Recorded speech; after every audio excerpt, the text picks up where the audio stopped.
This document is a new novel, a different web novel from the zombie one. This time a transmigration/monster tamer, beast taming, story with a vampire queen and a system. The flag here stems from fictional content, combat, a villain's amputation, the protagonist being dumped, not any first-person disclosure from you. You're translating a genre novel chapter by chapter, so I'll continue with the translation. Master, I'm hungry. The woman with black wings spread behind her pinned me down firmly. Her lips were blood red, a pair of deep purple eyes fixed on me, the look impossible to call cold or tender. I need your blood, but I won't hurt you. You're my master. Her name was Alia Tsepisi, an international student at Demon City's Spirit Taming University, the campus bell on everyone's lips. How did things come to this? I have to start from the beginning. I had transmigrated into a modern monster taming world. Here, demon dungeons were everywhere, threatening humanity. Everyone hoped to awaken a talent at the awakening ceremony and become a beast tamer. But I failed. My talent awakening failed, dooming me to be just an ordinary person. Being ordinary wasn't a problem in itself. The problem was, outside the awakening hall, my girlfriend Jiang Ying held up her talent report and flaunted it at me. I awakened, and it's an A-grade talent, Demon Plant Affinity. She excitedly chatted with me about the future. Then the next day, she brought up a breakup. So let's end it here. I'm studying beast knowledge desperately, and you? I'll become a beast tamer in the future. I can't very well marry an ordinary person. Young Master Wang's been pursuing me lately. You can't stop me from living a better life, can you? This world really was a bit absurd. Took a trip through transmigration and still got dumped. She thought I'd break down, would curse her out. But I said nothing, just turned and left. Behind me, she cursed quite nastily. On the way home, I looked up at the night sky, stifled and sighed, but didn't take it too much to heart. Still, one thing Jiang Ying said wasn't wrong. This was a society of beast tamers. Great Xia had 9 major demon dungeons, and Demon Cities was famous for calamity. After the demon dungeons appeared, the world had changed entirely, everyone in peril. The closer to a demon dungeon, the cheaper the area, because of the danger. That vicinity also relied on masses of civilians to build defensive fortifications. My family had been resettled in the coastal district very near the demon dungeon, but still 30 kilometers. Heading from downtown toward the coastal district, I ducked into a dark alley. A figure suddenly flashed out of the shadows. Wine-red long hair, a gothic short skirt, over-the-knee stockings, a tattered cloak draped over arm warmers. The person was stunningly beautiful, yet her face was ashen, her body covered in wounds, her clothes in tatters, the deepest wounds showing bone. "Save me. Miss, what's wrong?" I instinctively stepped forward to steady her. Her purple eyes gazed at me, as if she'd made up her mind. "Sorry, this queen will compensate you, won't let you lose out." Before I could react, she clasped my head and bit down at my neck. "Why are you biting people?" Sharp fangs pierced the skin, blood flowing out. My vision went black, and I nearly fainted. Was it a beast from the demon dungeon? How did it get here? Had the front lines fallen? Was I going to die? At that moment, an electric crackling sounded in my mind. Ding! Detected that you are being drained of blood by the vampire queen. The first male human she drains in her life will become her master. The contract is established. You have become a beast tamer. The target being special, the beast god system is activated. Host, Suyu Tier. First stage awakening realm pet beast. Vampire queen talent, fatal allure. Your blood holds a fatal attraction for all beasts. The higher their sequence, the harder to resist. Talent, crown of blood. Beasts that obtain your fresh blood will form a contract with you and become pet beasts. The more blood, the stronger the ability die. The more beasts contracted, the greater the power you can wield. The system. In the nick of time, I'd activated the system. This woman is the vampire queen? She didn't seem to want to kill me. A blood and light-soaked parchment scroll surfaced in my mind. Name, Alia Tsepisi race. Vampire queen sequence. Number 007, true progenitor of the blood race tier. First stage awakening realm talent. Immortality, SSS. Favorability. Together in life and death. Alia Tsepisi. Wasn't this the Spirit Taming University campus bell, reported on Daily Online? The contrast was too great. I hadn't recognized her at all. She'd become a 4-star beast tamer just 1 year after enrolling, spending most of her time on the demon dungeon front lines, with countless kills to her name, beautiful and cold, a favorite subject of reporters. So her true form was the Vampire Queen? What exactly had happened? How had her realm fallen to first stage? How were her wounds this severe? It was just that I'd lost too much blood, my vision went black and I passed out. When I woke again, this legendary cold and aloof campus belle had actually taken me as her master. Only later did I understand this was because of my fatal allure. After drinking my blood, she said there was a special aura about me that inexplicably put her at ease. More importantly, she'd just lost everything, and in despair, it was I who'd healed her wounds with my blood. To the blood race, the Vampire Queen's blood contract was supremely sacred. Once established, it was together in life and death. She leaned by my ear. Master, I'm still very weak. Only fresh blood can heal me. Will you help me? I'd never dreamed that this lofty flower coveted by countless people would now be standing before me, looking at me earnestly. Just dumped.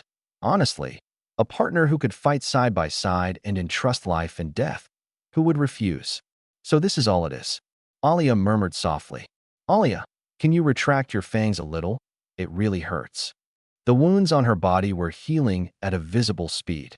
Her gaze at me was deep and tender. The bit of stifled frustration from being dumped today had dissipated quite a lot.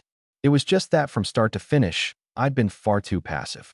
Was she really that campus belle from Spirit Taming University? The contrast was too great. The high ponytailed, ice-cold lofty flower in the videos was utterly different from the one before me. Alia rose and crossed her legs, returning to that haughty manner. Little one, what are you thinking about? I was covered in invisible lines of frustration. A moment ago it was master with every breath, and now it's little one. Who exactly is the master here? Wait, she seemed to have grown a lot taller. She saw my puzzlement. No need to be surprised. When this queen is extremely short on blood, her form changes. My eyes lit up. When we first met, she was under 1.6 meters. Now she was nearly 1.75. Are you really Spirit Taming University's Alia Tsepasi? How did you get wounded like that? Her face darkened. This queen was ambushed. Count yourself lucky. This queen is undying and undestroyable, but once life force is exhausted, she falls into death sleep. An ordinary vampire's death sleep is a month. This queen is a descendant of the blood race's third true progenitor. One sleep is 70 years. This queen can't afford to wait. With that, she fell silent, not wanting to say more. I didn't press either, just sat beside her and took her hand. Warmth came from my palm. She smiled, like snow melting in early spring. Still, the one who ambushed me was slain by this queen. It's only a pity I couldn't save my 4 blood servants, Mei, Lan, Zhu, and Zhu. I gave a light cough. With you here, I'm already content. She curled the corner of her mouth. Master, the queen's contract comes only once in a life.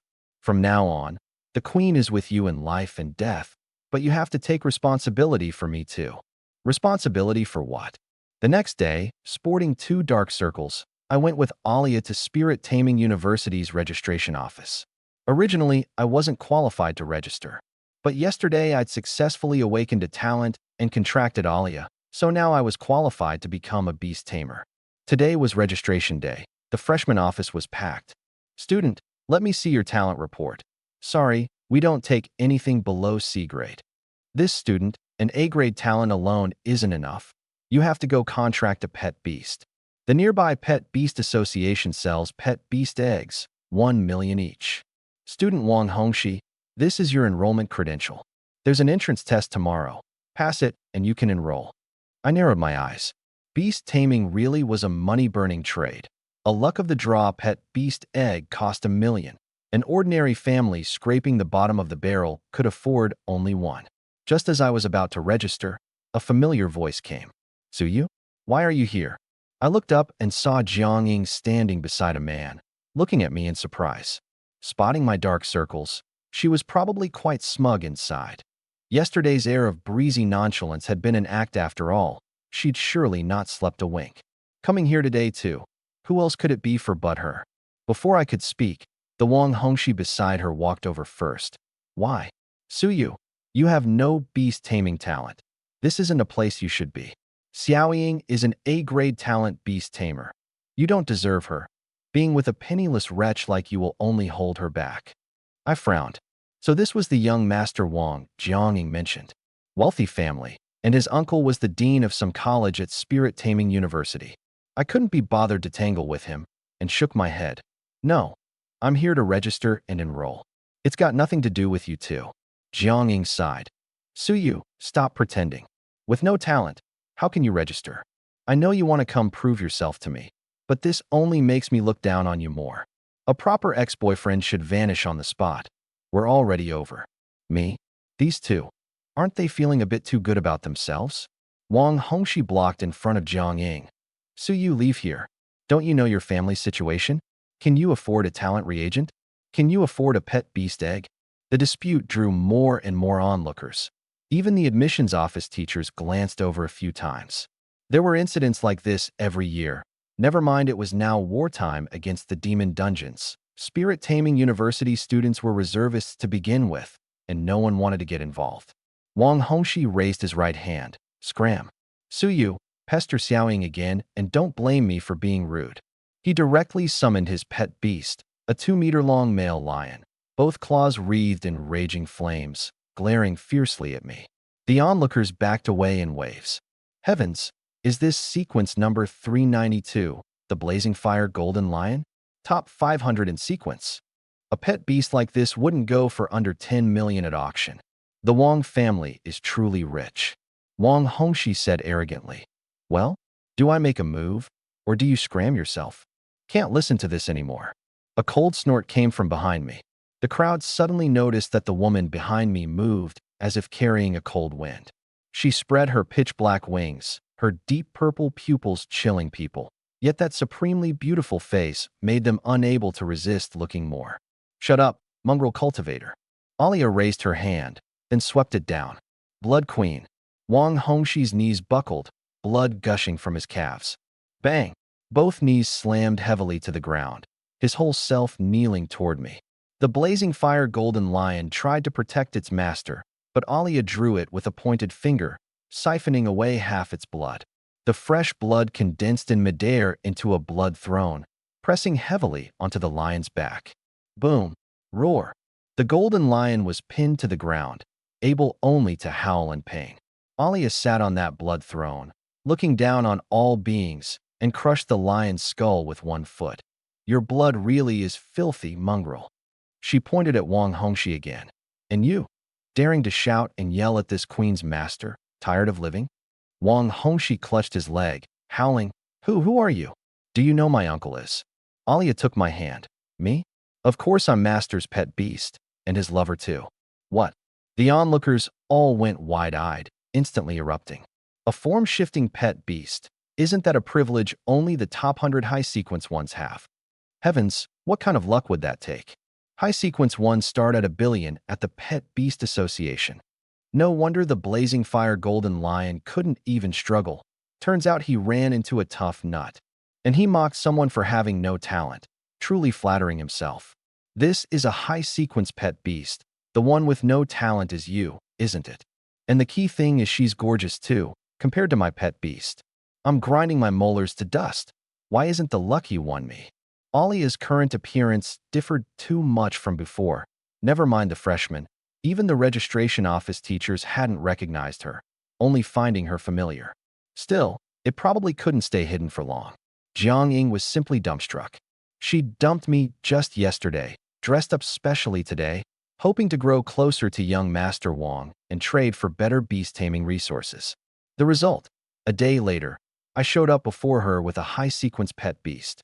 A moment ago, she'd flattered herself in front of me, looking exactly like a clown.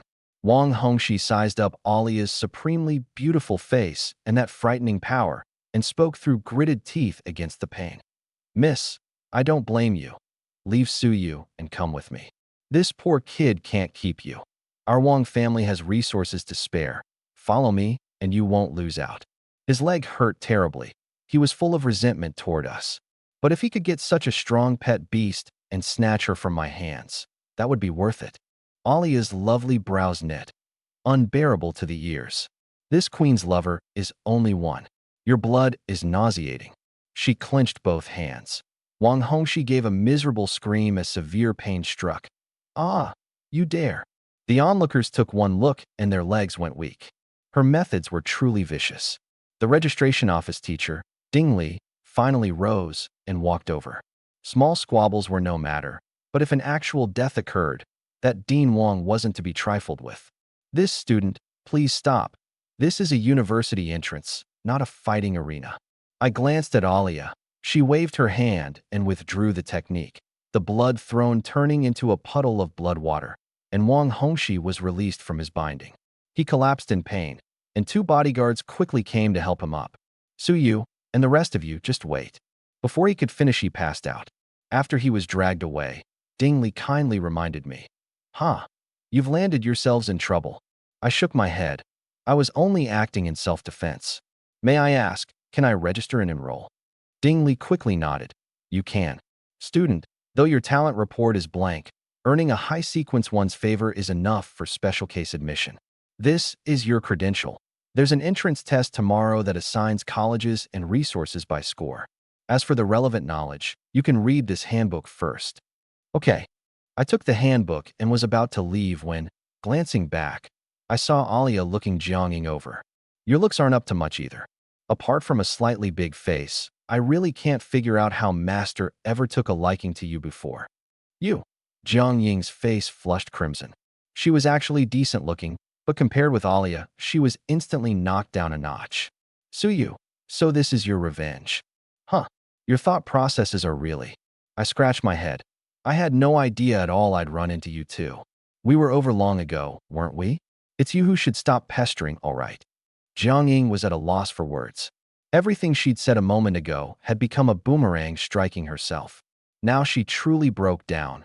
You acted so calm yesterday. Turns out you'd already hooked up with her. Scumbag. Su Yu, don't be smug. With that lousy family of yours, it'd be a miracle if she took a liking to you. Can you keep her? She'll leave you sooner or later. I frowned and was about to speak when Alia spoke first. It's just money, isn't it? Big sis has plenty. This queen can of course keep Master. A gold ring on her hand, engraved with the Pet Beast Association's emblem, flashed. Jiangying was thoroughly dumbstruck. The people beside her recognized it at a glance. Isn't that the credential the Pet Beast Association issues to members with cumulative spending over $1 billion? She's a rich lady. Pet beasts are all gold-devouring beasts. She keeps herself, and keeps her master along with her. This definitely didn't come out of a pet beast egg. She was originally a humanoid beast doing very well in society. Alia swept a glance at that crowd and snorted coldly. Scram, mongrel cultivators. Your blood stinks even from a smell. She took my hand and left the crowd. The bunch of guys behind us, having been cursed, only got more worked up. Big sis curses so pleasantly. Su Yu, right? I'm sour, truly sour. The Wang family's famously petty. They'll definitely retaliate.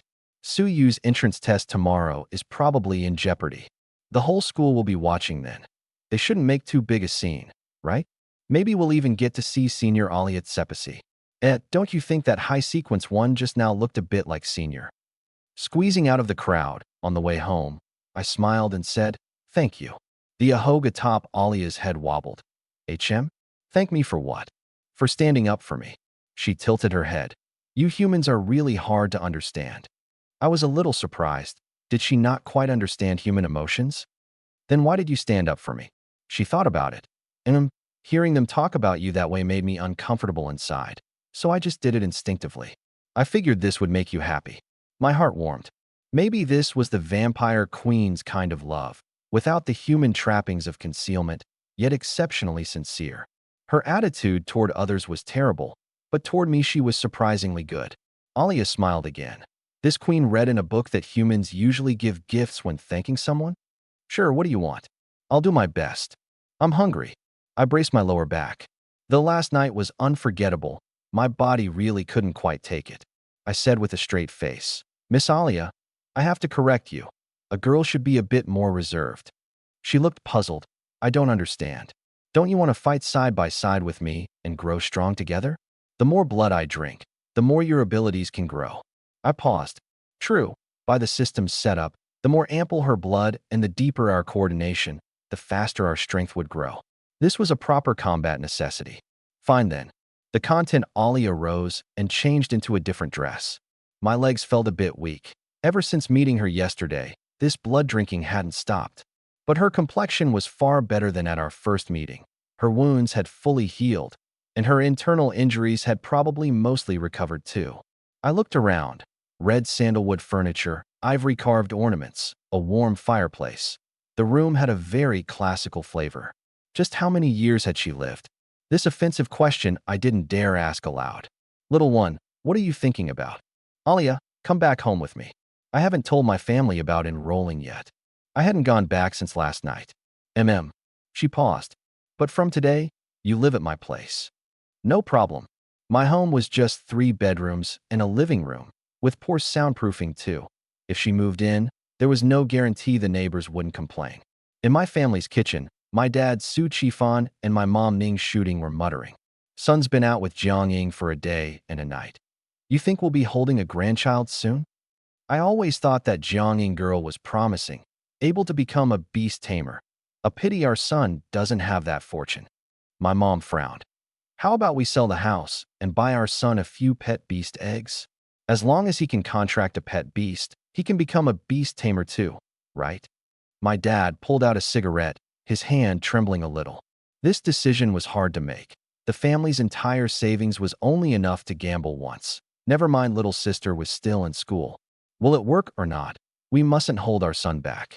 Listen to me. Sell the house, plus the 100-something thousand the two of us saved. As long as our son and Jiang Ying can. My mom hadn't finished when I came in and heard it.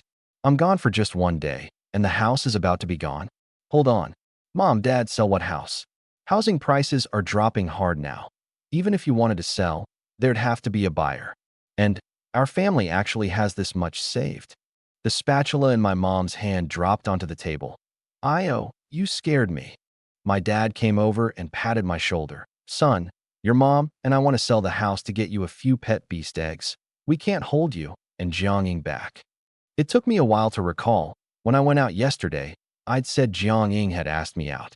I smiled wryly. Enough. Mom, Dad, stop worrying. Jiang Ying and I already broke up.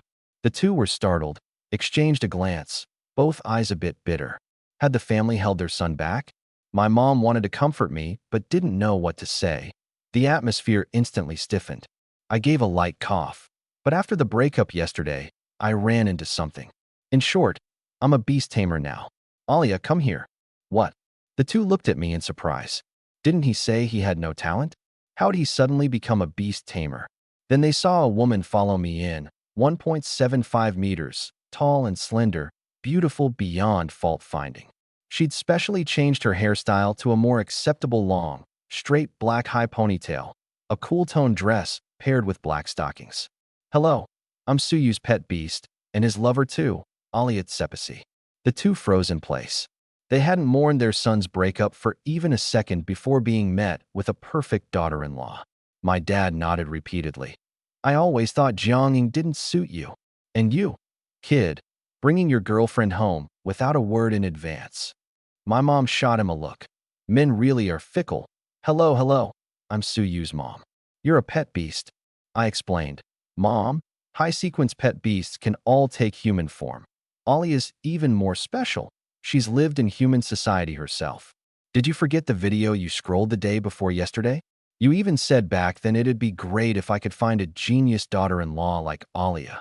I brought her home, and you don't recognize her.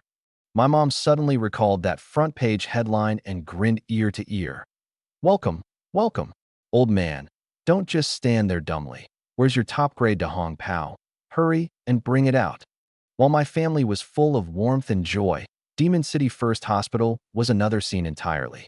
The lead surgeon said to Wang Feng, my recommendation is amputation. This part's blood has been drained dry. It's already completely necrotic. Not cutting it could endanger his life. The one lying on the hospital bed was none other than Wang Hongxi. After he was brought in, his dad Wang Feng rushed over nonstop, and Jiang Ying came along too. Jiang Ying covered her mouth. She'd just agreed to date Wang Hongxi, and the result? Today she was first humiliated by Alia in front of me, and then her new boyfriend ended up in this state. She nearly broke down.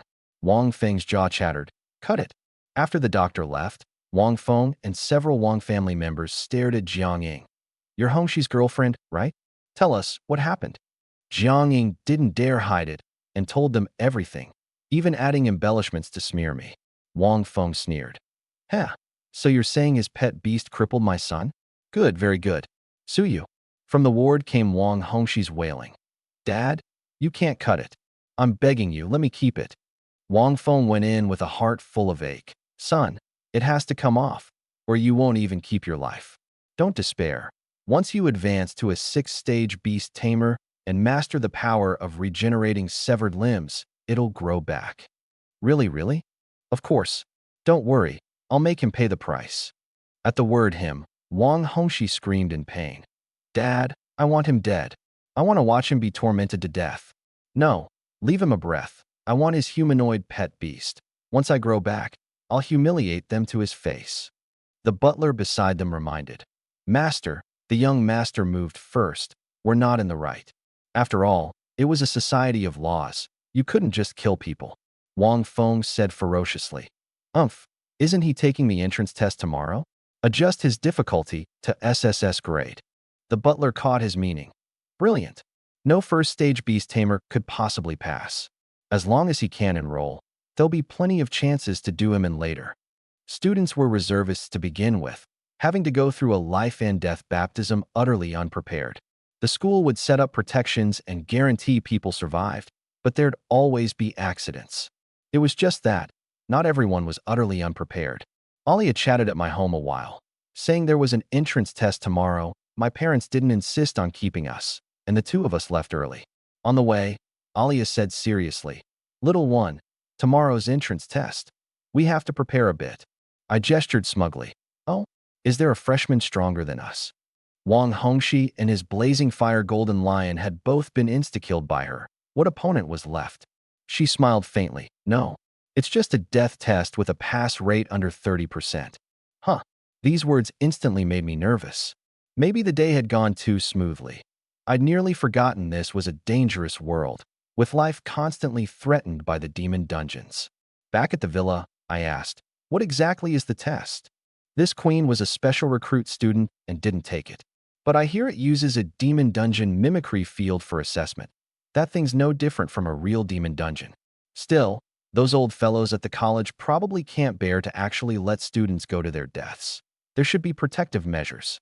A real demon dungeon. No wonder it's called a death test. Then what should I prepare? She leaned back in the recliner, idly flipping a book. How would I know? If not for you. This queen wouldn't pay the slightest attention to how a sequence number 999 human grows. Huh, the human ranking is 999? Isn't that dead last? We humans really are powerful. But weren't you taking classes at Spirit Taming University for a year? The book says the best way not to expose your identity is to not speak. So that's where the cold and aloof campus belle's aloofness came from. I shook my head, remembered the school had handed out a knowledge handbook, and took it out to flip through. The handbook covered demon dungeons, pet beasts, and beast tamers. In the demon dungeon world, there were 999 sequence-numbered races in total. The lower the number, the stronger the magic circuit and the stronger the race. 501 to 999 were low sequences, 101 to 500 mid-sequences, and the top 100 were high sequences, possessing form-shifting ability. The top 10 were even more special, called the God-era sequences, originating from the mythological age. Talents ranged from F to S grade.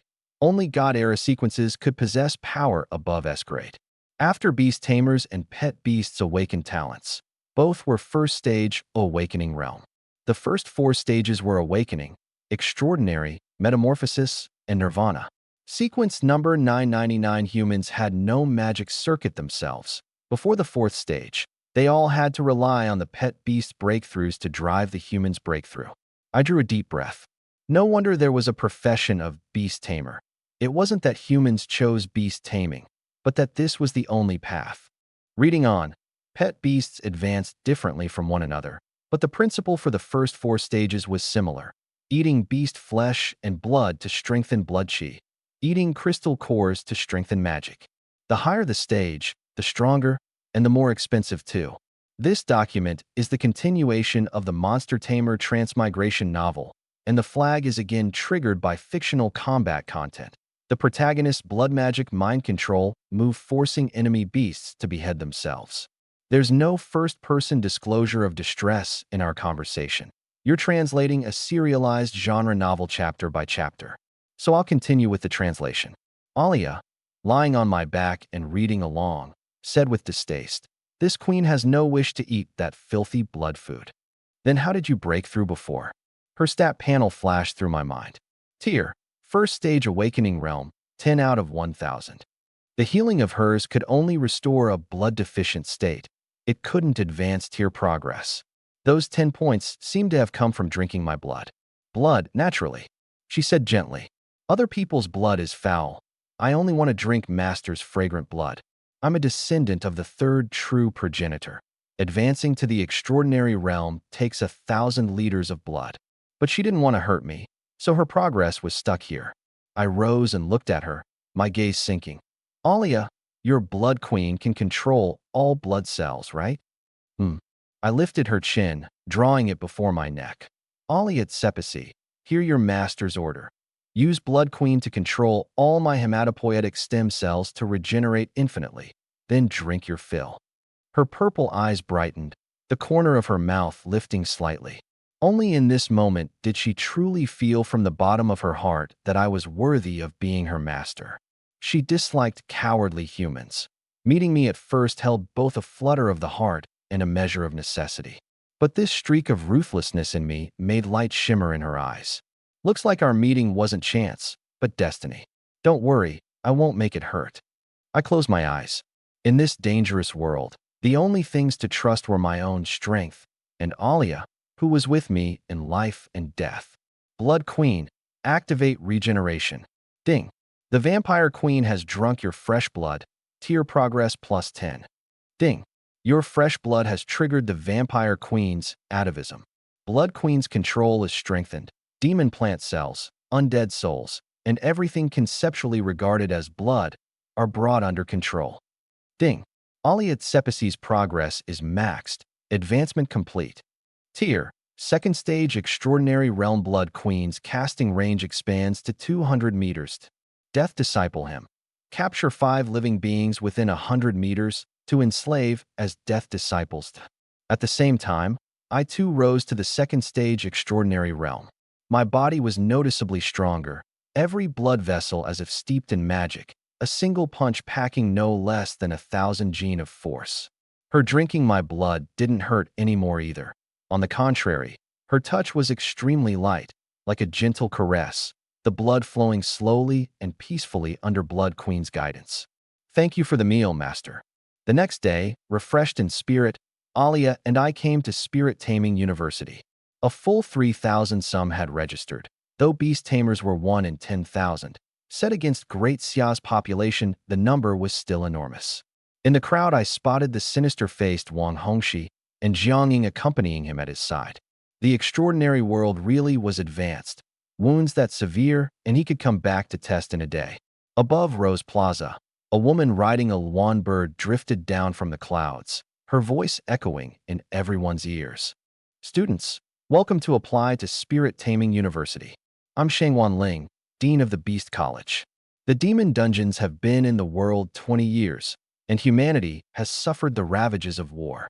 This school bears the duty of guarding Great Xia's second demon dungeon, the Calamity Demon Dungeon, and this is also an unshirkable responsibility for every student who enrolls. The War of Races is cruel. It observes no rules and descends at any time. Are you truly ready to fight for humanity at any moment? The entrance test, the Demon Dungeon Mimicry Field. All of you will be transported into a quasi-demon dungeon world we've built. Please do everything you can to survive and complete your task. If you want to give up, tear your enrollment credential and someone will come to save you. Welcome to the road of racial confrontation, and may the fortunes of war favor you. Before the crowd could react, beam after beam of light descended from the sky, sweeping the several thousand students into the demon dungeon mimicry field. The bright light dispersed, and I opened my eyes. No longer Demon City's clear sky. Before me was a dim yellow heaven, drifting withered leaves, the roadside full of deep pits and broken trees, a post-apocalyptic desolation after a great battle. This place is a demon dungeon? A pale blue light screen popped up before me. Location, Greenstone Gorge. Task, The Last Informant. Difficulty, S. Background. A traitor among Redstone City's garrison sold intelligence to the blood-devouring ants and the Greenvine Treants, who are plotting a beast tide to devour humanity. You are the sole survivor of a scout squad and must bring the intelligence back to Redstone City and root out the traitor. Task items: 1 map, 1 name list, 1 race introduction each. Execute the task. Yes. Alia's lovely brows knit. Greenstone Gorge, rotten luck. Why? First stage beast tamers can generally only operate outside the demon dungeons or around Redstone City. Greenstone Gorge requires 3rd stage, or the cream of 2nd stage, to be allowed in. She faintly smelled the scent of a conspiracy, and this task is also extremely unreasonable. Freshmen usually get F- or E-grade tasks, and S-grade is both hard and of unclear meaning. I really don't know what that bunch of old men is up to. Outside the mimicry field, the watching seniors and teachers erupted. Heavens, how could someone get assigned an S-grade task on the entrance test? Isn't that setting them up to die? Dean, doesn't the mimicry field simulate based on the participant's strength? This isn't scientific. Shangguan Ling frowned and was about to ask when Wang Yu, dean of the combat college, cut in first to explain. Students, quiet.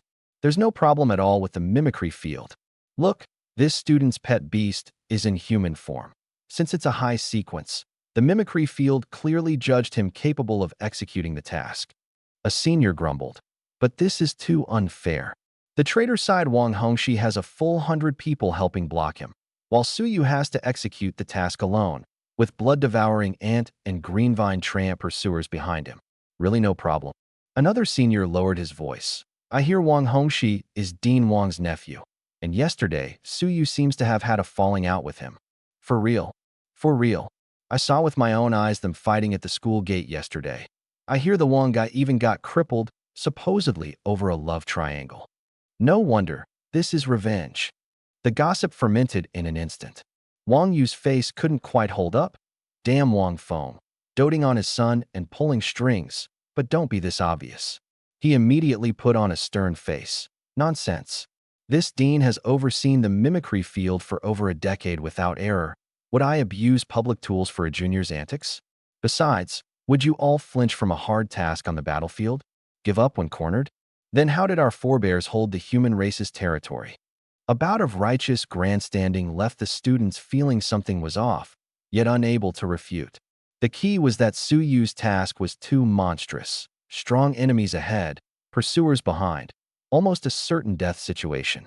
By a freshman's strength, completing it was simply impossible. Dying in the mimicry field meant truly dying, unless he gave up the test.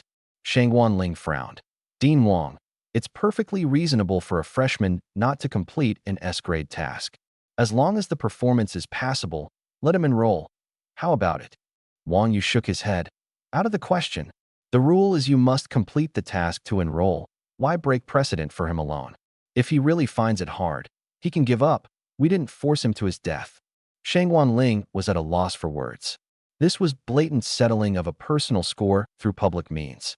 Giving up enrollment meant ruining your own prospects. Testing for another beast-taming university meant waiting a year, and who could guarantee no mishap in that year? Yet insisting on testing on might mean truly dying inside. The Wang family was too vicious. Shangguan Ling sent a message to her own beast, having the Green Luan carry an information-bearing feather flying toward the principal's office. To investigate a dean, the principal had to step in. The students couldn't change Wang Yu's decision. They could only stare at the screen in the sky. Suddenly someone said, Did you all not notice that the human form beside this junior looks a bit familiar? Inside the mimicry field, having finished reading the task and race handbook, I pinched the bridge of my nose, so it's aimed at me. Alia tilted her head, saw Wang Hongxi's name on the traitor list, and immediately grasped the Wong family's intent. This was no task, plainly a killing setup. The flow was clear at a glance. Wang Hongxi leading 100 people to block my return to the city. Even Ito could figure out this was the Wang family openly trying to do me in or force me to drop out. Could I not go? No. Behind me were sequence number 182 blood-devouring ant and number 355 greenvine tramp pursuers. A vast beast tide could surge in and swallow me at any moment. Winning was simple too. I just had to deal with those 100 beast tamers. Alia blinked and took my hand. Does this queen need to wait another year with you? My eyes brightened. I lifted the back of her hand and gave it a light kiss. No need, my queen. Schemes and plots, let them bring it on. As long as I'm with you, I fear no number of opponents. And outside the mimicry field, the moment I called out, Alia, the whole Rose Plaza was dumbstruck. Even the bunch of surveilling teachers' eyes bulging like lanterns. Wait, what name did he just call? Alia, why didn't the campus bell come watch today? No way, no way. The crowd sucked in a sharp breath all at once, as if realizing something enormous. The clamorous plaza fell deathly silent in an instant, then erupted into thunder. Holy shit. The pet beast Suyu contracted is Junior Alia? I said why she looked so familiar. The campus bell's eyes are exactly deep purple, and so are Suyu's pet beasts. The contrast's too great. I actually didn't recognize her. Junior, you've already got a path to death. Dean, Principal, we want an explanation. Shangguan Ling was stunned too. Alia Tsepasi, doted on by thousands, the genius who advanced to 4th stage in under a year, had become one of Suyu's pet beasts? What was this situation? It was supposed to be just an ordinary entrance test. Everyone had come to observe with a mind to checking out this batch of freshmen's level, and the result? The mindset of every male soul in the plaza shattered on the spot, scattered all over the ground.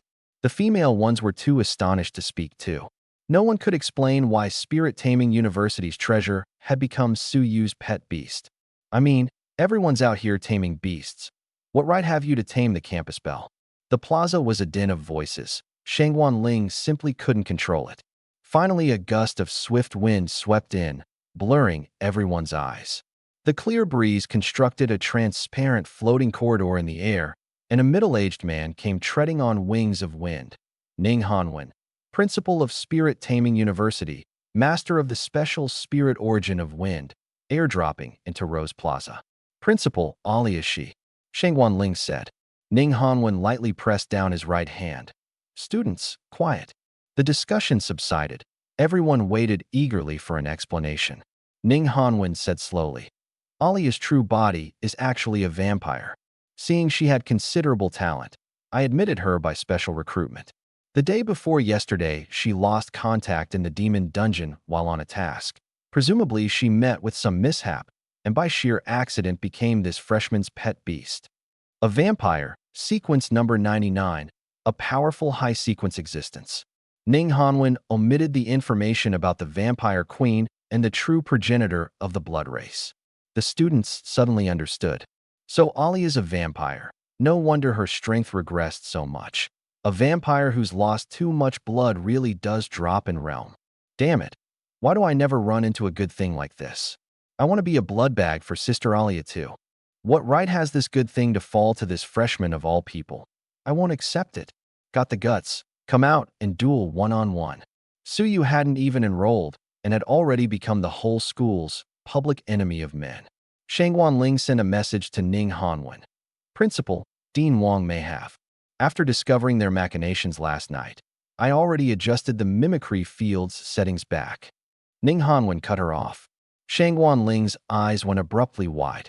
In other words, the mimicry field judged Suyu qualified to execute this task. Even without cheating, it still gave an S grade. Yet his talent report was clearly none. She stared hard at Suyu's every move inside the mimicry field. What secret was this freshman hiding? The principal coming in person was probably for his sake. Inside the mimicry field, Alia and I followed the map toward Redstone City while reading the race intelligence. Blood-devouring ants, about the size of people, born to chase blood, won't stop hunting until they've drained the blood dry. There it is. I gave a knowing smile. Seeing me composed and confident, Alia secretly calculated inside. Let me see how you'll break a dire situation like this. If you're truly qualified, then perhaps my race's grieving wish. She lightly pecked my cheek. Nothing. A little reward before battle. I've sensed they're nearby.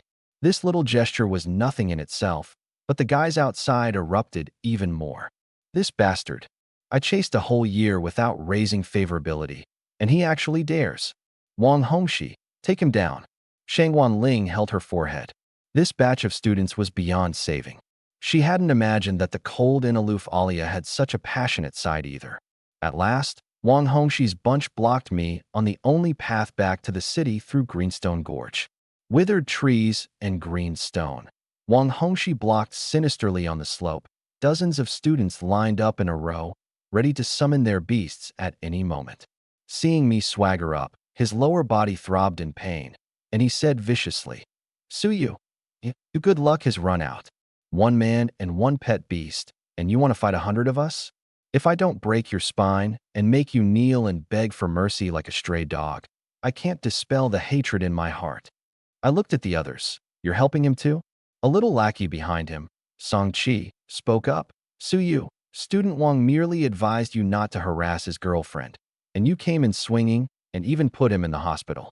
Someone like you doesn't deserve Spirit Taming University. Another lackey, Liang Chun, said, 2 roads for you. Either forfeit and scram yourself, or be done here. I shook my head. The villain files the complaint first. Who moved first? Would they not know? But I had no fondness for self-justification. My gaze swept over the others. And you? A few girls said softly. My task is to stop you. I don't want to give up enrollment. Actually, I don't agree, but they offered too much. Once one's own interests are involved, who's willing to uphold justice? I looked at Jiang Ying. She clenched her fists. Suyu, whatever happened before, moving first and hurting someone is your fault. Apologize to Hongxi now. Wang Hongxi was impatient. Apologize? Why waste words with him? Attack. In the end, about 70 summoned their beasts, the other 30 watching, ready to scoop up the spoils and offend no one. All sorts of strange beasts manifested on the slope. A 7 or 8 meter tall giant sunflower, a flame-wreathed male lion, a soil-wrapped skeleton. Seeing me composed, Wang Hongxi grew angrier still. Still talking tough at death's door? Here's a deal. Hand your pet beast over to me as compensation, and I'll spare your life. How's that? I said coldly. Who exactly is at death's door? A pack of self-important fools, thinking you can pile me to death with numbers?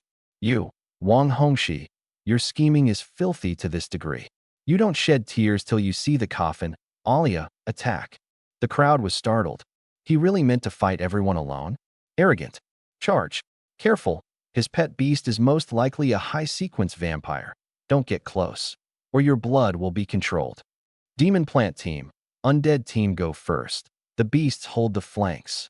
They followed their plan, specifically targeting the vampire's weakness, sending a dozen-some demon plants to lead the charge. A golden sunflower scattered sunlight at Alia, trying to counter the cold and gloomy vampire with the blazing sun. But she was the true progenitor of the blood race, the king of vampires, fearing no sunlight. Amid the whole field's astonishment, Alia bathed in sunlight. Behind her, a giant harp pounded together from fresh blood and white bone, playing a wraith overture from hell. The bewitching melody instantly eroded the beast's mental defenses. Death disciple him. The raging notes made everyone's eardrums throb, forcibly seizing control of 5 beasts, among them Wang Hongxi's blazing fire golden lion. Roar! Wang Hongxi was startled to find his consciousness link with the golden lion severed. The golden lion's eyes were blood red. As if manipulated, it rammed him flying with a single charge. PFT. He spat out white froth, flying off toward me. I didn't stand on ceremony either. The instant he flew over, my right elbow smashed hard into his face. Bang! Blood spattered. He tumbled away like a kite with a cut string, 7 teeth knocked out, screaming in pain. Kill him for me. Song Chi was alarmed. He's extraordinary realm. Don't fight him one-on-one. Jiang Ying's face was full of shock. Her sunflower couldn't affect Alia in the slightest. Instead, it let her unleash to her heart's content in the sunlight. As if the cold and gloomy one was herself, While the sunlight-bathed Alia was a light she could never touch her whole life. Outside, the wind in Rose Plaza reversed in an instant. Is the Wong guy seeking death? Still daring to demand Junior Alia? That elbow felt so good. No wonder he had the confidence. Turns out he secretly advanced to extraordinary realm. But 100 people, still hard to fight. A realm lead can't take on 100 single-handedly. True, Alia was coping with considerable strain. Like a Valkyrie of the battlefield, she condensed fresh blood into sharp blades and blood shields, blocking all the raging flames and bitter ice, while having to split her attention to protect me, with limited room to counterattack. The Death Disciples enslaved by the Death Disciple him were soon dealt with. Too many opponents. Wind and fire-type beasts joined to keep burning the blood. Undead slipped underground to launch unguardable spirit attacks, and the blood she could control grew less and less. It seemed Wang Hongshi's bunch had victory in hand, while I teetered on the edge of collapse. Alia glanced at me, a bit worried. I returned a reassuring look. It's time. I took a small knife and slit open my palm, scattering the blood into the air. The crowd was puzzled. Why are you harming yourself for no reason? Alia, drive my blood into their bodies. She didn't understand, but did it anyway, condensing my blood into over 100 nearly invisible fine needles and shooting them at every beast. The fine needles drove in, seemingly causing no harm. Wang Hongxi sneered. At your wit's end, huh? No damage at all. Liang Chen laughed too. Suyu, so what if you broke through to extraordinary? One man really thinks he can beat all of us. A guy beside them named Li Da was a bit nervous. He and that vampire really are strong. With this many of us surrounding them for a quarter hour, we only just made them show fatigue. Wang Hongxi clutched his wind-whistling mouth. Charge, take him down. The crowd drove their beasts to swarm in, Jiang Ying's sunflower charging at the front. Alia lay on my back. This queen's blood is about to run out. I patted her. You did very well. Leave the rest to me. Under countless gazes, I stood carrying Alia before 70-some beasts, my eyes blazing, as if I didn't know what fear was. The students in the plaza shook their heads one after another. Sure enough, is this the end? This also shows Suyu relies too much on Alia. He has no talent at all. It seemed everyone, including Shengwan Ling, thought my defeat was certain. Only Ning Hanwen stared hard at me. A master who could make a God-era sequence submit could never be ordinary. I stood on the hill, facing the encirclement from all directions, my body turned aside, raising my right arm, 5 fingers spread. Beasts, the king hereby commands. All of you, take your own lives. Blood still dripped from my palm. That slight figure teetered, yet was full of confidence. The crowd was about to sneer when an eerie scene occurred. Those beasts, undead, and demon plants stood ramrod straight on the ground, facing me, and unable to speak human words they nonetheless forced out sounds by every means. Yes, all glory to our king. Crown of blood. Existences injected with a small amount of my fresh blood would briefly become my loyal blood servants, unable to resist, unable to disobey. PFT. 70-some beasts in unison severed their own heads. Blood mist filled the air, dyeing the earth red, broken demon plant branches, beast heads, and undead remnant souls everywhere. Wang Hongxi and his beast tamers gaped, staring at all this in disbelief, astonished, terrified, trembling. The people in the plaza were stunned too. How could this be? Heavens, what ability is this? His talent or Alia's? No, Ali is clearly out of stamina. This is Suyu's talent. She just drove Suyu's blood into the beasts' bodies. What a terrifying talent. Carrying Alia, I walked up before Wang Hongxi. He knelt on the ground, trembling. No, this is all fake. I said with scorn. This is the king's command, undisobeyable. And you don't even have the qualification to be killed by me. I lifted my foot and stomped, smashing the back of his head into the ground. Bang! He struggled a few seconds before passing out. My gaze swept towards Song Qi and Liang Chun. A group of people sprawled on the ground, sniveling and begging for mercy, arrogant before and obsequious after, laughable in the extreme. Scram. Causing large-scale bloodshed at an entrance test was unsightly after all, and I'd be a student of this school too. In a real demon dungeon, I couldn't be bothered with words. I'd have cut them down in seconds. This group, as if granted amnesty, immediately tore their credentials and withdrew from the test. Finally, I looked at Jiangying. She held the broken branch of her sunflower, tears at the corners of her eyes, yet stubbornly lifted her head to look at me. "So this is your revenge? Come on, hit me," she cried. "Did you meet her long ago and deliberately hide your talent to dump me? Scumbag, heartless wretch. Boo-hoo. I was wrong. Suyu, I was wrong. I beg you to forgive me. Let's get back together, okay?" I was at a loss for words. How had I not noticed before how thick her skin was? If only you hadn't been the first to charge at me a moment ago, trying to get me killed to curry favor with Wang Hongxi, I'd have believed it. A pity you didn't. Your tears aren't because you know you're wrong, just that your ugly inner heart was laid bare, beyond the limit you could bear. Scram, I can't be bothered to hit a woman. The moment I turned, Jiangying lifted her head. A resounding slap landed. Smack. All her crying was knocked flying by this slap. Alia left a red mark on her pretty face. Master is a gentleman. This queen is not. Stay away from my man. Jiangying sat on the ground in a daze, blank and at a loss. Shangguan Ling sent a message. "Principal, incredible. This must be a rare S-grade talent, right? Why is his report none?" Ning Hanwen had gotten the answer he wanted and was content. No need to dig deeper. Shangguan, send Suyu to your college. You take charge personally. Oh. With that, Ning Hanwen drifted off. Whatever the case, Suyu's enrollment was now a certainty. Wang Yu beside him ground his teeth. His nephew stomped into the ground and trampled. How could he not be furious? Suyu's S-grade talent, Alia becoming a pet beast, the principal coming in person, his near-face-tearing targeting had instead become Suyu's stepping stone. Suyu, just you wait. The Wang family avenges every grudge. Inside the mimicry field, Alia lay on my back, blowing in my ear. "Master, I find I love you a little more than before." I wagged my finger. "Can't replenish blood here. You know, there are definitely people watching outside." Usually when she called "Master," she wanted to take something. She pinched my waist. "Humph, that's not what I meant." Suddenly she realized something. A batch of those onlookers just now ran off. Huh. Oh right, the task. My task was to return to Redstone City to root out the traitor and stop the beast tide. But I dawdled here too long, and the 30-some who hadn't fought slipped back amid the chaos.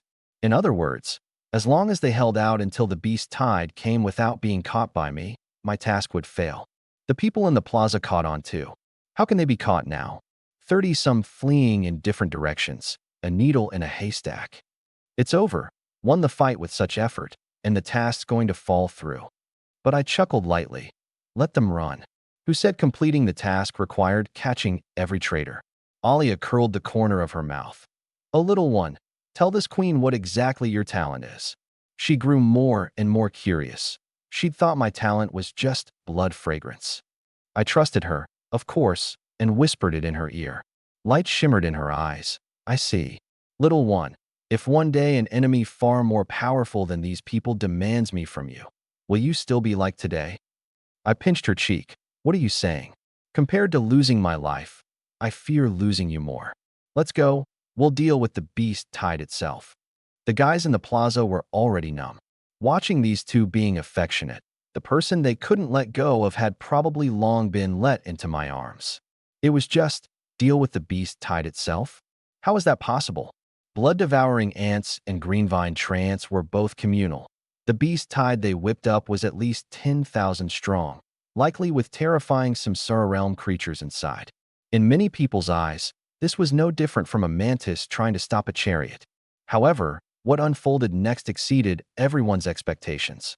I came to the greenvine trance route of advance and had Alia use Blood Queen's hematopoietic ability to pour my blood over this greenstone earth. No one knew why I did this. After scattering it, Alia and I left far away. Then, blood-devouring ants and greenvine trance surged in across the mountains and plains, blotting out the sky. A jaw-dropping scene occurred. The blood-devouring ants suddenly, as if gone mad, launched a fierce attack on the greenvine trance ranks, craving the blood I'd scattered as if possessed. Fatal allure. The higher sequence blood-devouring ants completely lost their reason, their blood-chasing hunting instinct thoroughly activated by my fatal allure. and would devour everything in sight clean. This was their racial trait, and the power of my talent too. A roaring, surging beast tide ended right there, in the blood-devouring ants and green vine trance slaughtering each other. It can be done this way? I'll just flag briefly, as I have before. The automated classifier on this conversation is firing on the fictional combat and seeking death lines in these web novels, not on anything you've written personally. If any of this ever stops being a translation task for you and starts touching something real, I'm glad to shift and talk about that too, but nothing in the text suggests that, so I'll keep translating as you send the chapters.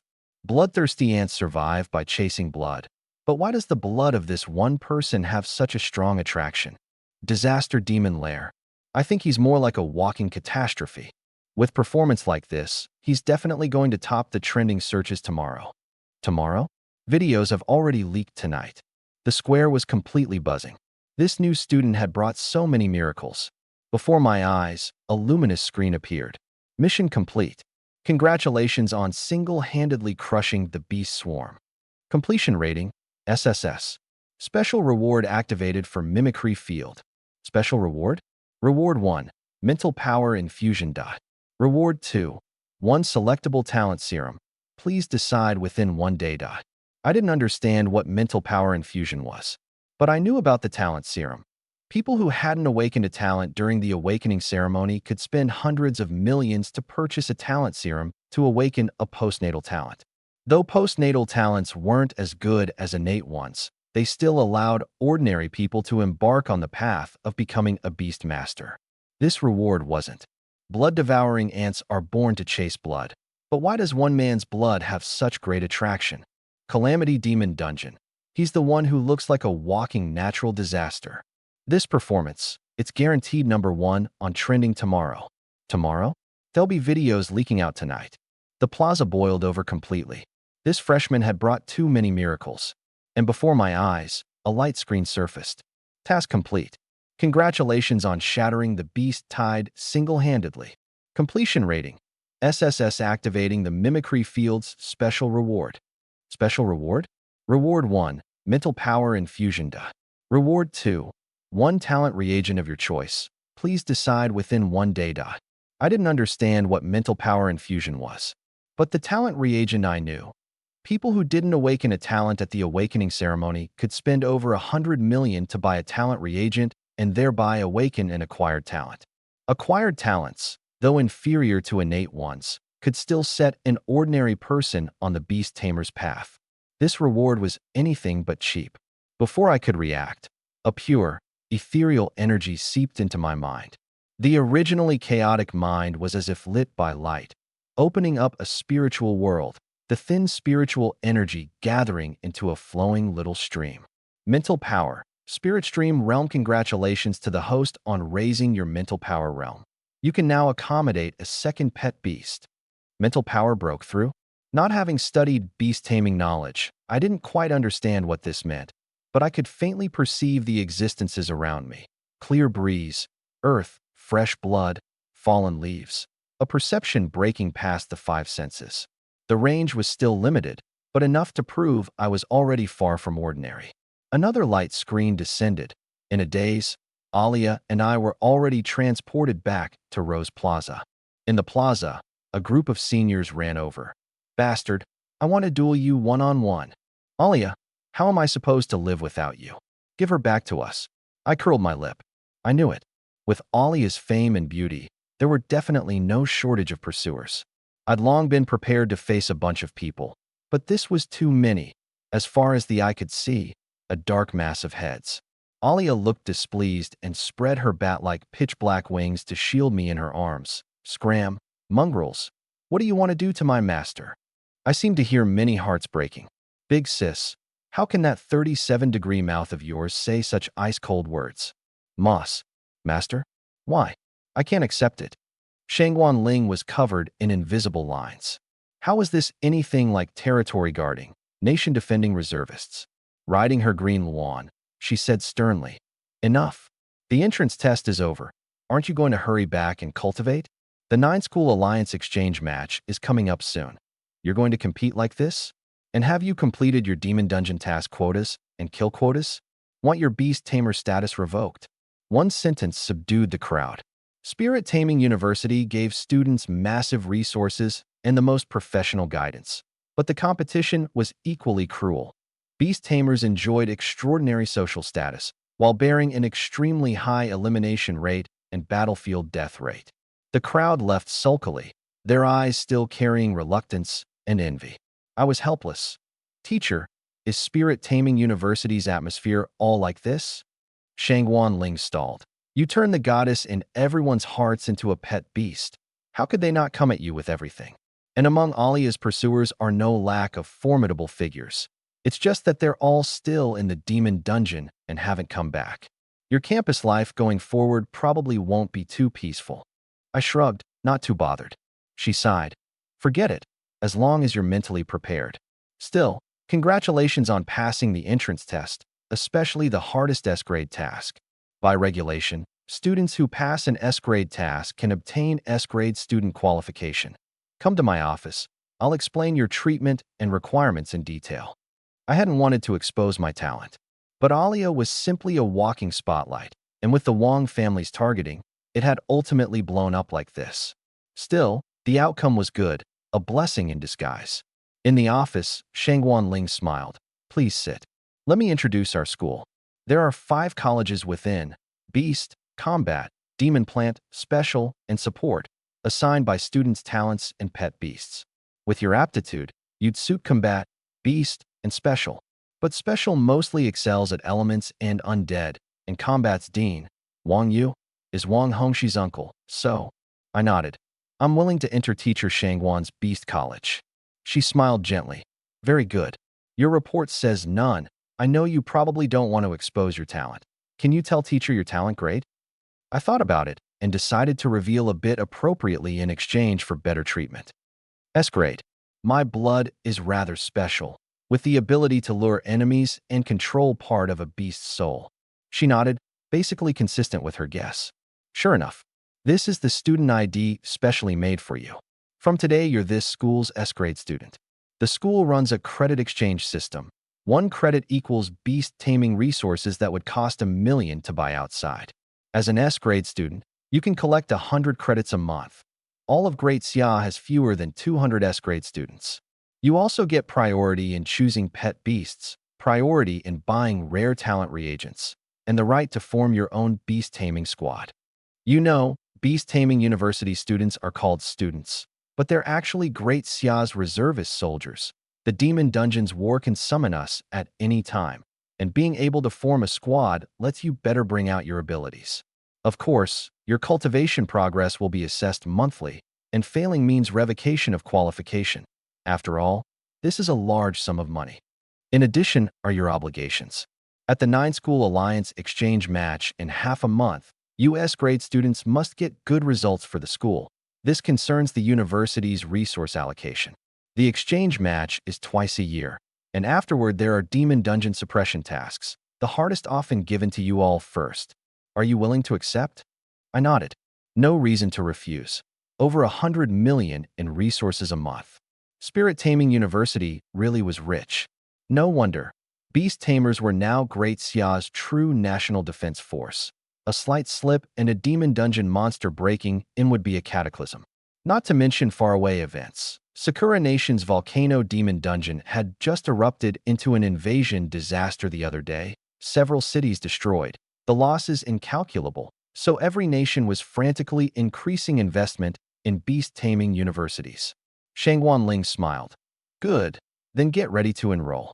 S-grade students also have dormitories specially assigned by the school. Alia, sitting on my lap, blood depleted and back to her tiny state. Cut in. Wouldn't living at my old house work? Shangwan Ling's face stiffened. Alia, your house is in the girls' dormitory area. Old Ning promised me, though. Shangwan Ling gave up struggling. Who knew what relationship the principal and Alia had? Forget it, it's a single detached unit anyway, so you two can just live in the original house. Also, Suyu, be a bit mindful. Though the school encourages free romance, don't make too much noise at night. Me? Why specially remind me? I'm clearly the passive one. Leaving the school, I first brought the good news to my parents. The two of them were so excited they told everyone they met, wishing the whole neighborhood would know. I'm not good at handling those relatives, so I quickly grabbed my buckets and bolted with Alia. It took a whole day of effort to move the luggage into the school. Though I'd advanced to extraordinary realm and my body far surpassed an ordinary person's, I was still worn out. I say, Alia, can you help with some of the work?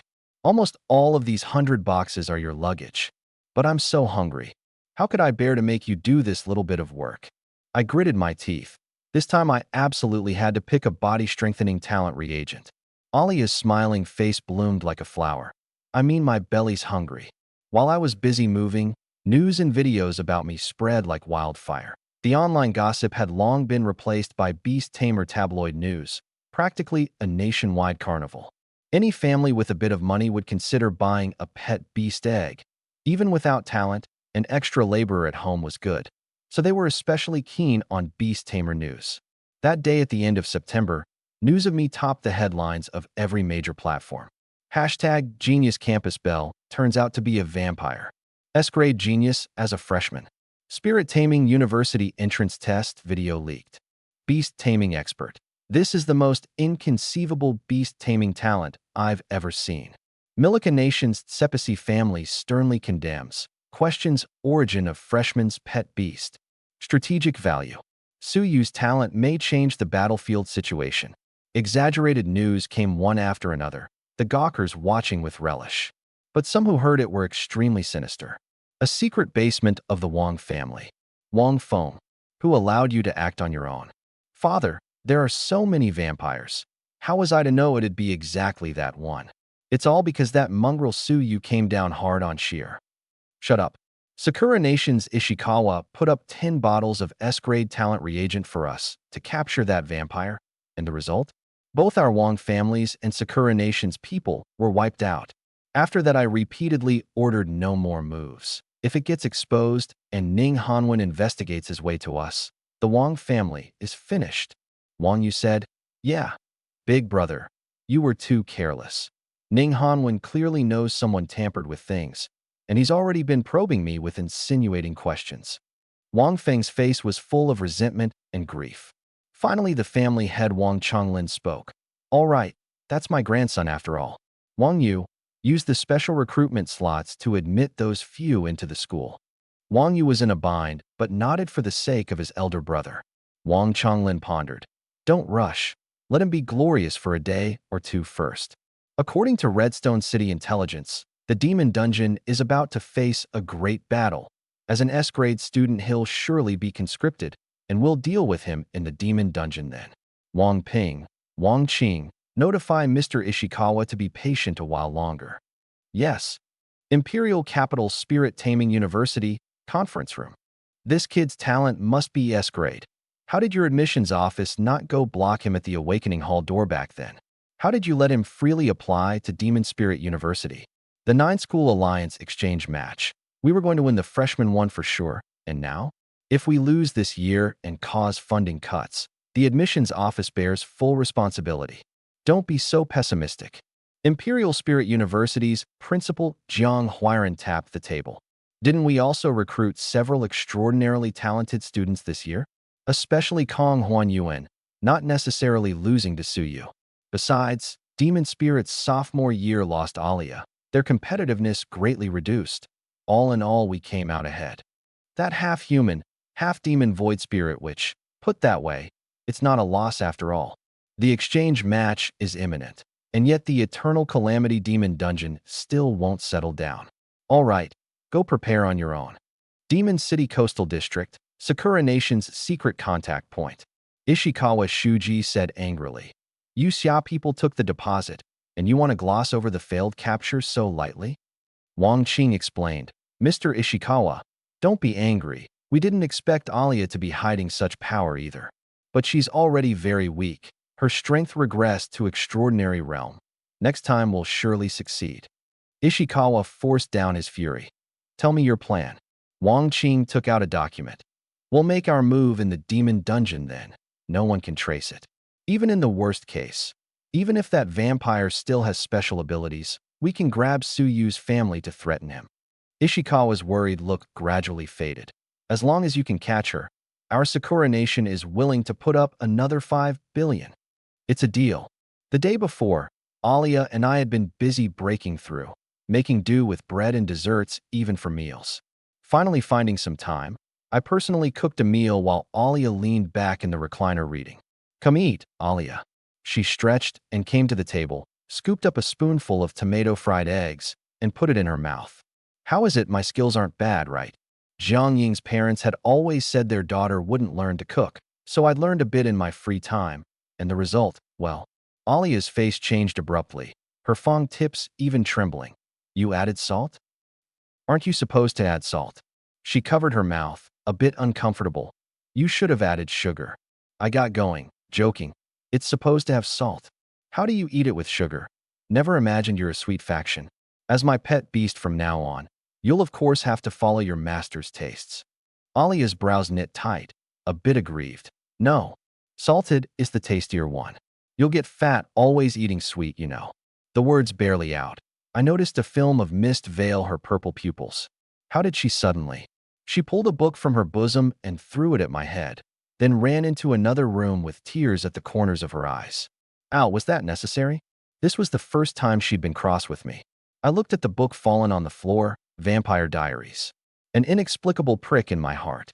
I picked it up and opened the first page, and only after reading did I realize I'd made a big mistake. So bitter. I asked Mom, why is everything I eat so bitter? Mom said that as descendants of the true progenitor, we can only taste sweetness. All the rest, sour, spicy, salty, is the most bitter taste in the world in our mouths, 100 times more bitter than a human eating raw gold thread. Maybe this is our fate, full of bitterness and full of betrayal. I bit my lip. To make the so haughty Alia shed tears, just how bitter a taste was it? I'd measured her by myself. What I took for granted was perhaps a luxury to her. I made a decision and picked up my phone. Hello, Teacher Shangwan. I've decided which talent reagent I want. Could you send it over immediately? What? Are you sure?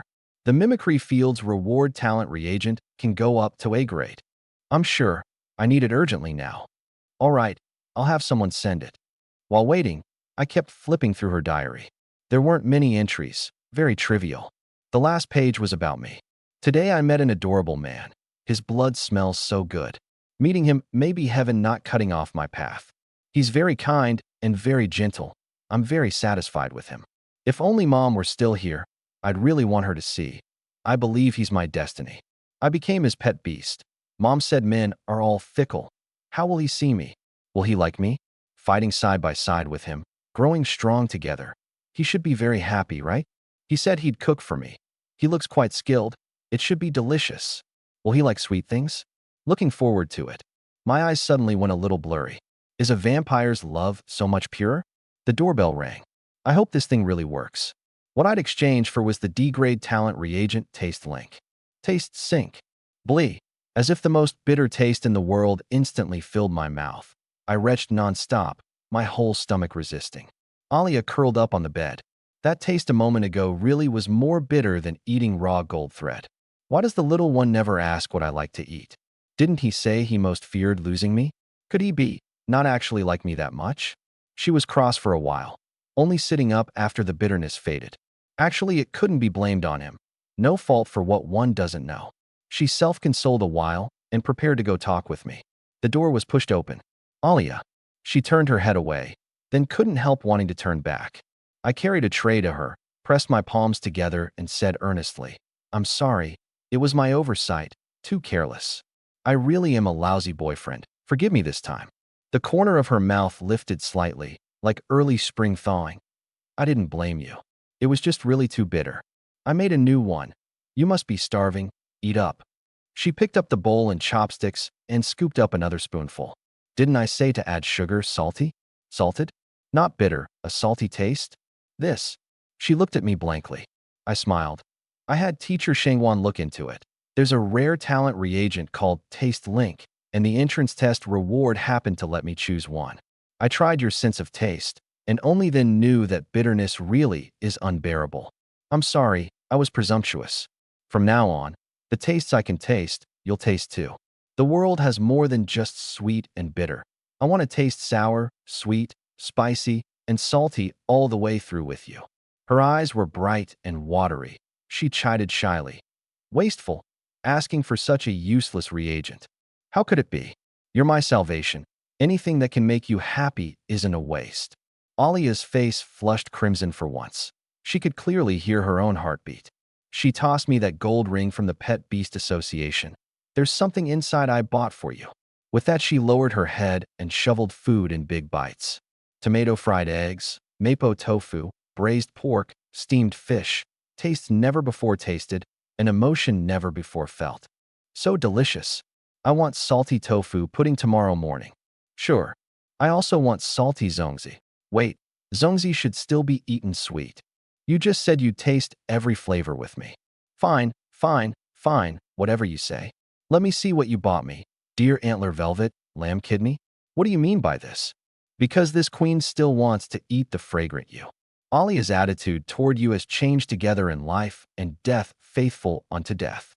The next day, sporting big dark circles, my legs trembling. I regretted it. Should have switched to the stamina-enhancing reagent after all. It wasn't entirely down to replenishing Alia's blood. There was also the exhaustion of a whole day busy moving into the new home. A-grade and above students were all assigned detached villas. Alia's house was especially large, covering over 2,000 square meters. No wonder S-grade students were allowed to form squads. Wouldn't you need to assign a few servants first? Also, after my mental power breakthrough, I could contract a second pet beast, but I had no leads yet. With Alia, I couldn't fancy anything too weak. Better go to class and hear the teacher's advice. My theory in beast taming studies was zero, all relying on brute force working miracles. Besides the credit system, the school also had a large and small class mentor system. One open class every morning, mentors teaching privately the rest of the time. Mentors were divided into 3 tiers: silver emblem, gold emblem, star emblem. My mentor was naturally Dean Shengwan Ling, a star emblem mentor in name and reality, and Monday morning's open class was hers too. Walking into the classroom with Alia, the whole room fell silent. Everyone's gaze fixed on this figure who'd stirred up the entrance test. "That's Suyu." "Yes, and isn't the one beside him Senior Alia? The one they talked about online?" "It really is." I was a bit puzzled. Why did everyone act so familiar with me? I found a seat at random and sat down, scrolled the web before class, and my face sank. My story was everywhere. Beast taming genius once in 4,000 years. Please, has the whole history of beast tamers even been 100 years? The video of me beating Wang Hongxi had spread too. Wait, the earlier stuff I could bear, but why is my dad doing media interviews and even endorsing Xingdong Fong to become a gold medal instructor? The key is the endorsement's wrong. That's a culinary school, not an education school. Seeing the photoshopped image of him in a chef's hat, I really couldn't hold it together. I used to be on the front line of gawking at others' drama. The result: today it's my turn to have the house collapse. Shangwan Ling walked into the classroom, and the discussion subsided a little. The Beast College admitted 800 this term. My class 1 was the top class, 76 people, including me 2 S-grade students. The rest, all A-grade. Shangwan Ling said, "Students, welcome again to the Beast College. From now on, I'm your dean. Come to me anytime with questions. Now let's talk about what everyone cares about most: how beast tamers and pet beasts should cultivate, and what mental power and realm represent. Student Lu Xian, you come from the Lu family, a beast-taming clan, and should know a fair bit. Willing to share?" Lu Xian, the Beast College's other S-grade student, directly invited to enroll without taking the entrance test. She wore a fresh high ponytail and a chiffon polka-dot dress, with the air of a wealthy young miss. Even I couldn't help looking a couple more times. My performance yesterday was plain to all, and Shangwan Ling also meant to let Lu Xian show her stuff. Going forward, these two would have to carry the banner for the Beast College's freshman year. Lu Xian nodded lightly. In the first 4 stages, awakening, extraordinary, metamorphosis, nirvana, a beast tamer's realm is all driven by the pet beast's breakthroughs. Only after nirvana does the human himself come to possess a magic circuit and birth power of his own. Realm represents bodily energy, mental power represents spiritual energy. The two complement each other. To contract more pet beasts, you must break through in mental power, and mental power is extremely hard to cultivate. The currently known methods are only to kill a special void spirit race in the demon dungeon and take its void spirit heart, or to force one's own spirit at the threshold of life and death. The major beast taming university's demon dungeon mimicry fields can raise a person from spirit source realm to spirit stream realm. I hear this is technology learned from the demon races in the demon dungeons. The crowd nodded repeatedly. Everyone's understanding of mental power and realm was quite shallow. Lu Xian's theoretical reserves and warm sharing earned her quite a bit of goodwill. Shangwan Ling smiled. Well explained. In short, besides blood food and combat, pet beast cultivation can also be raised through special talents. And for a beast tamer wanting to grow strong early on, besides one's own realm, more crucial is contracting powerful pet beasts. Each rise of one stage in mental power lets you contract one more. Mental power's known realms are Spirit Source, Spirit Stream, Spirit Lake, Spirit Sea, Spirit Abyss, Spirit Domain. Early on you rely on the mimicry field's help. The road after that depends on your harvests in the demon dungeon. Reaching a topic I was interested in, I asked, "Teacher, if I wanted to contract a second pet beast, what would you recommend?" The crowd sucked in a breath. Right. This guy's mental power was already raised to Spirit Stream Realm by the mimicry field yesterday. Though you didn't have to complete an S-grade task to get that reward, being a step ahead really was enviable. Shangwan Ling said, "Good question. Beast tamers mainly rely on the pet beast's combat power. Choosing a pet beast generally has a few principles. The first is the sequence number. This is the iron rule in the demon dungeon. It's not that a higher number always beats a lower.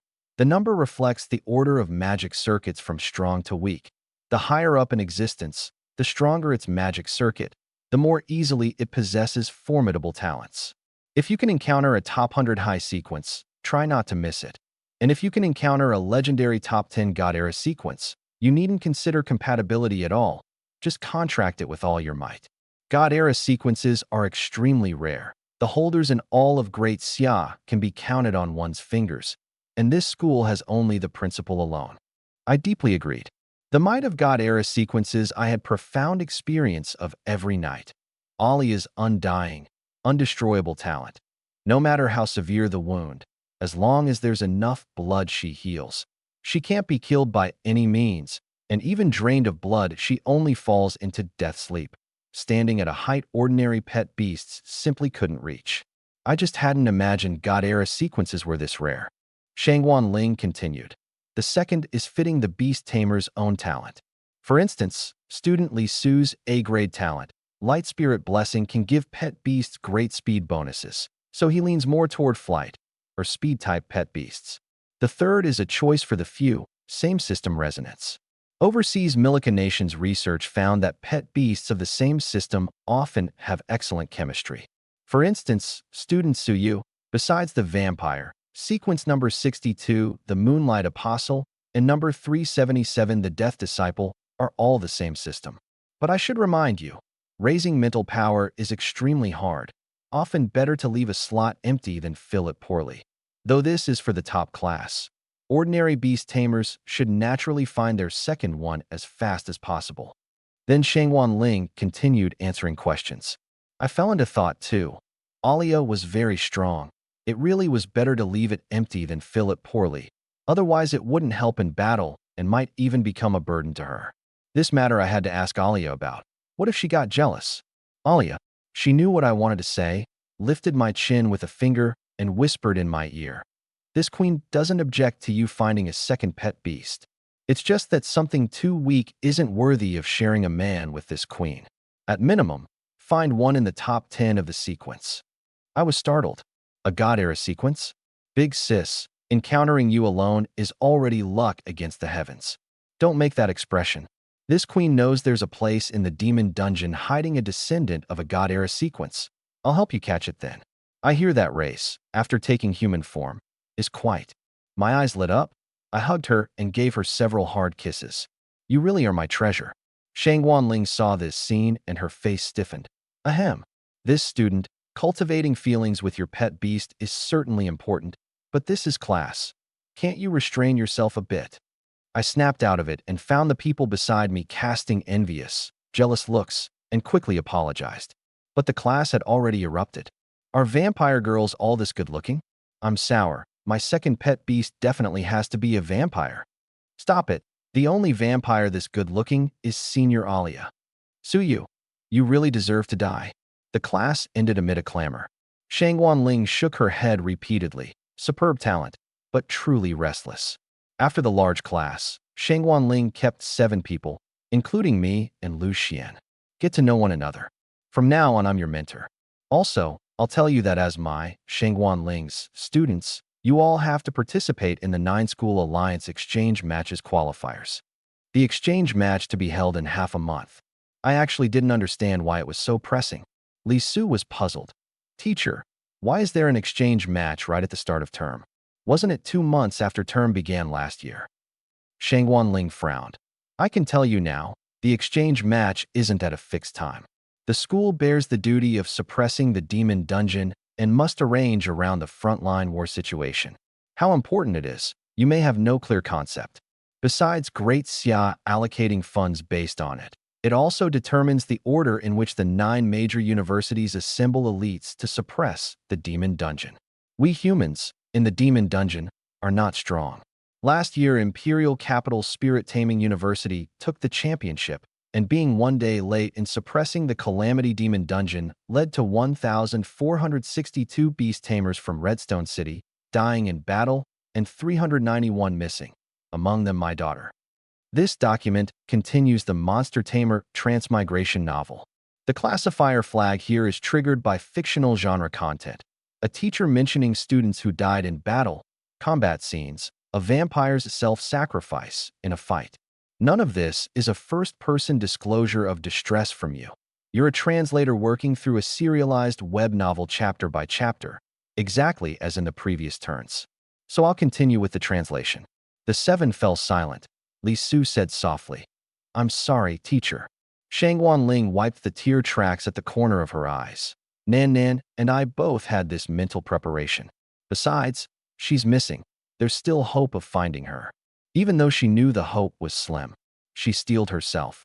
We're beast tamers. If we don't go, who will? You've all heard about Sakura Nation's situation the other day, right? The crowd nodded. Sakura Nation had failed to suppress the Volcano Demon Dungeon. The Flame Demon race had rushed into the present world. 5 cities had been wiped out. The loss is incalculable. Shangwan Ling said, We Great Xia must repel the enemy within the demon dungeon. But who can be without a bit of self-interest? People all have closer and more distant bonds. We naturally hope to suppress our own Calamity Demon Dungeon first, and so do the other universities. It just so happens no single school has the strength to suppress a demon dungeon alone. Even resisting is a strain, so we're forced to adopt this method, pitting each school's ability to train warriors. Winner take all, loser accept defeat. The ins and outs of the 9-School Alliance exchange match. Only now did the crowd understand. I too couldn't help but admit that people really do have closer and more distant bonds. No wonder the school valued it so. This was no exchange match. This was a dirge soaked in blood and tears, a beast tamer's compromise between loyalty to nation and family. Shangwan Ling said with a touch of apology. Sorry, I said some heavy things. Introduce yourselves to one another. Going forward, you'll be comrades on one team. The 7 gave their names: Suyu, Lu Xian, Li Su, Wei Gang, Chen Mingming, and Jishui, Jiang Xinyue. Shangwan Ling said, Forcing you onto the battlefield this early is the incompetence of our generation. But I hope that one day, the Demon Dungeon's threat can be ended in your hands. Great Xia's annual budget invested in beast tamers has exceeded 10% of the total budget. You should understand what this means. If not for universal beast taming adding more laborers, I'm afraid. The 7 nodded. This meant Great Xia had done everything in its power. Shangwan Ling shook her head. Enough of that. Let me explain the qualifier rules. Each of the 5 colleges selects people to participate. Combat and our Beast College get 10 slots each. The other 3 colleges 12 total. There are also open tryout slots, not limited by college. All may register, 16 in total, 48 people altogether. Then it's single elimination, with same class avoidance. ultimately selecting 8 to represent the school in the 9-school alliance individual matches. S-grade students get a bye in the first round but must win at least 2 matches. In addition, there's a 7-on-7 team battle. Each college picks one squad, and the winner represents the school in the 9-school team battle. The rules were simple. Time waited for no one, and the participants had to be decided quickly. Shangwan Ling looked at the 7. I'll do my best to coach every one of you, and you should exchange a lot too. Also, pick a captain. The 7 looked at one another, their gazes finally falling on me and Lu Xian. And Ji Shui said, only you two are S-grade students on the team, so it's definitely from you two. Li Su and the others nodded, no objection. They'd all seen the video of Alia and me. The 5 admitted they couldn't match that kind of shock. Lu Xian could be specially recruited, and her family seemed quite formidable too, so naturally she was qualified. Shangwan Ling looked at the two of us. Su Yu, Lu Xian, what do you think? Lu Xian shook her head. I only arrived today. I don't know much about classmate Su. I said too. Teacher, you decide. Shangwan Ling said. Then the Abler goes first. Won't a match between you two settle it? And being captain has quite a few perks. Don't you really want to compete a bit? This proposal immediately won the unanimous approval of the other 5. Lu Xian and I exchanged a look and finally agreed. Fine. Come on, to the arena. Shangwan Ling led everyone to the arena and briefly explained the rules. Wound the pet beast so it can no longer fight, or knock it off the platform, and you win.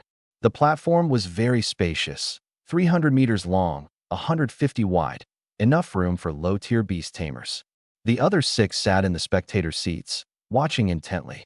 Lu Xian said from far off, I hear classmate Su is extraordinary realm?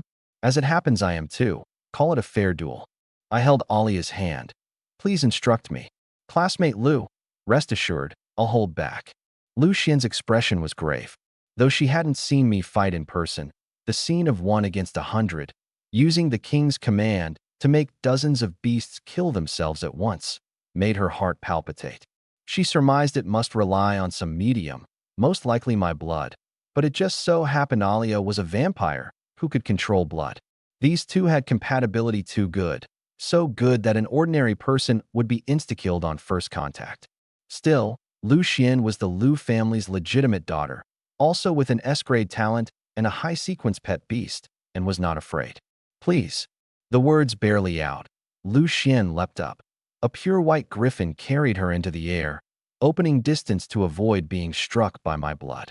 The griffin was snow white all over, yet had 2 heads, one of light, one of holy flame. Sequence number 63, Twin-Headed Griffin, a powerful race from the Imperial Capital's Eternal Calamity Demon Dungeon. Each one's attribute differed. Once they gathered in flocks, numbering in the thousands, it was instantly a heaven-destroying, earth-extinguishing magic carpet bombing. After taking human form, the 2 heads were like a conjoined person, not good-looking, so they generally didn't take human form voluntarily.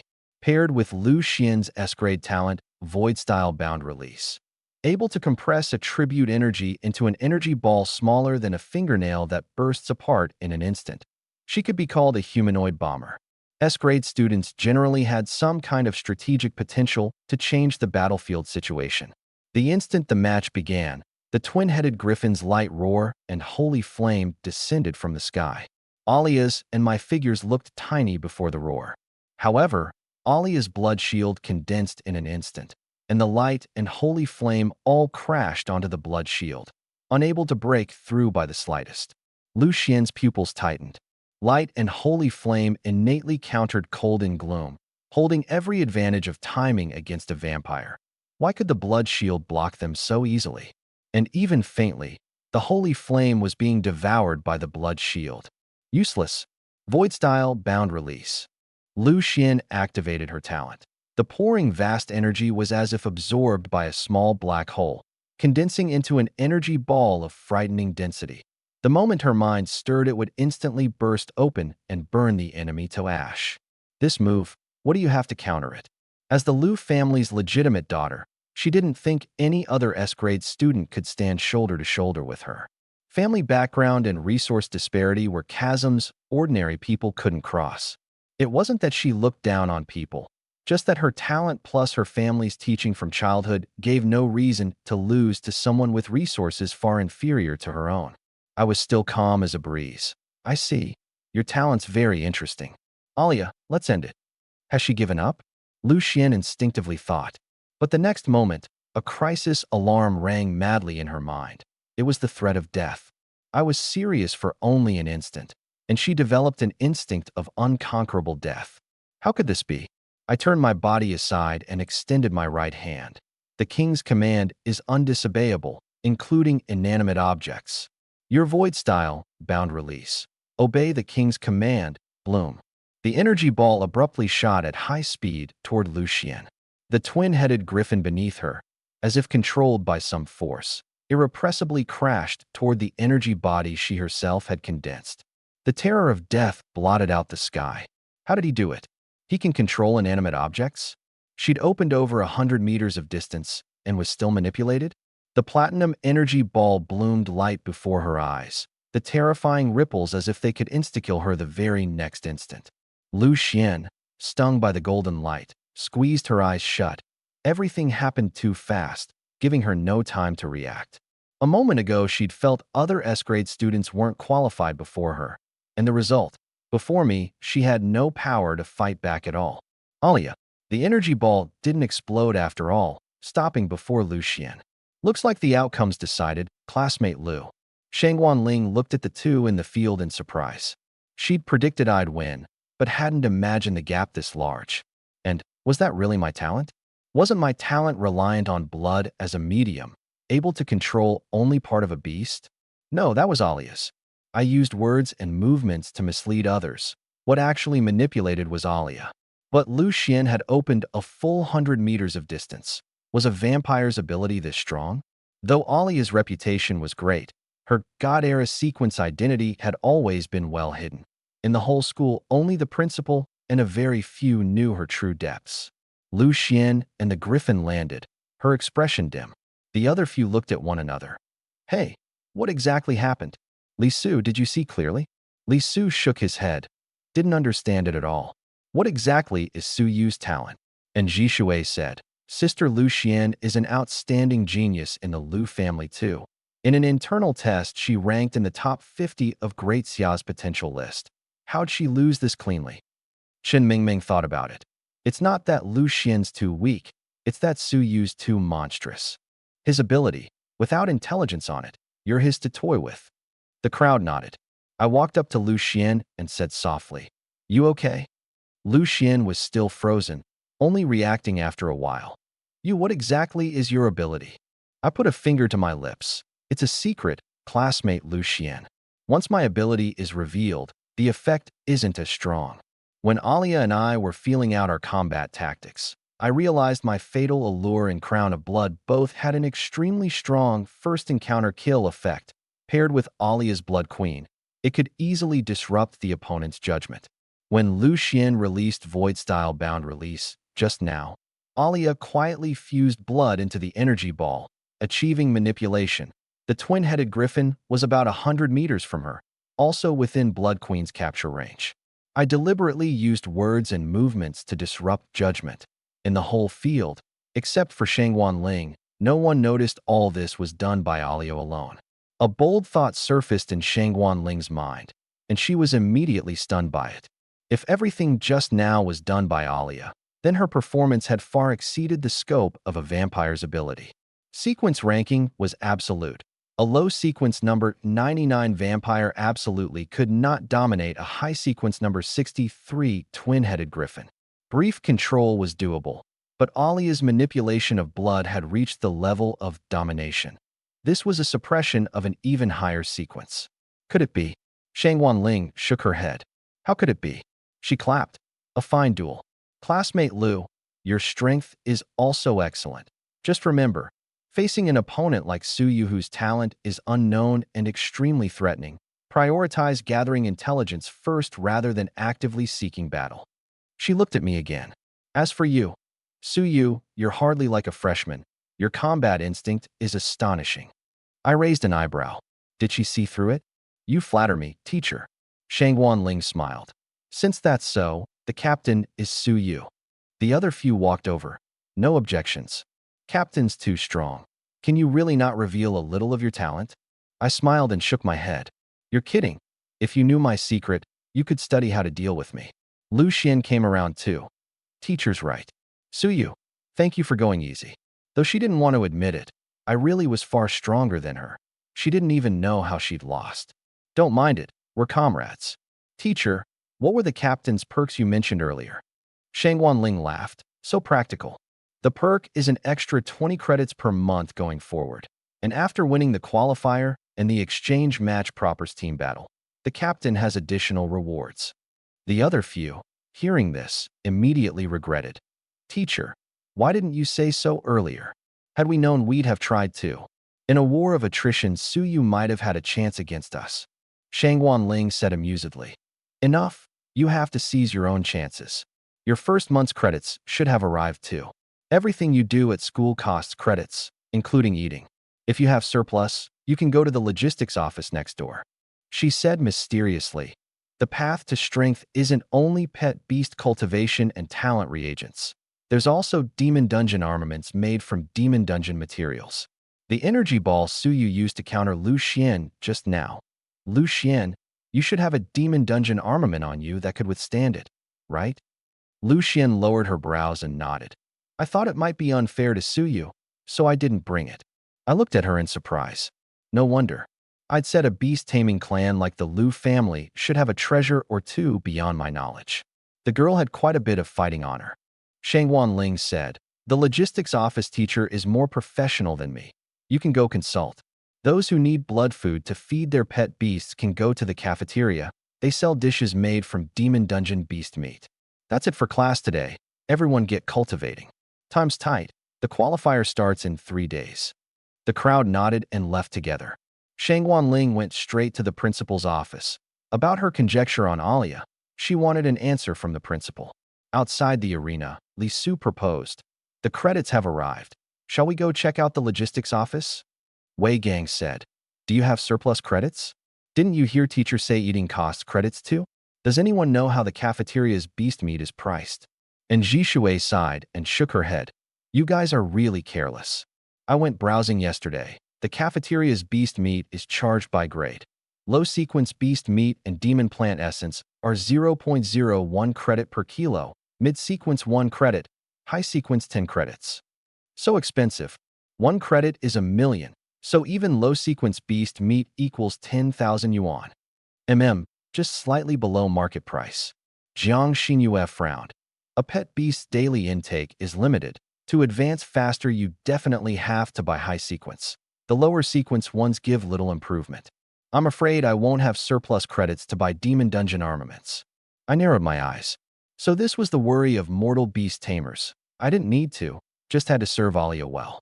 In the end, only Lu Xian and I decided to go take a look. The other 5 went to the cafeteria. The atmosphere on the way was a bit stifling. Lu Xian finally came over on her own and took my hand. Suyu, can you tell me? Where exactly did I lose? I can exchange credits for it. I guarantee I'll never tell. You can even have a contract-type pet beast put a contract on me. Lu Xian could accept defeat, but couldn't accept losing without knowing why. Everyone was an S-grade student. Everyone had an S-grade talent. Her family background nearly crushed mine, and the result was being insta-killed, making her look like an idiot. Before I could speak, Alia first flicked away Lu Xian's hand. If you want to ask, just ask directly. Don't use that as an excuse to casually touch this queen's man. Lu Xian paused, her face reddening. I didn't mean that. I smiled. All right, I definitely can't tell you my ability, but you did make a big mistake just now. Your griffin's attack and your talent. The coordination was all decent, but you forgot. The griffin's roar struck Alia's blood shield first. And your void-style bound release is like a small black hole. Its gravity extremely strong, yet it also has a flaw. Alia exploited it in reverse, decomposing blood into a state invisible to the eye and fusing it in. So, you get it now, right? Lu Xian was greatly shocked. I see. It wasn't that I was commanding an inanimate object. That was just camouflage. No wonder the void-style bound release got manipulated. I'd actually obliquely revealed a bit of my ability. Call it a favor I owed and now repaid. Lu Xian nodded in thanks. Thank you. As compensation, let me give you a ghost grade demon dungeon armament. Ghost grade? I was puzzled. Lu Xian smiled. Looks like classmate Su hasn't come across demon dungeon armaments. Have the logistics office teacher explain. Let's go together. Demon dungeon armament. No need to ask. Anything beyond my knowledge was surely absurdly expensive. The young miss gave it away just like that? Are beast taming clans all this loaded? I looked at Alia again. She said helplessly, "Don't look at me. I don't understand either. What I use is all specially configured by old Ning, and it was all destroyed in the demon dungeon last time." Lu Xian nearly twisted her ankle hearing this. Old Ning? She means the principal, right? Ning Hanwen, who'd touched the holy domain realm, a living legend, whom even her father had to defer to. She'd long heard this genius senior was the principal's personal disciple. The relationship really wasn't simple. The three came to the logistics office. Lu Xian came bouncing up to the logistics office teacher. "Uncle Bai, I've come to see you." The corner of my eye twitched. Big clans really make friends widely. She even knows the teacher in charge of logistics. Logistics was a solid, cushy post. Whoever could do this job was no ordinary person. The logistics director by Ruhui, a white-haired little old man, was surly seeing Lu Xian. "Where's the thing old Lu owes me? Doesn't dare come himself. Since his daughter. Don't tell me he doesn't plan to repay?" Lu Xian smiled apologetically and said a few soft words before he cooled off. After seeing Alia and me, his expression turned solemn. That dried well-like gaze rippled slightly, and he finally relaxed. "So the little vampire chose you in the end." These words had a hidden meaning. He seemed to recognize Alia's true body. I cupped my hands. Student Suyu greets teacher Bai. Bai Ruhui sized me up and nodded slowly. For her you'd rather give up an A-grade talent reagent worth over 100 million for just a D grade. I can tell you're a decent master. Alia's face reddened slightly, and she stood behind me. I suddenly understood. Talent reagents were distributed by logistics, and with Bai Ruhui understanding vampires, knowing about yesterday was perfectly normal. "Speak. What did you come for today?" Lu Xian tugged him.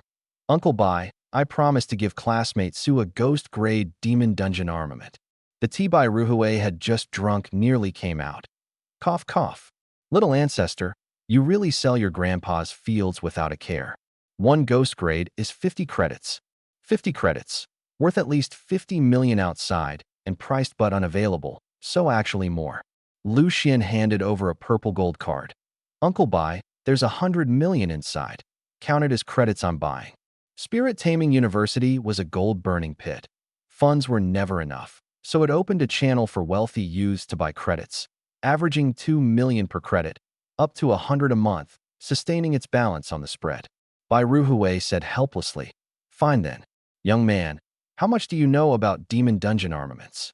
I shook my head. "I don't understand them." "Then let me explain from scratch. So-called demon dungeon armaments are special armaments humans make from body parts of beasts, demon plants, and undead they kill in the demon dungeon. Powerfully potent, no less than pet beasts, but with side effects. The stronger the armament, the bigger the side effect. From low to high, they're divided into beast grade, ghost grade, dragon grade, demon grade, god grade. Below Nirvana realm, you can only use beast grade and ghost grade. Mid-tier beast tamers can use dragon grade and demon grade. Only high-tier ones who've broken through samsara can use god grade. The school also supports you going to hunt materials and bringing them back. The processing fee is only 10 credits, and selling to logistics even subsidizes credits. Don't mind the price. A ghost-grade armaments material can take a missile head-on." I nodded, much clearer inside. A beast tamer's combat power was made up of 3 parts: one's own realm, pet beasts, and demon dungeon armaments. Lu Xian was generous in her gesture, probably with a mind to winning me over too. Money was just numbers to a big clan like hers, and she was never stingy with friends worth befriending. I didn't mind. These credits really weren't enough to spend, one ghost grade costing 50. Just as I was about to carefully select an armament, footsteps came from outside. A man in school uniform, over 1.9 meters tall, drenched in blood, walked over. On his left shoulder, he carried a fire-red sharp spear. On his right, a pair of giant triangular wings, like wyvern wings. His face covered in blood, he grinned. "Teacher Bai, Don't clock off yet. Help me see what armament this shrieking wyvern's dragon wings can make. Oh, an unfamiliar face, this year's freshman. Bai Ruhui put on a watching the show expression. Suyu, how unfortunate. Your first formidable rival is back. Formidable rival? Who's he? Mu Changwei, sophomore, Metamorphosis Realm Beast Tamer, a member of the Blood Spirit squad the little vampire was originally in, and one of the S-grade students pursuing her too. I turned to look at Mu Changwei. The two of us met eyes, both full of curiosity. Mu Changwei walked forward. I was just wondering when I'd get to meet you. Made a trip to the demon dungeon, and came back to hear you'd snatched away our captain. That grim air was plainly someone used to slaughter. Suddenly, I sensed the malice in his eyes. Mu Changwei's right fist whistled in. I flashed back, the fierce fist wind nearly grazing the corner of my eye. Before this, Alia's face went ice cold. The wyvern blood soaking Mu Changwei obeyed Blood Queen's summons and tightly bound his shoulder. He could actually dodge? Already at extraordinary realm, Alia said coldly. What do you want to do to this queen's man? Mu Changwei saw Alia behind me and said with heartache, Captain, don't say such hurtful things. It's just, the current me doesn't feel I'd lose to you, Captain. Fresh from slaying the wyvern, his arrogance was on full display. He didn't put me in his eyes at all. I brushed off the blood that had spattered on me and chuckled. I thought the one who came back was some fierce character. Turns out just a good-for-nothing who's smug because someone else dropped in realm. Mu Changwei's face changed. What did you say? What? Did I get it wrong? I glanced lightly. Going by how Alia never once mentioned you while by my side. You're clearly just a trifling little character in her eyes. Your words just now prove this too. When she hadn't dropped in realm, you wouldn't have dared talk like this, right? As if struck on a sore spot, the corner of Mu Changwei's mouth twitched. The gunpowder between the two grew thicker. Lu Xian asked softly, Uncle Bai, is he one of the Blood Spirit Squad's 7 Blood Spirits? Bai Ruhui nodded. The Blood Spirit Squad is a genius team of all S-grade students. The other 6 were all solidly trained by the little vampire. Only none of them won her favor. Even getting close was hard. Alia's feelings toward others were extremely faint, and she had no emotion toward this Blood Spirit Squad either. The only one who got special treatment was me. It was just that her face was too dazzling, her talent too strong, so pursuers, though knowing they had no chance, still wanted to be moths to the flame. Originally, no one had a chance, so their hearts stayed balanced, and then I cut in from out of nowhere. Mu Changwei, hearing in the demon dungeon that Alia had become my pet beast, had rushed back furious, leading to the scene just now. Lu Xian tugged by Ruhui's arm. Isn't this bullying? Classmate Su just enrolled. How can he compare to a 7 blood spirit who's cultivated a year? Hurry and stop them.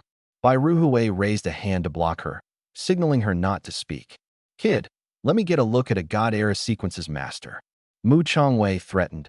Suyu, leave Alia. If you're a man, stop always hiding behind a woman. The captain isn't someone you're worthy of laying a hand on. I wasn't angry at all. Instead, I wrapped my arm around Alia.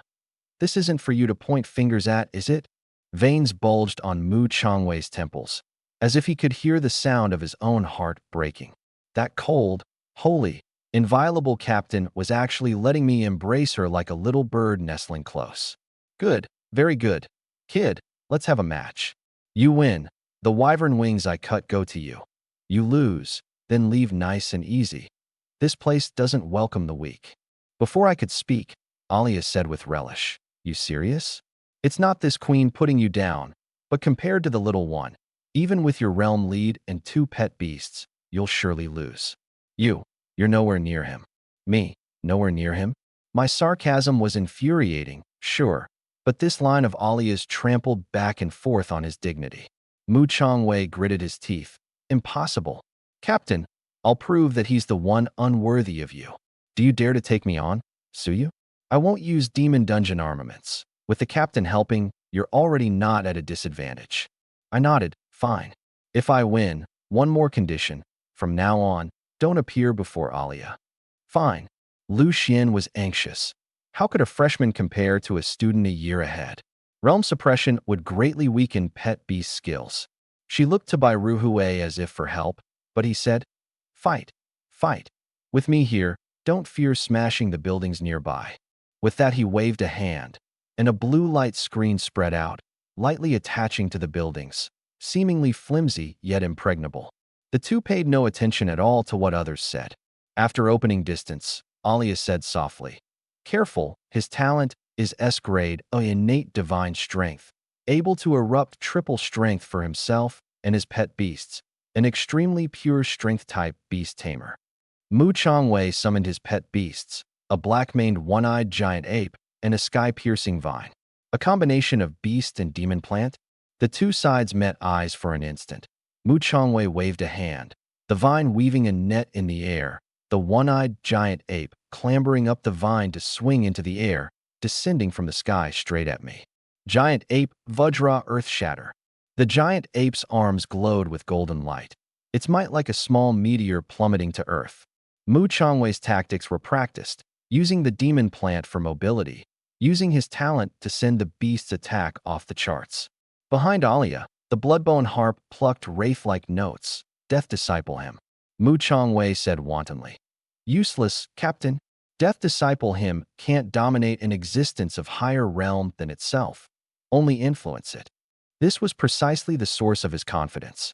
Realm suppression would lower an ability that originally dominated absolutely. Otherwise, how would he dare cross hands with Alia? Before, she could easily insta-kill him with Death Disciple him and Blood Queen. The wraith notes made the one-eyed giant ape briefly lose focus, but it wasn't enslaved. Watching the giant ape smash down, splitting heaven and earth, Alia condensed over 100 blood-colored spears and shot them up in volley. Bang, bang, bang. The blood spears were forcibly shattered by the 10,000 gene giant ape's arm. Realm was the purest advantage. The demon plant vine also spread around me, absolutely not letting me escape the kill range. Alia and I exchanged a look. Rare anger surfaced in those deep purple pupils of hers. She would absolutely not tolerate anyone attempting to kill me before her. The giant ape crashed down, and Alia met it head-on without the slightest fear. "Alia," Mu Changwei and I said in unison. That giant ape's might was enough to shatter everything. Alia wasn't a strength type. Why? Bang. Blood mist scattered everywhere. A 10-meter deep crater smashed into the ground. To take this blow, Alia's right arm was utterly mangled, the blood marks showing bone. The next instant, dazzling crimson light points healed everything. SSS-grade talent, immortality. The true progenitor of the blood race was undying and undestroyable, able to bestow the immortality trait on any existence. The over 100 blood spears shattered by the giant ape were likewise bestowed immortality and stabbed at the one-eyed giant ape from all directions. Mu Changwei's pupils shrank to pinpoints. No, his vines surged out to save it. In that instant, I didn't hesitate. I slashed open my palm and flung the blood toward Alia. She broke it down and wove it into 100 spears, driving them into the giant ape. Roar! The vines blocked most of them, but a dozen-odd blood spears still punched home, and the agony set the ape howling without end. For all its monstrous strength, it couldn't snap a single one of those fragile-looking blood spears. This was power that overrode the gap between realms. SSS rank, classed as Eternal Tier, found only in the God Era sequence. Mu Changwei stared at Alia in disbelief. What ability was that? Beyond the Blood Queen and the Death Acolytes him, how could she possibly have a third? In the moment his focus slipped, I stepped in front of Alia and gave a soft laugh. Sorry to say, the match is already decided. He snapped back and sneered. A clown hiding behind Alia's skirts has no business talking about who's won. I smiled, turning sideways and raising a hand. Because your pets are about to change masters. The king's command cannot be defied. I snapped my fingers. Beasts, kill him for me. Mu Changwei, just about to scoff, suddenly went cold. The one-eyed giant ape and the green fey vine had been severed from his mental link. The contract in his mind clouded over. He couldn't sense either pet at all, as if they'd become total strangers. His eyes went wide. How could my command possibly work on pets at the transformation realm? Wasn't realm suppression supposed to be absolute? The clown he'd assumed he could crush with ease was now, in some way he couldn't predict, standing over him. The one-eyed giant ape swung a massive arm and brought it down on Mu Changwei. Gritting his teeth, He layered his talent over himself and met it fist first. Crack. Dust and grit flew, and the clean snap of breaking bone rang out. The green fey vine obeyed me too, thorn tendrils crisscrossing the air and carving wound after wound into him. He couldn't work it out. What on earth was my talent? I taunted him. What's the matter? You look lost. Handy pets you've got, aren't they? I served his own tactic right back at him. The green fey vine sprouted countless tendrils and launched the ape skyward, only for it to plunge back down like a meteor. Diamond Earth Splitter. Boom. Mu Changwei vomited a mouthful of blood. Tough as his body was, facing a beast and a fey plant of his own realm working together was more than he could handle. Impossible. One Eye, Little Green. Can't you hear me? I gave a cold snort. They only answer the king's call. This is my talent, king of sequences. Every being in every sequence will bow at my feet. Nonsense. No such talent could exist. He assumed I was bluffing, a mind game. But if it was a bluff, how did he explain everything in front of him? The truth was, my realm really was below those two pets. But the crown of blood and fatal temptation worked differently from the Blood Queen. I wasn't dominating them. I was using blood to seduce them. They came willingly, so there was nothing to resist. The catch was the time limit. At the transcendent realm, I could probably only hold it for a minute. I looked down at him from the high ground. Nonsense, am I? Haven't your own pets already proved it? I'm the king of sequences. You're just a stepping stone groveling at the king's feet. If I felt like it, your pets could kill themselves right now. I lifted my hand as if I might bring it down at any moment. Mu Changwei was shaking with rage. By raw strength, he could thrash me with a flick of his wrist. Even Aaliyah, suppressed by the realm gap, would have to pull out her last trump card. It was purely my unknown talent that left him afraid to throw the punch lest he hit something he couldn't afford to. He hadn't lost, and he refused to admit defeat, least of all in front of Aaliyah. But reality left no room to dawdle. One Eye and Little Green mattered far more than his pride. I yield. You win. He forced the words out through clenched teeth. In reality, my crown of blood was at its limit too. If he'd held out a few seconds more, he might well have turned it around. Fighting above my realm was still too much for me. And this was only with Mu Changwei not using his abyss armament, won by playing tricks with my talent and leaning hard on the mind games. He just didn't know it. I released the control. Mu Changwei recalled both pets, his gaze heavy. He sighed, tossed the wyvern's wings to me. A bet's a bet. Then he shouldered his red spear and walked off, looking hollow. Lu Xian, who'd been watching, finally let out a breath. Uncle Bai, he won. That was one of the Blood Spirit 7, a second year. Only now did she realize how much I'd been holding back when we'd sparred. With every card on the table, Aaliyah and I could punch above our realm and beat one of the Blood Spirit 7. Bai Ruhui nodded. Not bad. The young man showed me a very rare talent. I sensed he'd seen through the whole thing, so I said, just a cheap trick. Strictly speaking, I didn't really win. He gave up on his own. Bai Ruhui chuckled. No need to play the world-weary elder. You went after what he had to protect. Mu Changwei realized that even if he kept fighting and won, his pets would end up dead or crippled. That's why he yielded. Don't worry, today won't get around. He's not the petty sort. It's just that the little vampire's charm is really something. What hot-blooded young man wouldn't be smitten? With her at your side, you'll have no shortage of people coming to make trouble for you. I took Aaliyah's hand. I'm not afraid. I'll deal with them as they come. All right, Teacher Bai, back to the abyss armament. What should I pick? What grade can these screaming wyvern wings be forged into? I'd come here today to choose equipment. Mu Changwei was just an accident. Still, it was a reminder. He was hardly the only rival who envied me. As word spread through the abyss, more and more people would come knocking. I needed to get stronger, fast. Bai Ruhui led Aaliyah, Lu Xian, and me down to the underground abyss vault. Dragon wings are usually forged into flight-type armaments, fairly rare, and just right for a beast tamer like you who lacks mobility. The Screaming Wyvern is sequence number 255. It can be forged into a ghost-grade armament. You two fight with blood, so it's best to choose a ghost weapon in the same system. He pulled a case from the vault. Pick it up and try it. I opened it. A thick, bloody reek spread out. Inside lay a blood-red longbow, its body carved with cryptic symbols. The moment I gripped it, information flooded into my mind. Abyss Armament, Twilight Longbow, Grade, Ghost, Ability, Blood Siphon. A target pierced by it is branded with a Twilight mark, becoming a mobile blood nest that can be drained at any time. Side effect: it hungers for blood, and when blood runs short, it will demand it from its master. Huh, sounds a lot like Aaliyah. Of course, that wasn't a thing I'd dare say out loud. Still, for me, that side effect might just be its greatest strength. Good piece. I'll take it. Teacher Bai, Aaliyah's old abyss armaments were all destroyed. Help her pick one too. This longbow and the wyvern wings are plenty for me. Lu Xian had gifted me a ghost-grade weapon. Mu Chongwei had thrown in the wyvern wings. I only had to pay a 10-credit forging fee, which left the rest of my credits to Armalia. Bai Ruhui stroked his beard. I can, but I wouldn't recommend it. Abyss armaments were developed to suit humans. We humans are sequence number 999, born without mana circuits, and that's exactly why our adaptability and plasticity are the highest. Pets are different.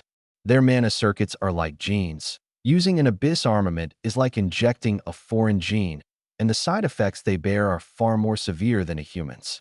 That set the little vampire used before was the principal's prized no-side-effect armament, the only one in the whole school. It clicked. Come to think of it, I'd never actually seen a beast tamer's pet wearing an armament. So that was why. Our human race has its advantages too. No mana circuits means enormous room to grow. Bai Ruhui took the work in hand himself, forging the wyvern wings into an armament with the skill of a top-tier abyss smith. They were a pair of pitch-black triangular wings, spanning about 3 meters when spread, wind element energy flowing through them, and a faint dragon's roar echoing within. I picked them up and the information poured in. Abyss armament, screaming dragon wings, grade, ghost, ability screech. The wings can unleash a tornado carrying a dragon's sound waves, piercing the hearing of everything within a set range. Side effect: the longer you fly, the louder the screech in your ears, the grudge of the slain wyvern. The armament connected, the black dragon wings beat and lifted me up, and with the twilight longbow in hand, I finally felt like a true beast tamer. No longer a man who could only hide behind Aaliyah and channel power from the shadows, but a warrior who could carve through the battlefield the way she did. After trying them out, I put the armaments away. Thank you for the guidance, Teacher Bai. Bai Ruhui smoothed his beard. Go back and train hard. After pets, abyss armaments are humanity's main means of fighting the abyss. You can hold your own against Mu Chongwei as a beast tamer, but if he brought out his abyss armament, you'd likely be no match for him. I nodded. After saying goodbye, Lu Xian and I headed back to the dorms. Lu Xian smiled. Classmate Su, thank you again. Compared to you, I've still got a long way to go. It was only in that fight with Mu Chongwei that I'd gone all out. With her, I'd pulled my punches far too much. I shrugged. She'd handed me a ghost weapon, and I'd gotten a full set for just a 10-credit forging fee. So of course I was gracious. I just got lucky with my tricks. Your abilities suit large-scale combat far better than mine, classmate Lu. Lu Xian laughed. Then I'll be counting on you for guidance from now on, Captain. Wait, Captain, this is the girls' dorm. I tugged Aaliyah along. Sorry, but I really do live here.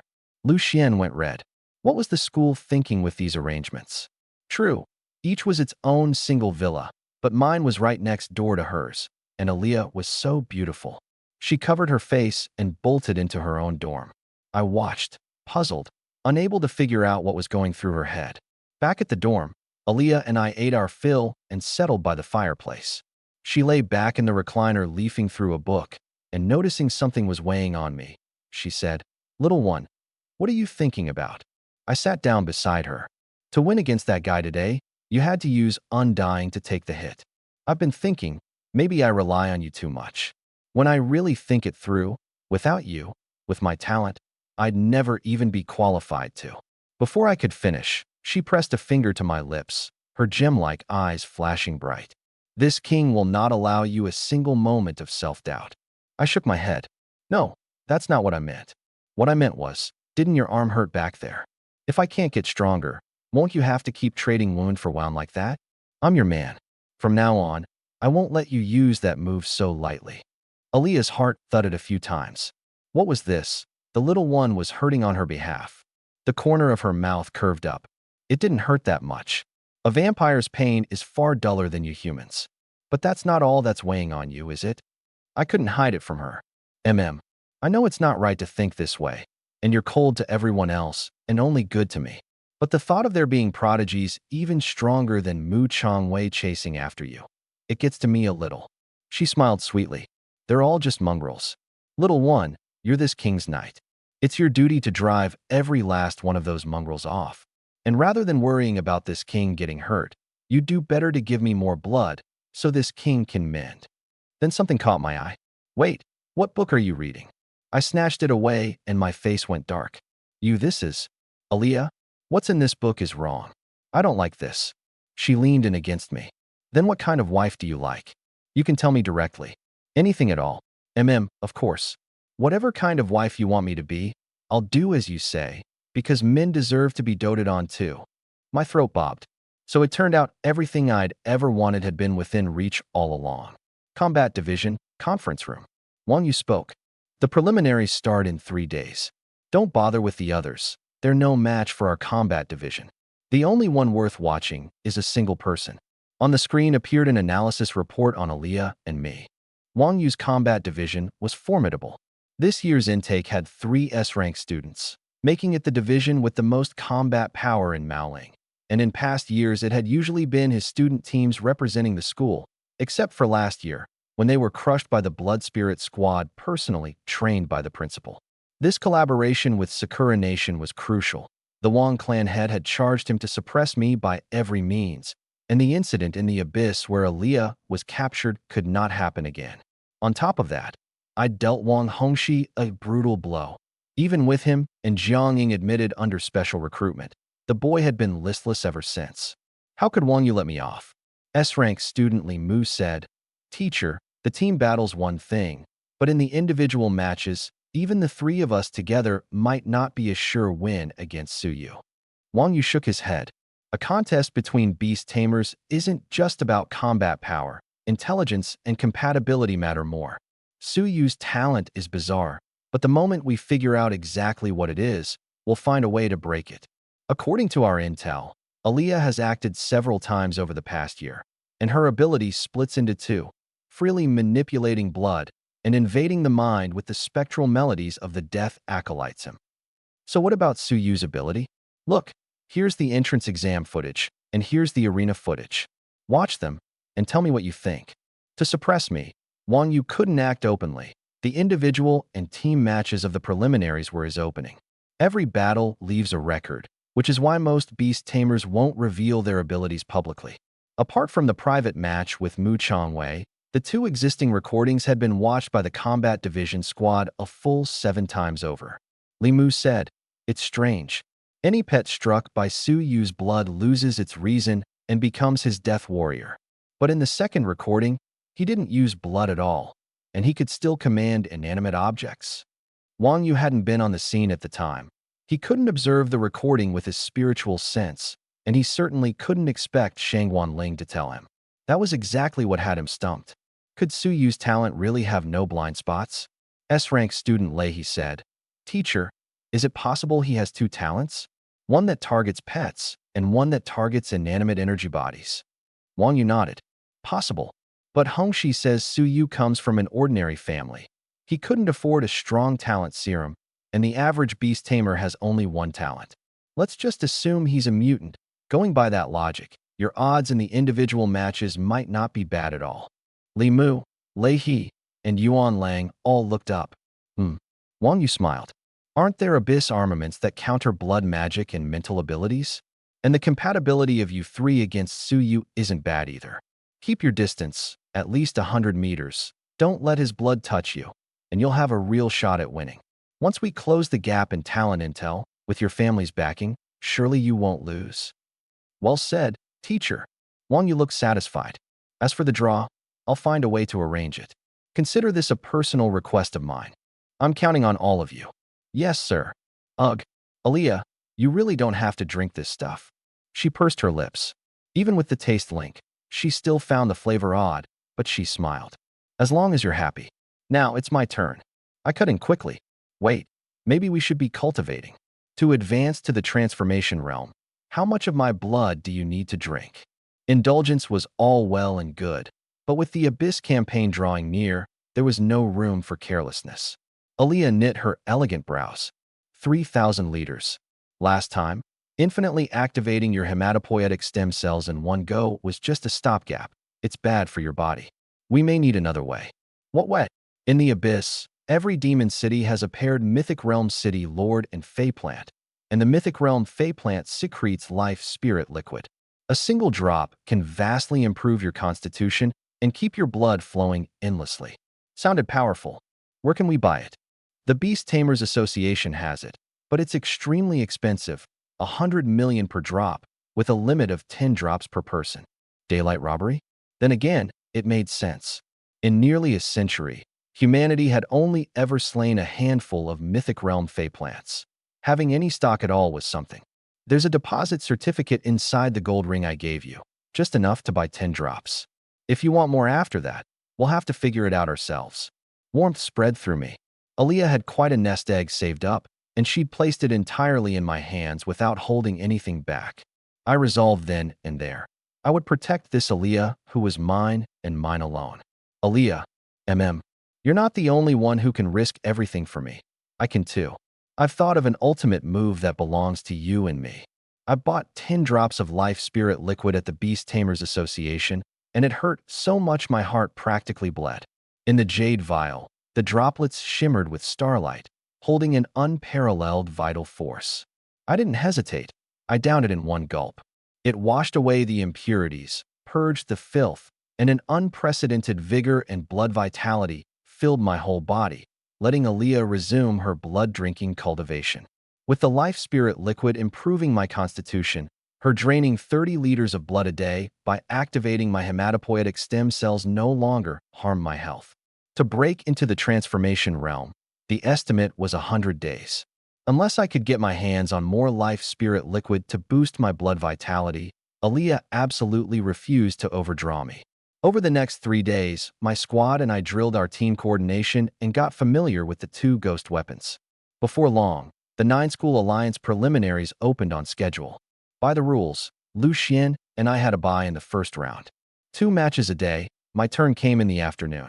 Unlike past preliminaries, this one was broadcast live to the entire public.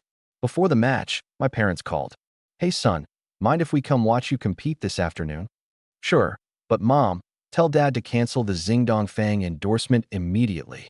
Is that something a person should be endorsing?" I'd finally built up a bit of a reputation, and it had all been hijacked by the Xingdong Fang Culinary Institute. Unacceptable. My mom's laughter came down the line. "Oh, come on, your dad's thrilled about it. They offered our family a solid 8 figures." I hesitated, then shook my head. "Really no? Mom, if you two are short on money, just tell me. My subsidy alone is 100 million a month. And this tournament's broadcast to the whole public. I can't have it tarnishing my glorious image. Even if you won't think of your son, think of your daughter-in-law. She's thin-skinned and couldn't bear it." I trotted out Aaliyah, and at last my parents agreed. Once you become a beast tamer, money really does stop mattering. In the morning, Lu Xian and I watched the matches of the students in our group. I have to say, even though they weren't S rank, their talent was outstanding. All 5 advanced smoothly. In the afternoon, Shangwan Ling came back with the draw results, her face grim. Li Su asked, "Teacher, what's wrong?" She handed over the results. "Average luck. I'm not worried about the others. It's in Ji Shui and Su Yu. Little Lin, you're up against Li Mu, an S-rank student specially recruited into the combat division this year. Su Yu, your opponent, is also a combat division S-rank, Lei He. Leahy was said to be a lightning-type beast tamer who specialized in speed. Bad compatibility for me. Lightning types are known for speed and destructive power. If he was fast enough to dodge my blood's pursuit, my talent would have nowhere to apply. The reason I'd had the advantage against Mu Chongwei was that my compatibility hard-countered melee-type beast tamers. I said, "Don't worry, teacher, I've got a plan. It's classmate and I'm concerned about. If it can't be done, don't force it. Because of me, the combat division might." I'd long since made an enemy of the combat division dean, and there was no guaranteeing he hadn't meddled with this draw. I'd also heard Wang Hongxi and Jiang Ying had been specially recruited. There'd be no shortage of conflict ahead. and Jishui clenched her fists. I'll give it my best shot. Soon, cheers came from the arena screen. Match 1. Li Mu versus Jishui. Both competitors, please take the field. And Jishui stepped out, tense. Shangwan Ling said, watch closely. The biggest rival in the team battle is the combat division. That Li Mu is said to be the most outstanding freshman in our school this year, third on the Great Xia potential rankings. When the time comes, he'll probably fall to you to deal with, Suyu. In the spectator stands, my gaze sharpened.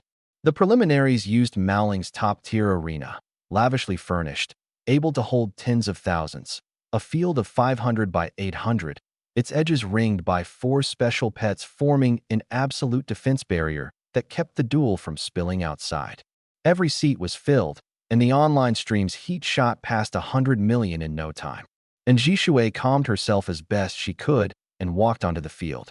Over these 3 days, she'd spent every credit she had on high-sequence beast meat just to push herself to the transcendent realm before the match.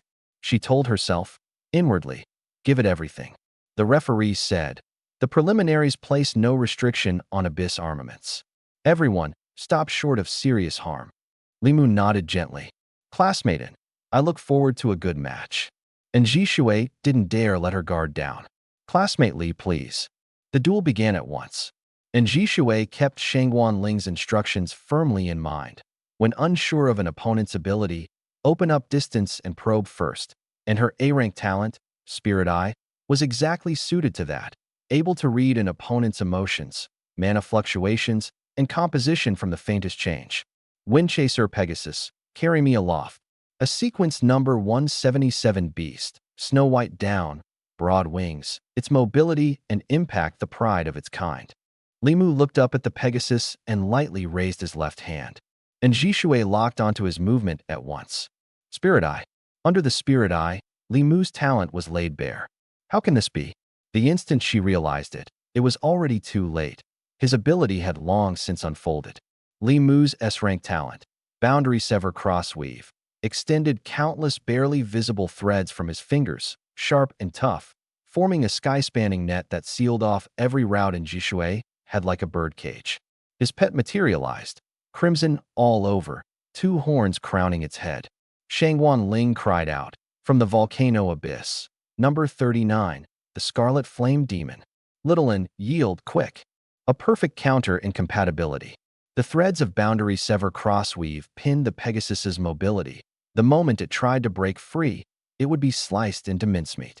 The Scarlet Flame Demon's blazing breath sent waves of heat racing along the threads. Demon Flame burns the sky. Boom. Scarlet-black demon flames spread along the threads, reaching in Jishui's side in an instant. Knowing she was outmatched, she quickly raised a hand. I.e.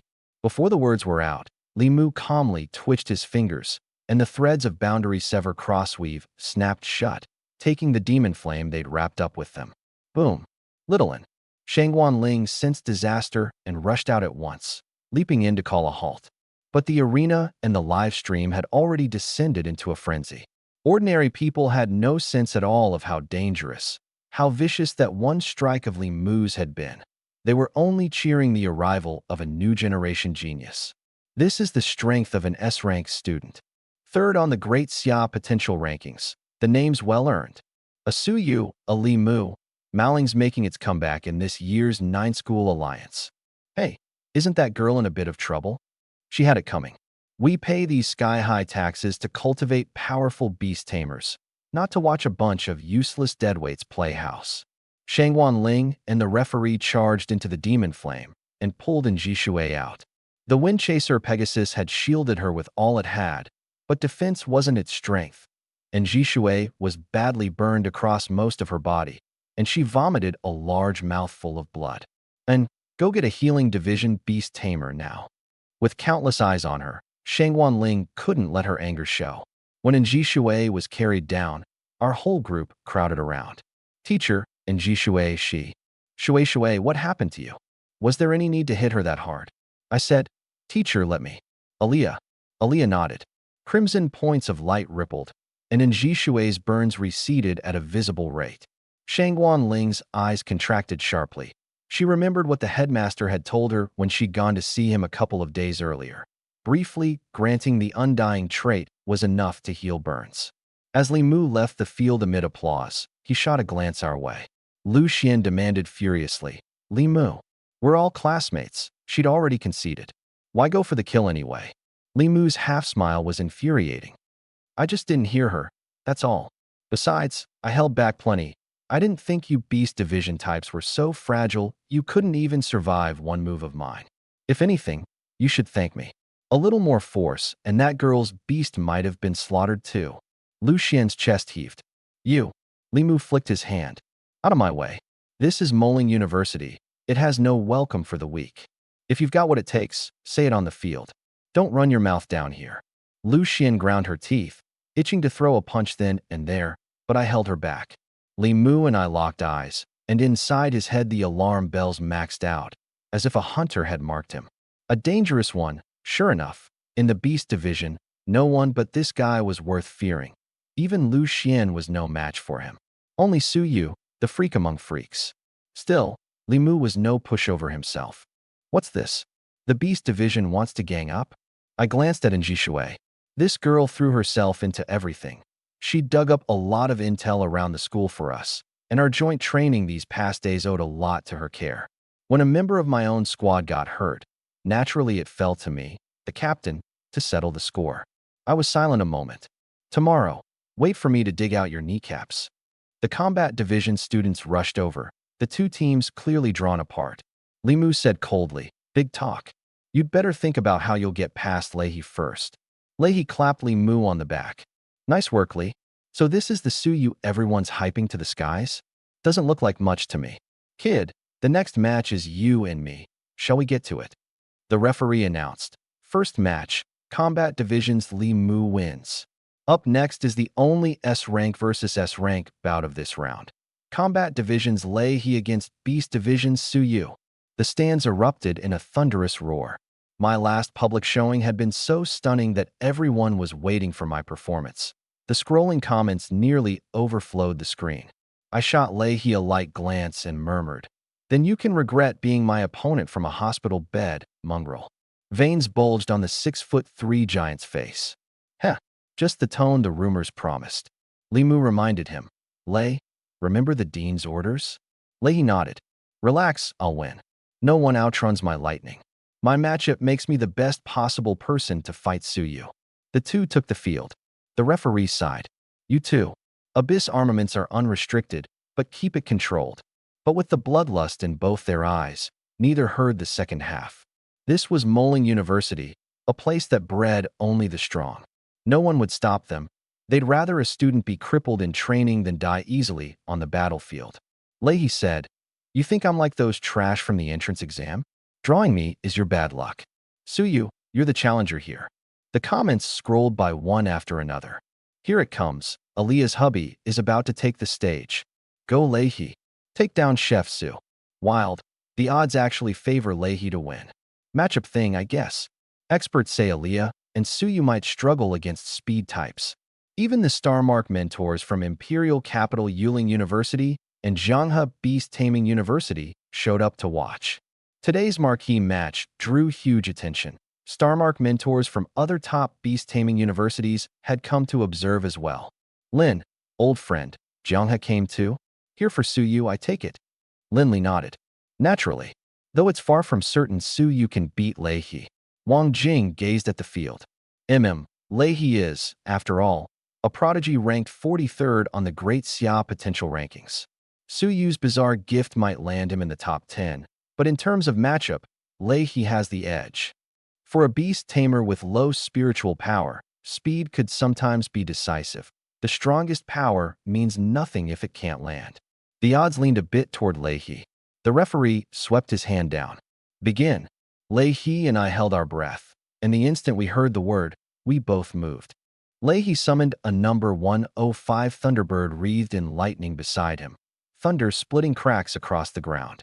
His S-rank gift, Lightning Flash, made him immune to lightning damage and let him accelerate by riding the lightning. At the Transcendent tier, his Thunder Flash could already break the sound barrier. Bang! The air cracked as he turned into a bolt of thunder, echoing back and forth with the Thunderbird, carving two annihilating arcs of lightning straight at me.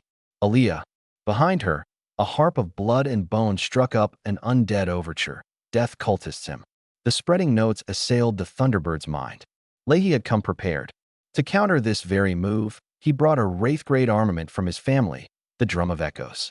Thud! A dense barrage of drum beats neutralized the death cultists him as much as it could.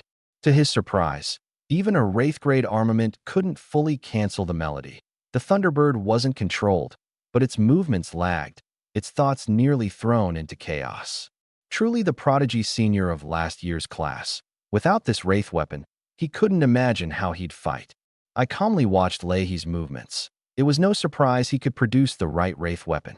When Leahy turned to lightning, even my Spirit Stream Tier's spiritual sense could catch only afterimages. A genuinely awkward matchup. Lightning flashed.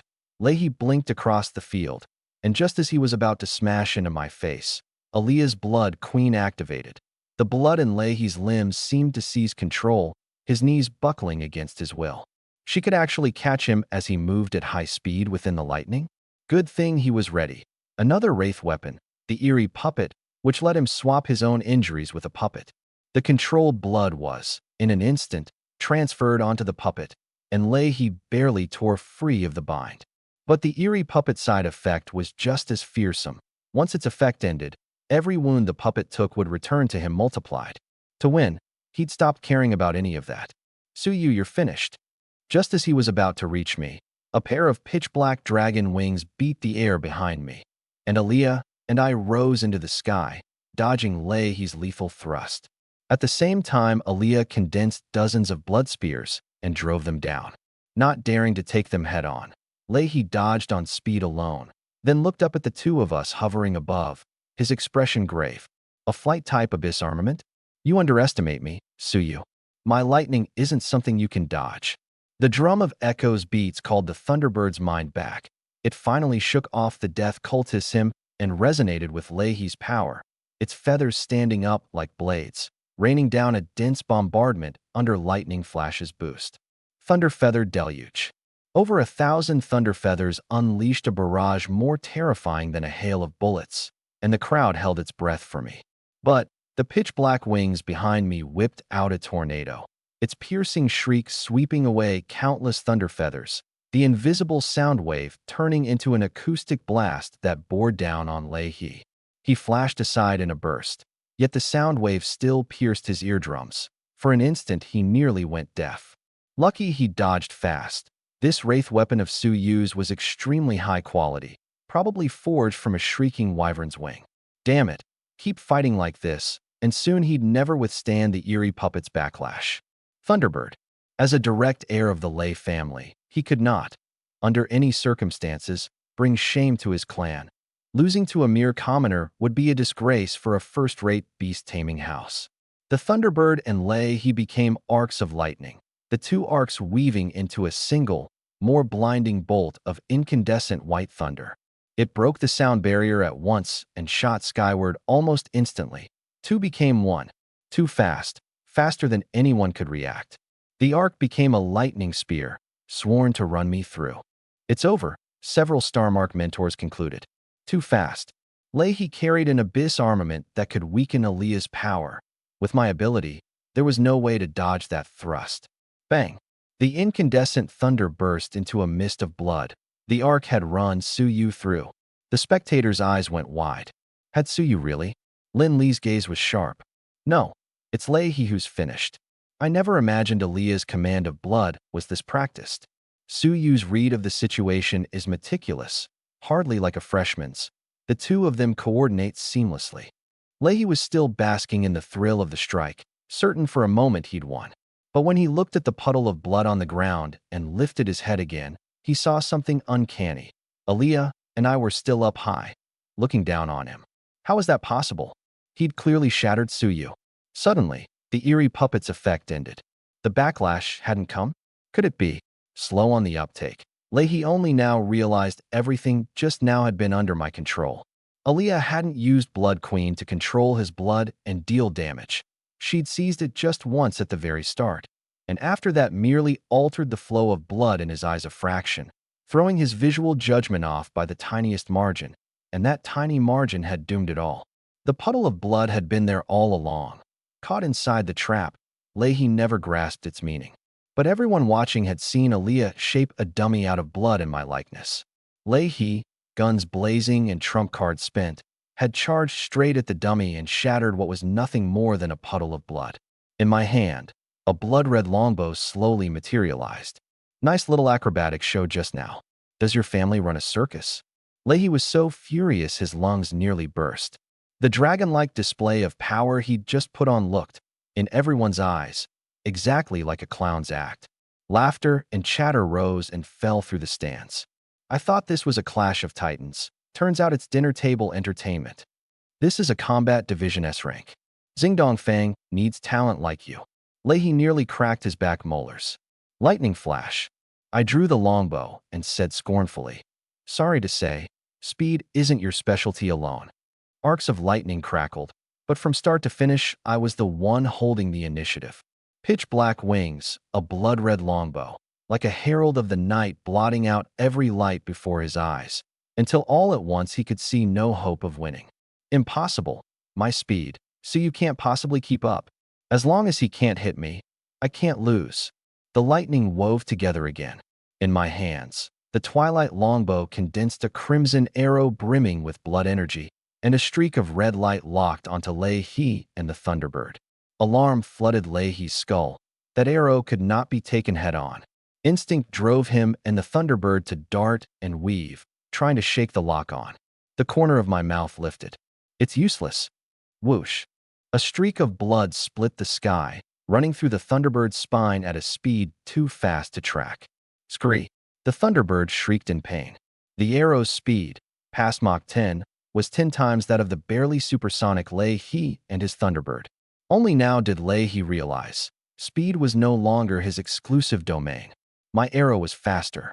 Pale blue blood dripped from beneath the Thunderbird, leaving 2 arrow holes. Leahy glanced back, saw no fatal wound, and let out a breath. So this wraith weapon boosted speed but weakened attack power? That junk bow of yours looks scary enough, but a shame. It's too weak. Suyu, if that's the extent of your skill, just yield like a good boy.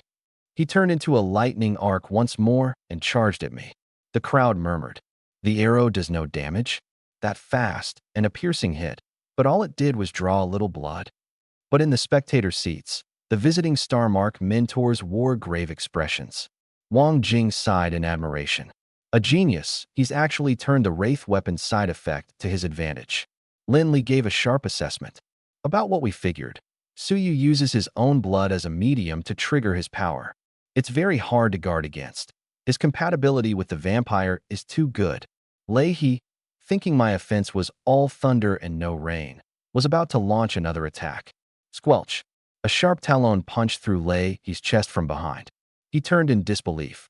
The one who'd struck was the Thunderbird? The whole arena fell dead silent.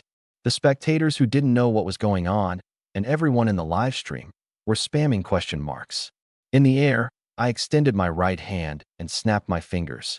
By the king's command, kill your master, beast. The Thunderbird's 10 talons drove clean through Leahy's chest, bones cracking, blood gushing. Tastes pretty good, doesn't it, Leahy? The speed you're so proud of, the lightning beast you're so proud of, run through by your own beast. How does it feel? Leahy's eyes were full of confusion. When exactly? My blood hadn't hit him or the Thunderbird at all. Could that blood arrow earlier? He caught on too late. The fight was decided. The referee swept his arm. Healing Division Beast Tamers, on the field now? Student critically injured. Wang Yu, Dean of the Combat Division, flew into the arena in a rage and demanded, "Suyu, you broke the rules. This was a friendly bout. Why go for the kill?" I spread my hands. "Teacher Wang, you've got me wrong there. Referee, check carefully. I deliberately avoided the vitals. I only made Lei suffer a little. You ought to be thanking me for showing restraint." Wang Yu was lost for words. After examining, the referee nodded. "Rest easy, Dean Wang. Su did avoid the vitals. But get him out for a transfusion. Fast. Don't drag it out." Before Wang Yu could blow up any further, The crowd beat him to it. Can't the combat division take a loss? When the beast division girl got hurt a moment ago, her dean didn't jump out like this. Which means Su Yu's the one with real class. He didn't even go for the kill. Wang Yu's face darkened, fingers pointing at him from every direction, deeply embarrassed. The commentator mentor quickly stepped in to save the moment. What a magnificent match. As you all saw, Su Yu once again brought out his command ability. Beast tamers will have noticed, it was Su Yu's blood arrow. He shot blood into the Thunderbird's body to complete the control. Su Yu's gift was hard to guard against to begin with, and this makes it trickier still. Aaliyah barely had to exert herself. A world away from the pre-match odds. Only the commentary gave Wang Yu cover to slip away quietly. Otherwise, a dean personally stepping onto the field like that would likely have drawn even more criticism. Even though things wrapped up decently at the venue, the nationwide live stream let the incident snowball, and Wang Yu's name shot straight onto the trending lists. People grew ever more curious about my gift, and the speculation kept mounting. The most widely accepted theory, Su Yu's blood had the power to invade a beast's mind, a downright terrifying S-rank gift. It was just that no one knew the strength or range of that control. Not long after the fight, the Great Xia Potential Rankings updated. Great Xia Potential Rankings, number 9, Su Yu. As I stepped down from the arena, Lu Xian, Li Su, and the others ran over. Captain, beautifully done. Shui, the captain avenged you. Healed by Aaliyah's undying. And Shui, after a brief faint, could already walk. She said softly, Su Yu, thank you. I smiled. Just doing my job as captain. As we talked, the combat division folks off to the side scrambled like ants on a hot pan. A replay of the earlier scene, only with the roles reversed this time. Li Mu fixed me with a cold, unblinking stare. I said evenly, don't look at me like that. In your own words, you should thank me for not crippling Leihi. Just sit tight and wait for me to dig out your kneecaps tomorrow. Li Mu clenched his fists. Su Yu, you wait. Who's digging out whose kneecaps is far from settled. Tomorrow I'll show you with raw strength that you and all your pride aren't worth mentioning before our Li family. The draw hadn't happened yet, but everyone knew the combat division, forever taking advantage and never the loss, wouldn't swallow this. The fight was inevitable. Li Mu turned to leave, murmuring as he passed Wang Yu. Don't worry, teacher. Word came from home. They've already prepared a second beast for me. Wang Yu's eyes lit up, his anger vanishing in an instant. Li Mu and I were both at the Spirit Stream tier, both qualified to contract a second beast. The difference was that I, a nobody with no backing, would have a hard time waiting for a suitable beast, whereas the Li family behind Li Mu was a pillar holding up the sky of Great Xia, able to find him a fitting beast in no time. To Wang Yu, the outcome was obvious. 2 beasts against 1, the edge was theirs. Shang Wanling came over to the 7 of us. Lu Xian, your match is up soon. Go get ready. Su Yu, come with me. The other 6 headed back to the lounge while I followed Shang Wanling to an office in the administrative building. At the door, she said quietly, first, congratulations. After beating Leihi, you've been entered onto the official Great Xia Potential Rankings. Every student on that list becomes an official cultivation prospect of Great Xia. Inside are people from the 9 guards of Great Xia, here specifically to see you. The 9 guards of Great Xia were the forces stationed at the 9 Great Abysses, 1 unit to each abyss. The unit garrisoned at the demon capital's Calamity Abyss was called the Dragonhawk Guard, based in Redstone City, the front line against the myriad races within the Calamity Abyss. See me? Just routine. Don't worry, it's definitely a good thing for you. Say whatever's on your mind. No need to be stiff. Inside, I saw a man and a woman. The man had a square jaw, a burly build, and a knife scar on his face. The woman had a delicate oval face, stood around 5'7", and was lovely to look at. The moment I saw the 2 of them, something felt familiar. Just like Mu Changwei, they had the eyes of people long used to killing. The square-jawed man stood. Hello, Su Yu. I'm Qin Zhe, Major of the Dragonhawk Guard. We watched your splendid fight and have a few things to discuss. Please, have a seat. Qin Zhe took out a document, his secretary on hand to take notes. Su Yu, age 20, became a beast tamer only this year. No gift awakened at the awakening ceremony. Suspected to have awakened an S-rank gift later in life. beast named Aliyat Sepesh, suspected to be a sequence number 99 vampire, former captain of the Blood Spirit Squad. There are a lot of unknowns in the report on you. By regulation, every newcomer on the rankings is a key cultivation prospect of Great Xia. But before that, we'd like a detailed intelligence file, though of course that's mainly up to you. I shook my head. Sorry, I'd rather not disclose my abilities for now. Shinzei smiled. I understand. Beast tamers have always been this way. It's just routine. For newcomers willing to trust us, we extend a direct invitation to join the 9 guards, receiving cultivation from both the beast taming university and the military. Won't you consider it? I shook my head again. In outsiders' eyes, Aliyah was a vampire, a high sequence, not part of the divine era sequence. That secret was of the utmost importance. I would never reveal it. Shinzei looked slightly disappointed and leaned forward. I understand. Let's set that aside. As members of the Dragonhawk Guard, we're extending you an invitation. As you know, the Beast Taming University is essentially the reserves. You're obligated to fight, but you also have the right to choose your battlefield. We're all people of the Demon Capital, and the Dragonhawk Guard sorely needs talent like you. Feel free to name your terms.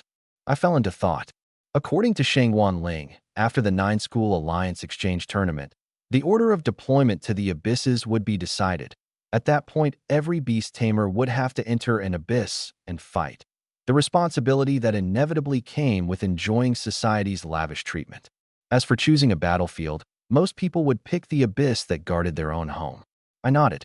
Major Chin, I'm willing to join the Dragonhawk Guard's combat roster, but I have 2 conditions. Shinzei's eyes brightened. Go on. First, compensation. Beast tamers are bottomless pits, and with no beast taming house behind me, resources are tight. I've still got the 9 School Alliance tournament ahead, and other branches of the 9 guards are bound to come courting me afterward. I want my treatment to be at least no lower than what the others offer. Shinzei's mouth twitched. Another one who never gets out of bed without profit. But he understood. What powerful beast tamer wasn't fed on a mountain of resources? Agreed. The second is simple. I want my family kept safe. Naturally, the moment you join the Dragonhawk Guard, your relatives will move into our dependence compound, with dedicated personnel patrolling and standing guard. Good. Then I agree to join. Also, Major Chin, I'd like to draw in advance on some life essence. At the current rate, Aliyah needed another 97 days to reach the metamorphosis tier, and I needed a large amount of life essence to improve my constitution and boost my vitality. Shinzei looked a bit troubled. Life essence? That stuff is rare. Even the Dragonhawk Guard doesn't have much in stock. Normally, a top 10 potential rankings beast tamer who joins the 9 guards gets allotted just 1 drop a month. Everything beyond that has to be traded for with war merits. I came right out with it. I want to draw at least 10 drops in advance, 40, if you can manage it. Shinzei blurted. What? I really wasn't shy. I went straight for the lion's share. 40 drops meant 4 billion. And although that price was inflated by the Subsidy Act, the actual value was sky-high too. But I wasn't about to let this deep-pocketed mark off the hook. Life essence couldn't be bought anywhere else right now, and the front lines held the most of it. Taking 10 drops, I'd need 100 days to get Aliyah to advance.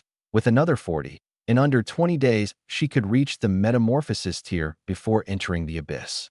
Only strength was the bedrock for surviving the abyss war. Shinzei rubbed his temples and said cautiously, That's too much. I'll need to check with my superiors. He didn't dare slam the door shut. What if another branch of the 9 guards really would give it? I knew that to get the perks, you had to prove your worth. Major Chin, I really need it. Here's a deal. Barring surprises, tomorrow's qualifier will likely draw me against Li Mu, ranked 3rd on the potential rankings. If I win, how about you put in a request for 40 drops? With those 40 drops, I'm confident I can take the freshman crown of the 9 School Alliance tournament. Shinzei's pupils tightened. The 9 School Alliance champion. Now that was a different matter entirely. All right, I agree. He stood and held out his hand. I'll be looking forward to your performance. I gripped it firmly. After the Dragonhawk Guard people left, Shangwan Ling smiled. You really dare to talk big. Even with Aliyah, this year's freshman class is no ordinary bunch. I shrugged helplessly. Teacher, with no beast taming house at my back, this is all the resources I've got. I've got to fight for them. Shang Wanling nodded. That's exactly the second reason I called you here. The combat division is running this qualifier, and tomorrow's draw is actually already settled. Your opponent is Li Mu. What I want to tell you is intel on Li Mu and on the Li family behind him. I took the file. Shang Wanling said, the Xia people's beast taming goes back a century, producing a number of powerful beast tamers who, on their own strength and knowledge, built sprawling families. Beast taming houses are graded by strength into first dash, second dash, and third rate, and the head of even a third-rate house needs some Saratier power. The three tiers of the mid-rank beast tamer are Nirvana, Wheel Turning, and Samsara, and only a family with a Samsara tier beast tamer qualifies to be called a house. Of these, 9 families rose above the rest, called the Pillar families, who together with the beast taming universities and the 9 guards form the main force against the Abyss.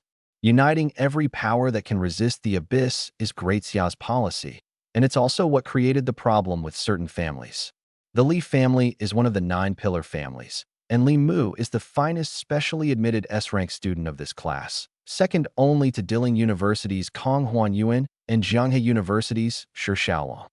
My guess is that to secure a win over you, his family will undoubtedly prepare him a second beast, along with an Abyss armament capable of countering Aliyah. Most of this year's top 10 potential rankings are children of the Pillar families. Their gifts and strength may far outshine last year's class. Shang Wanling glanced at Aliyah. If there was anything that gave me an absolute edge over Li Mu, then besides that strange gift, it was only Aliyah. Aliyah idly played with my hand, not a trace of tension on her. I skimmed through the intel, and combining it with what Njishui had observed through Spirit Eye, I got a rough grasp of Li Mu's Boundary Sever Crossweave, a gift that was both control and attack, using the sheer sharpness of the threads themselves to strike and to restrict movement. Come to think of it, a melee-type gift like Mu Changwei's was a bad matchup for me, but put him up against Li Mu and it'd be far easier. One overwhelming force breaks 10 techniques. Threads can't stop simple, brute strength. To outsiders, Li Mu's matchup seemed to hard counter me. Shang Wanling asked, so confident about handling him? I nodded. I'm more curious whether Major Qin can bring back my 40 drops of life essence. Shang Wanling blinked, then couldn't help laughing. Recruiting me into the Beast Division might have been the best decision she'd made all year. All right, then I'll wait to see what you do. I left the administrative building and headed back to the arena, partly to check on my teammates' results for the day, and partly because my parents had brought my little sister to watch. I'd go pick them up afterward. On the way, seeing me quiet, Aliyah asked, what's the little one thinking about? Tomorrow's match? I shook my head. The deeper I understood Aliyah's abilities, the more I grasped just how powerful the Divine Era sequence was, and the more certain I became of one thing. Aliyah, the ones who attacked you back then wanted to take you alive, right? She nodded. Why, you've got a lead. I had a faint guess, but I was still short on proof. Something the mentor said earlier sparked an idea. I've got some half-formed thoughts. They still need confirming. Aliyah pressed her lips together. Had he been carrying this the whole time? Being attacked and nearly falling into death sleep was the start of her and me, and the cloud hanging over her heart. Now she didn't have to bear it all alone. Someone stood at her side, bound to her through life and death. As if a weight had lifted, she pecked my cheek lightly. Whatever this king can't puzzle out, I'll leave to you to think through. Ahem, ahem. A familiar cough came from nearby. I saw a figure standing ahead of us, back turned, and frowned once I recognized him. Didn't we agree? You lost, so you're banned from appearing in front of Aliyah? That back belonged to none other than the sophomore Mu Changwei. He'd discovered something and come to pass on the word, only to happen upon that scene just now. It hurt so much he could barely breathe, though he couldn't let it show. Thick-skinned, he said coldly, I've got my back to you, haven't I? No face-to-face, so it doesn't count as breaking my word. Me? That works? Could you people have a little dignity? Mu Changwei, unable to keep his face, hurried to change the subject. I'm not here to mess around. I really do have something important. Take this. He tossed a small round token back over his shoulder. Even if the captain chose you, she was once our captain too. 3 days ago, after we fought, I went to a bar to drink myself numb. Someone took advantage of my being drunk and tried to buy intel about the captain off me. His accent was strange, so I fobbed him off with nonsense, then tried to tail him, but I lost him. So I went back into the abyss. One member of our squad has a gift that can recall the long-buried memories of an area. We found the place where the captain was ambushed. Every trace had been wiped clean. But in the memory playback, we saw someone drop a little something. Consider it a gift. Since the captain chose you, don't let her be attacked again. I looked at the round token, a clan crest, a design of a demon blade severing a bird's feather. The only ones who liked to wear clan crests were the people of the Hawaiian nation. As if a sliver of light had broken into a fog-shrouded conspiracy, some of my guesses were gradually being confirmed. I said, fine. I don't owe you a favor. Your beasts only obeyed me because my blood charmed and blocked their minds, so their brief pursuit instinct followed my command. They didn't betray you. You needn't take it to heart.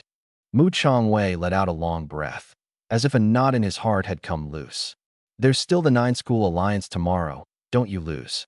The captain has never lost. And besides, I was not taking it to heart. He strode off, his steps noticeably lighter. Aaliyah's brow flicked up, her face full of distaste. Are all men this stubborn? I gave a soft laugh. He'd surely come specifically to beg for that answer. Between a beast tamer and a beast, trust mattered above all else. With a rift in his heart, how could he call himself a beast tamer? Aaliyah and I came to the lounge.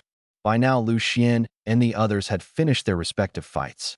Brothers and sisters, how'd it go? Lu Xian smiled. The top 16 are set. Our squad got 4 in. You, me, Jiang Xinyue, and Chun Mingming. I turned around. Li Su, Wei Gang, how did you two fellow men drop the ball like this? The two were banged up and looked a little helpless. Lu Xian said, Captain, their opponents were strong, and both of them happened to be hard-countered on matchup. My face darkened. Wang Yu pulling strings again? The others all felt the same.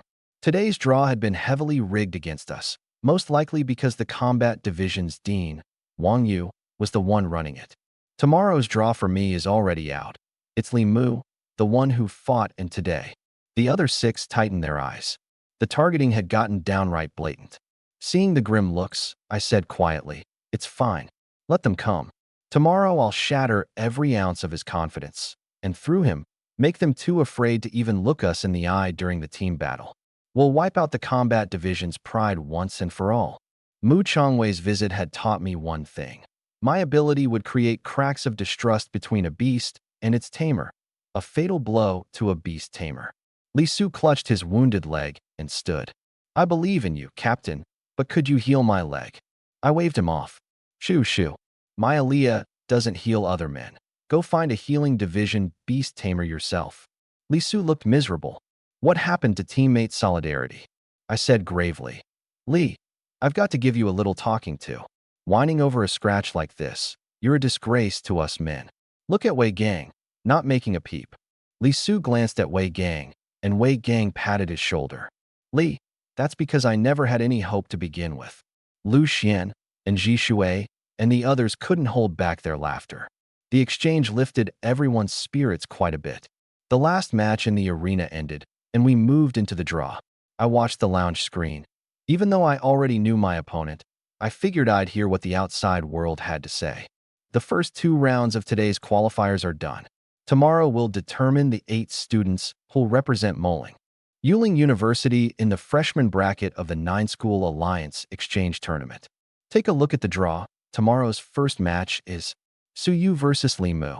The venue erupted, comments scrolling nonstop. I figured Moling University would shuffle things around internally, and they went straight for a head-on clash. The fairest episode yet. 3rd on the potential rankings against 9th. Good thing I snagged tickets for tomorrow. Who's gonna win? Any experts want to break it down? The host in the broadcast room said, We're honored to have an expert from the Beast Tamers Association with us, Mr. Lu Yun, a Nirvana tier beast tamer.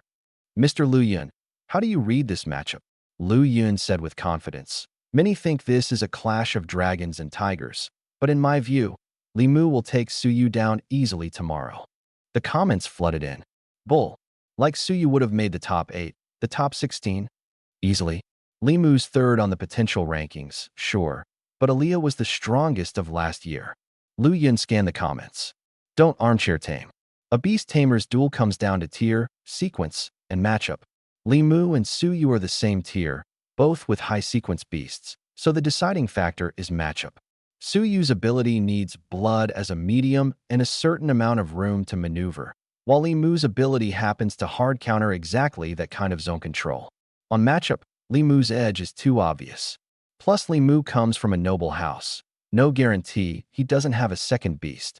However strong Aaliyah was, that was last year. Never mind that she's dropped a tier. The past is the past, and now is now. It was a fairly persuasive analysis. Famous as Aaliyah had been last year, she had very few recorded appearances. Intel on her was severely lacking, and most people's impression of her stopped at the looks of a prodigy campus belle. The odds are out. Li Mu's at just 1.4. Su Yu shoots straight to 4.7. A duel between two potential rankings prodigies, plus an expert's commentary, set off a fresh wave of debate. In the broadcast room, the host said softly, "Lu, is Li Mu's edge really that big? I'm thinking maybe I should go put a little money down." Lu Yun said scornfully, "How are you armchair taming too? The way I see it, it's 50-50. I was deliberately steering the narrative to push the odds up. If you're betting, bet Su Yu obviously. And remember to put some down for me. Our association checks strictly." The host's mouth fell open. A true expert. In a lounge on the other side, the healed Lei he curled up on a hospital bed, trembling. Li Mu and a few others came to his side. "Lei, I'll avenge you tomorrow." Lei's eyes were full of fear. Fear of Su Yu, fear for the road ahead as a beast tamer.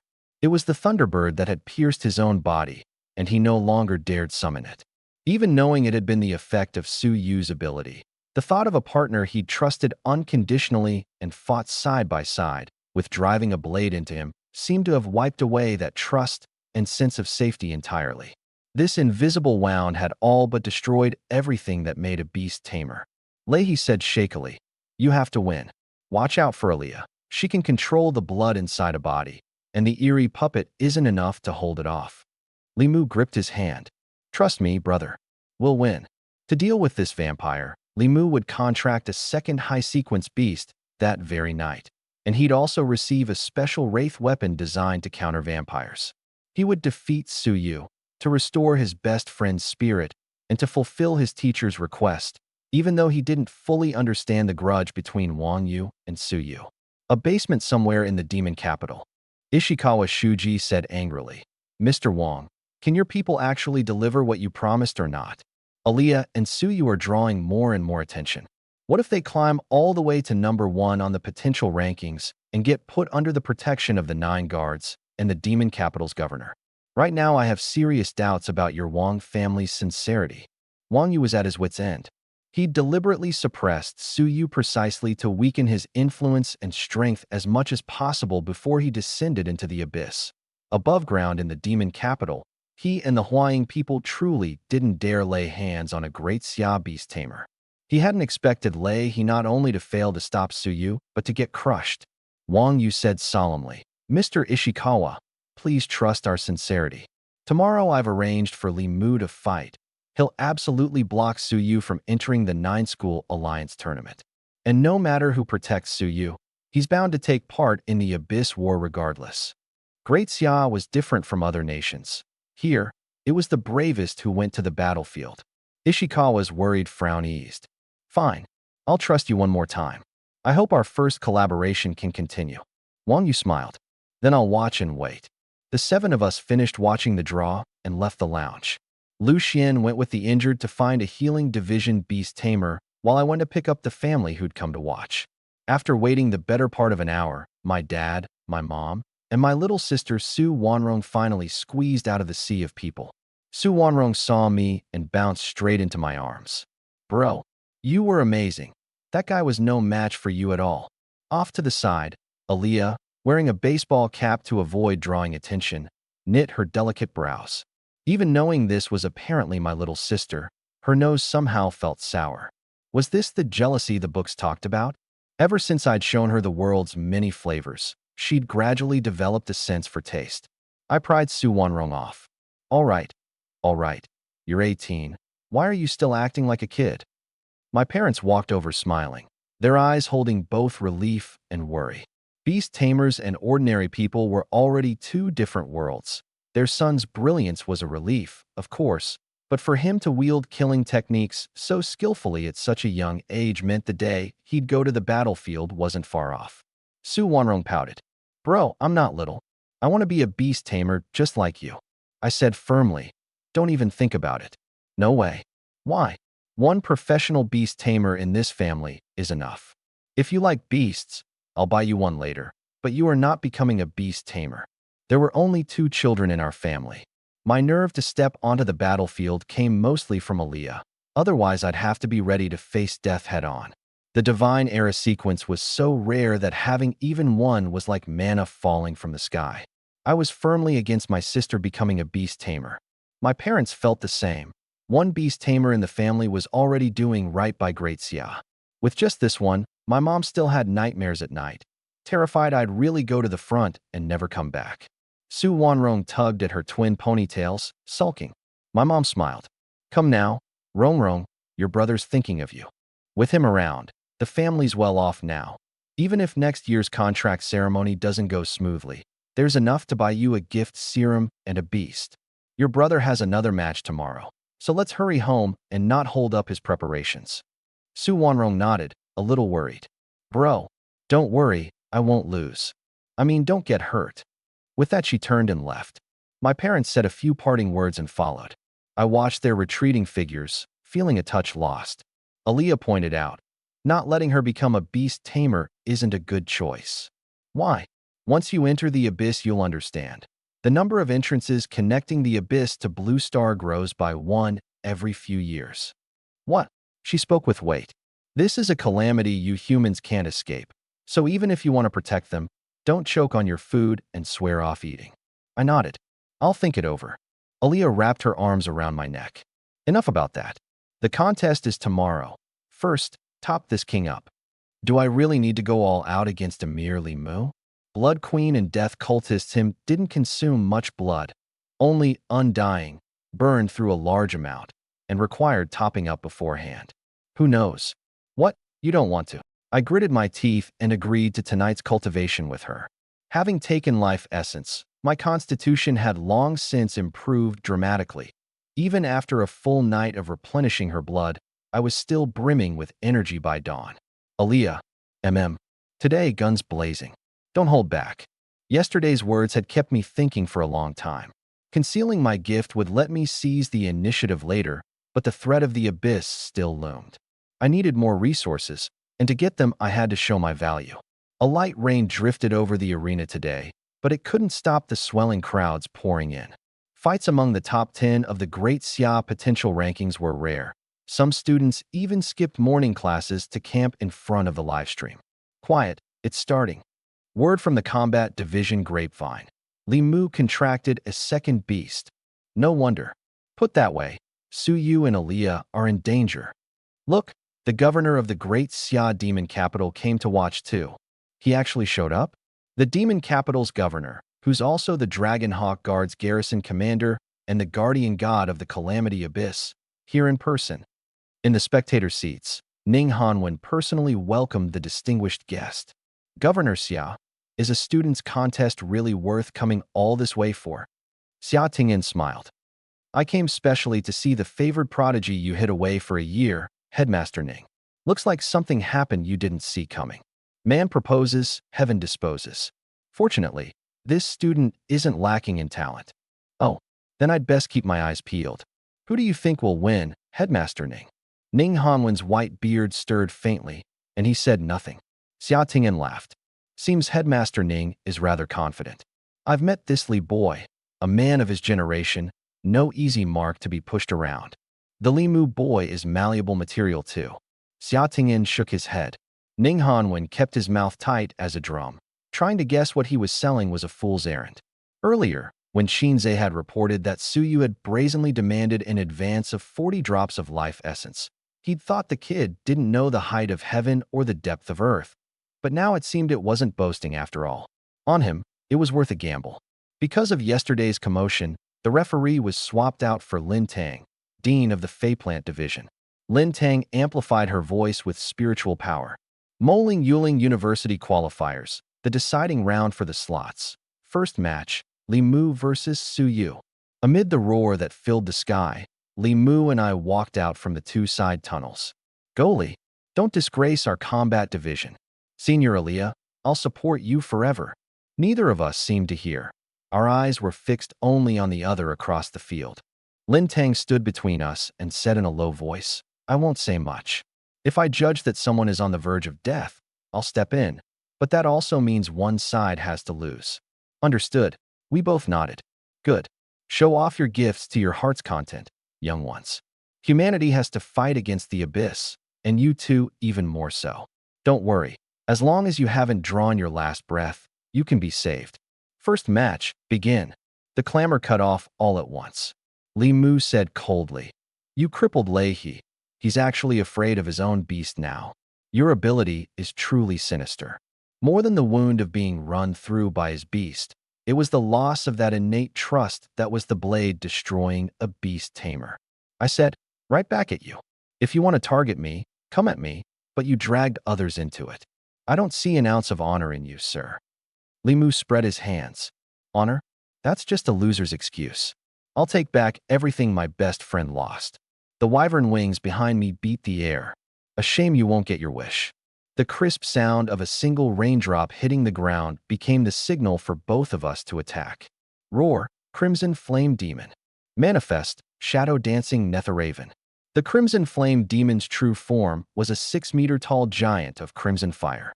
Just as I'd guessed, Li Mu had contracted a second beast. Shadows surged like a tide, and from a black river rose a humanoid clutching a nether staff, hooded in dark purple, yet its face bore a raven-like beak. Xia Tingyan recognized it at once. The Li family really did spare no expense. From the Shadow Abyss in Milica, sequence number 16, the Shadow Nether race, hailed as assassins born of Shadow. In a great war they slew tens of thousands of beast tamers and caused the collapse of the Shadow Abyss front, and the Li family actually captured one. Su Yu's in trouble now. The law of sequences was absolute. Number 16 was already exceedingly close to the Divine Era sequence, its power far surpassing an ordinary high sequence. The deep reserves of a pillar family were on full display. Li Mu showed no contempt whatsoever, activating Boundary Sever Crossweave the instant the fight began. Countless threads thin as cicada wings spread across the field, sharp and immensely tough, their only weakness a vulnerability to power-type beasts bullying through by brute force. Aaliyah snapped her fingers, and blood fell like a curtain of rain onto the threads. Those near-invisible threads turned in an instant into a crimson tide. Li Mu frowned. Boundary Sever Crossweave alone couldn't bring down Su Yu, but as long as he could restrict his room to move. Before the thought could land, Aaliyah clenched her right hand, and the blood clinging to the threads transformed into spirals. Rip, rip. The fine threads of Boundary Sever Crossweave were utterly powerless against the cutting force of blood. Li Mu's pupils contracted. What? Could a vampire really do this? The threads of Boundary Sever Crossweave were tough and immune to sharp weapons, yet they simply couldn't stand against Aaliyah's power over blood. I looked down from the air. All that big talk, and this is the extent of it. The corner of Li Mu's mouth twitched, but he didn't respond. I excelled at psychological warfare, and ignoring me was the best policy. Boundary Sever Crossweave could do more than attack. It could also channel mana. Beside Li Mu, the Crimson Flame Demon's chest glowed a dark red. Demon Flame, burn the heavens. Dark red magma, guided along the threads, turned into fire serpents that closed in on me from all sides along irregular curves. Li Mu said sharply, Not done yet. Dark Tide. The shadow-dancing Netherraven raised its staff high, and the ground became a dark purple nether river, surging up more than 10 pitch-black columns of water that took the shape of black knights. Guided by the threads, they coordinated with the demon flames to close the ring, aiming to swallow me in darkness. Aaliyah and I neither dodged nor had any intention of falling back. Li Mu was certain to be carrying a wraith weapon that could weaken Death Cultist's Hymn and Blood Queen, but that only worked on the techniques in their ordinary state. No need to hold back. Guns blazing, Aaliyah. Aaliyah pressed her palms together, the two powers beginning to stack, a low chant echoing through the arena. Awaken, heed the call of the true ancestors' hymn. Behind her, blood took the shape of a crimson zither and flute, forming, through Blood Queen, a complete symphony orchestra of blood, and through Undying, it granted the hymn. Before eternal, undying, the true hymn sounded, sacred yet representing dead silence, its notes halting everything before me in a single blast, blood pouring along the sound waves into all the demon flames and black nights. Those lifeless things became, in that moment, death cultists for Aaliyah to command. The sound waves condensed into substance, and under Li Mu's incredulous gaze, the black knights treaded the magma and charged at him. Even the crimson flame demon and the shadow-dancing Netherraven fell into mental chaos. The moonbone necklace the Li family had given Li Mu couldn't dispel the influence of the undying hymn. Up in the stands, Xia Tingyin drew a sharp breath. Eternity, it's actually. Headmaster Ning, you hid this far too well. Or rather, should I say Su Yu is too lucky? Ning Hanwen took a sip of tea, rather moved. Is the lucky one really Su Yu? What do you mean? The will of heaven must not be leaked. Xia Tingyin shot him a sidelong glance. Earlier, when Shinzei reported that Su Yu wanted an advance of 40 drops of life essence, he'd thought the kid didn't grasp how vast the world was or how brutal the abyss. But now it didn't seem like boasting after all. Worth a gamble. The rest of the spectators were stunned blind. The intensity of this duel far exceeded every other contest. The vast arena could no longer contain the two of them, and had it not been for the barrier, it would surely have been destroyed long ago. The trouble now was Li Mu. Aaliyah's abilities had exceeded everyone's highest expectations. This was the true strength of last year's Prodigy Campus Bell. Li Mu drew a deep breath and made his decision, driving threads into the shadow-dancing Netherraven, using external force to spur the beast. Nether Shadow Frenzy Dance. He'd already considered that his beast might be controlled by Su Yu, which was exactly why he'd contracted the shadow-dancing Netherraven. Not only because it was strong, but because its racial gift let it enter a berserk state of lost reason. If even its own master couldn't control it, then neither could you. Before it lost its mind, Li Mu issued one final command. Destroy them, Netherraven. The Shadow Nether race, so close to the Divine Era sequence, broke free of the undying hymn, at the cost of its reason, becoming a machine that knew only slaughter. The Netherraven raised nether water that washed away the flames bearing down on Li Mu, and dissolved the black knights of its own accord. Berserk now, it no longer wielded vast mana. In its place came formidable physical destructive power. A glimmer of light flashed through Aaliyah's jewel-like eyes. Oh, it can shake off the influence of undying? Not bad. A shame you're just a hair short. Otherwise I'd catch it and make it a beast for the little one. The dark tide on the ground was suddenly pierced by surging blood. In the blink of an eye, the Black River was replaced by a river of blood. Having topped up her blood last night, Aaliyah was, in every sense, at her peak. The raging blood at her side formed countless swords and shields and fully armored blood cavalry, and as her wings beat, the Blood Knights charged alongside their king. Bang! The Netherraven was run through by countless blood blades, yet its powerful vitality after going berserk could still hold off Aaliyah's barrage for a moment. And just then, Li Mu seized a once-in-a-lifetime opening. The Crimson Flame Demon, frozen by the hymn, couldn't move, but his boundary sever crossweave could control it.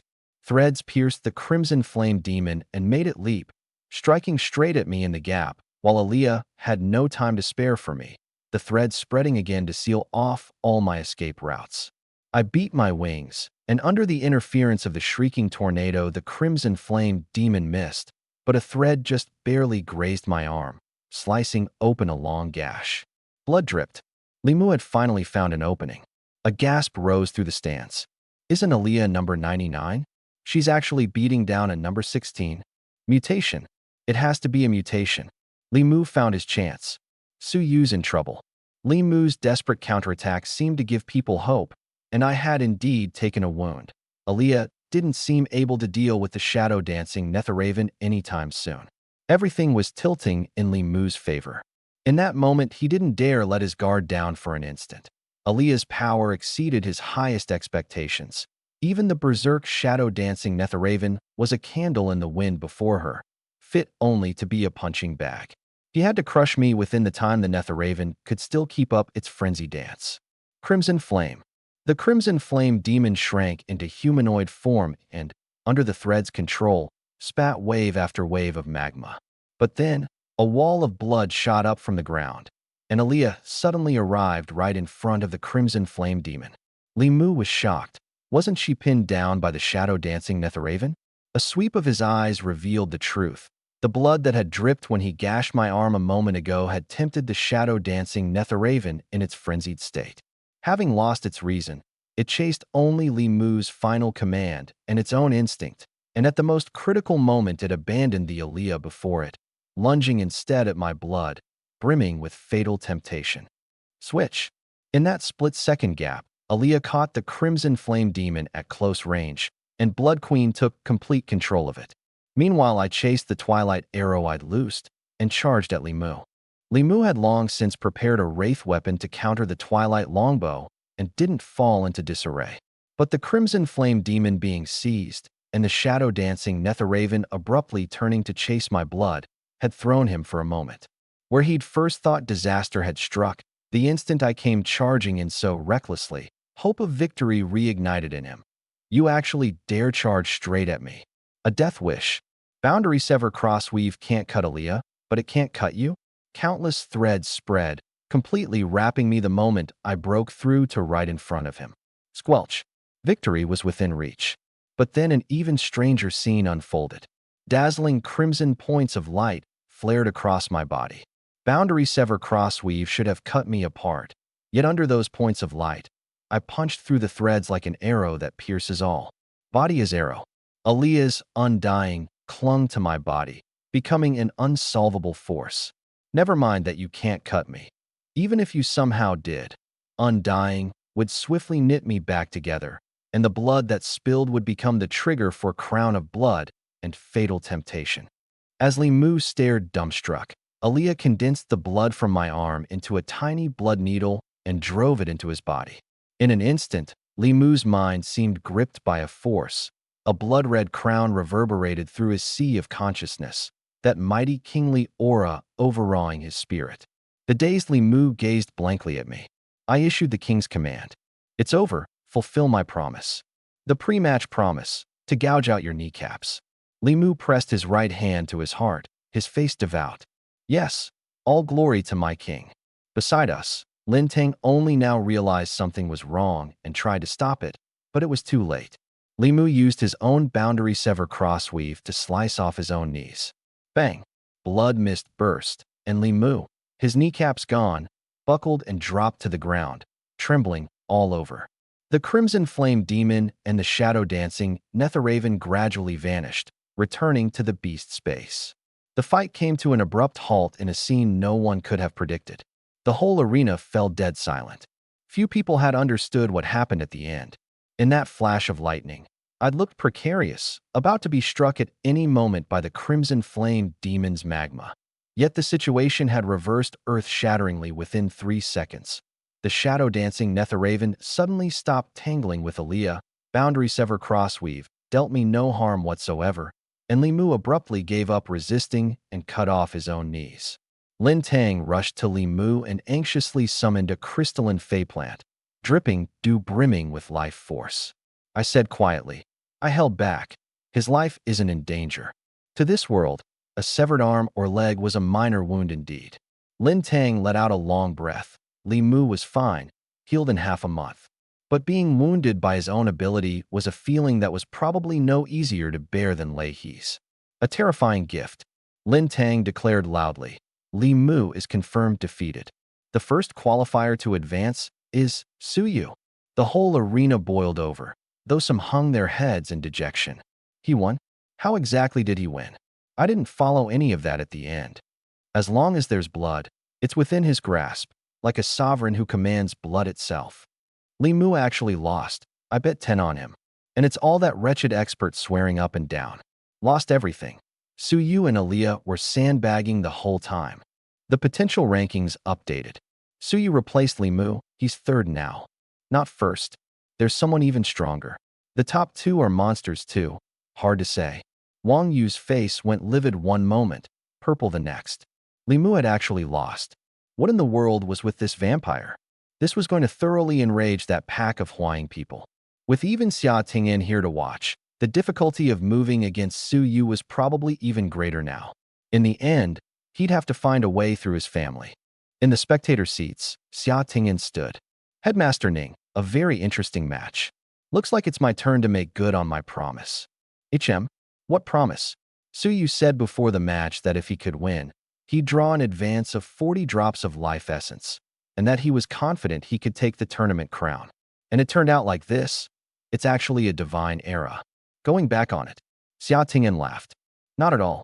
This year's divine era isn't the only one. I'm starting to look forward to his duel with Kong Huanyuan. Ning Hanwen looked thoughtful.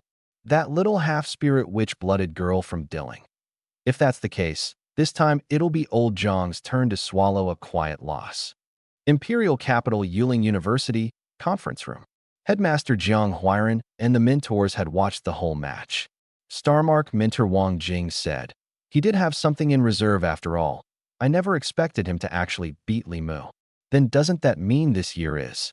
A few of the mentors caught one another's meaning, their eyes turning in unison toward a young woman in the corner. If anyone among Imperial Capital Yuling University's freshmen could defeat Su Yu, it was only this half-human, half-demon campus belle who carried the blood of the spirit witch. In the eternal calamity abyss beneath the Imperial Capital, the sequence number 100 spirit void race birthed. Once a century, a divine era sequence number 009 spirit witch, whose witch's night was counted among the 10 great natural disasters of the abyss. In the corner, she watched the screen with her chin propped on her arm, long curls somewhere between platinum and silver spilling down her back, her face like carved white jade, her water-blue eyes like the surface of a still lake. Kong Huanyuan said softly, "I can win." I went back to the lounge, and Lu Xian and the others rushed up around me, fired up. "Too strong, Captain. The combat division's done for now. With an injury like Li Mu's, he probably can't even make it into the team battle. 2 of the combat division's 3 S ranks knocked out. This year's team event is our squads without a doubt. I'd thought there'd still be a brutal team battle to fight, but I'd settled it single-handedly." And Ji Shui had tears in her eyes. "Su Yu, thank you." I waved it off. "You got dragged into this because of me. I only did what I had to." She still felt a bit guilty. I'd offended the combat division to the bone just to get even for her. I stretched lazily. "That match really wore me out, so I'll skip watching yours. Lu Xian, Chen Mingming, Jiang Xinyue, you 3 give it your all." The 3 girls nodded, their eyes drifting to the backs of Aaliyah and me as we left. That fight had drained me badly. My face was pale, and Aaliyah's frame seemed to have shrunk a few sizes too, leaving her just over 5 feet. Maybe that was the price of overusing blood. Aaliyah draped herself over my back. Right now, all she wanted was to take a sip from me. In the fight just now, when my blood dripped before her and the shadow-dancing Netheraven, that blood brimming with fatal temptation had nearly slipped her control. Had she not tasted it many times already, she might have fought the Netheraven for it on the spot. My wound had been healed good as new by undying. I reached back and stroked her chin. "Meeting you is my good fortune." "Same for me, Master." The moment we stepped out of the lounge, we ran into Major Qin Zhe of the Dragonhawk Guard, who'd been waiting a while. Carrying a black case, he said with feeling, "Congratulations, Su Yu. Honestly, at first I had my doubts about whether you could beat Li Mu, but you really pulled it off. As agreed, all 40 drops of life essence are yours, advanced ahead of schedule." He leaned in and murmured.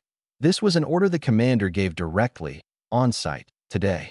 I glanced back toward the spectator seats, thinking, today Aaliyah and I had barely hidden anything, and that power-holding figure, one with the chance to touch the holy domain, had probably already seen it. Ordinary people had never seen the divine era sequence, so it was no surprise they couldn't recognize Aaliyah. But Xia Tingyan, that was surely the reason he'd so readily approved 40 drops. Within the sequences, perhaps, hid a secret even he didn't know. I took it without ceremony. "Thanks. I'll do my best to win this year's 9-school alliance crown." Qinze took the hint. "Then I won't keep you. I'll be waiting for the tournament in 10 days. After parting with Qinze, I let my family know I was safe, then headed back to the dorm with Aaliyah. Back at the dorm, I opened the case. In 4 mutton fat jade vials, dazzling starlight shimmered. Life Essence, a strategic resource that sold for 100 million per drop on the market, every drop able to remake a beast tamer's frail body. Humans ranked at sequence number 999. Beyond being born without mana circuits, our physical strength was far below that of the Abyss's myriad races. After taking 10 drops earlier, my skin had already taken on a sheen, a mark of surpassing ordinary people. I didn't hesitate. I downed the mutton fat jade vials in one go. For billion in my belly, even a bad taste was a good one. The effect of these 40 drops far exceeded last time. The Life Essence, brilliant as the stars, improved every inch of my skin, flesh, and bone. My skin sloughed off like scales and grew anew, soaked through with luster and resilience, no longer fragile like an ordinary person's. This was a qualitative transformation. Beside me, the light in Aaliyah's eyes grew brighter still. Hungry, she pressed against my back and gave a soft sniff. Even more fragrant, master. I smiled. Drink up. You worked hard today. Her bright teeth bit down gently. With 50 drops of Life Essence taken in total, it was enough for her to drink 150 liters a day without harming my health. I felt like I'd become a living, breathing super blood bag. Good thing Life Essence was effective enough to defy the heavens. My vitality had already surpassed the human limit dozens of times over, or I truly couldn't have withstood it. Ding. The Vampire Queen has drunk your blood. Rank progress, plus 150. Rank, second stage Transcendent tier, 300 to 3000. In the fight against Limu, lacking a beast had been a huge disadvantage. Finding a second beast couldn't wait, but Aaliyah and I still felt it was better to have none than to settle. Unless it was a divine era sequence, or a being close to it like the shadow-dancing Netheraven, it would just be a waste of precious spiritual power. Once I'd recovered a little, Shangwan Ling called and had me come to her office. Seeing Aaliyah and me, her smile spread. Congratulations on taking down Limu. You've officially advanced to the main bracket of the 9-School Alliance tournament. You look great. Seems the Dragonhawk Guard made good on its promise. I feel great like you've transformed, right? I nodded hard. Right. Like my whole self has transformed. Shangwan Ling explained with a smile. This was meant to be covered later. After all, you freshmen can hardly get Life Essence before descending into the abyss. But since you've transformed ahead of the others, I'll explain it to you now. First, another matter. She handed me a file. For advancing to the main bracket, regulations award you 50 credits. These are the main opponents you might face there. Whether our school gets a priority deployment slot this year really does come down to your freshman bracket. The other 3 grades haven't fluctuated much from last year, so the focus of contention is you newcomers. I flipped through the file, and the first page caught my eye with a photo, platinum curls, water blue eyes, the kind that draw you in at a glance. If Aaliyah was an alluring abyss, this was the frozen lake of a snow country. Shangwan Ling smiled. Suyu, she'll be your strongest opponent in the tournament. Name, Kong Huanyuan. Age, 19. Background. Her father is human, her mother a spirit which born once a century in the eternal calamity abyss. She carries half the blood of a divine era sequence, with powerful spiritual force, perfect compatibility with all abyss armaments and treasures, and the ability to become a beast tamer like a human. Tier, second stage Transcendent tier gift, unknown beast. Number 36, Snowheart Rose, a fey plant with endless proliferation and ice-shaping abilities. I was a little startled. Besides Aaliyah, this was the first descendant of a divine era sequence I'd seen in a public file. She had divine era combat power herself and could contract beasts like a beast tamer. No wonder she topped this generation's potential rankings.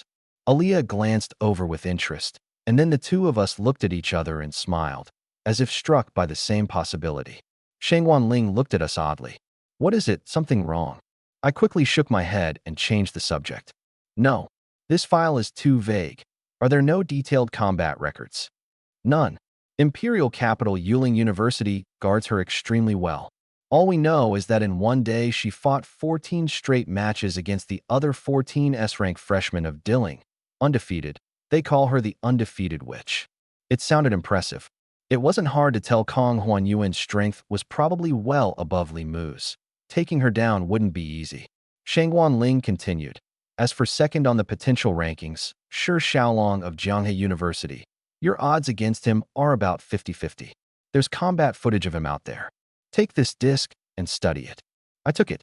Done with opponents, Shangguan Ling said. There are about 10 days until the tournament, and you've just come into contact with life essence. So let me tell you about the power of this physical transformation. She rolled up her sleeve, and a star-like coloring gradually lit across her pure white arm. As a beast tamer, after the transcendent tier comes the metamorphosis tier, then the nirvana tier.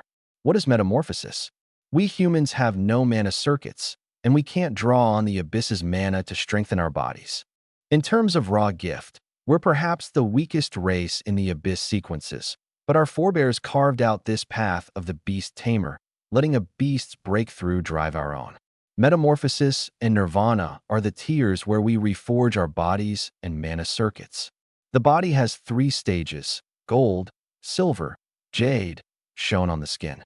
Look, is there a silver glow on your arm? I lowered my head and looked.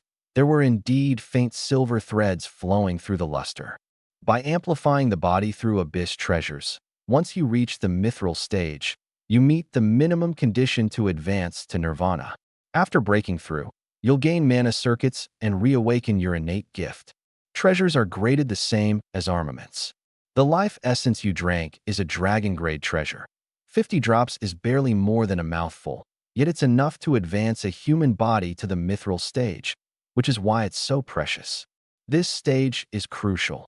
If you can reach the white jade stage in body before entering nirvana, you'll be like me, your body blessed by the power of the stars, laying the foundation for the path of the demigod.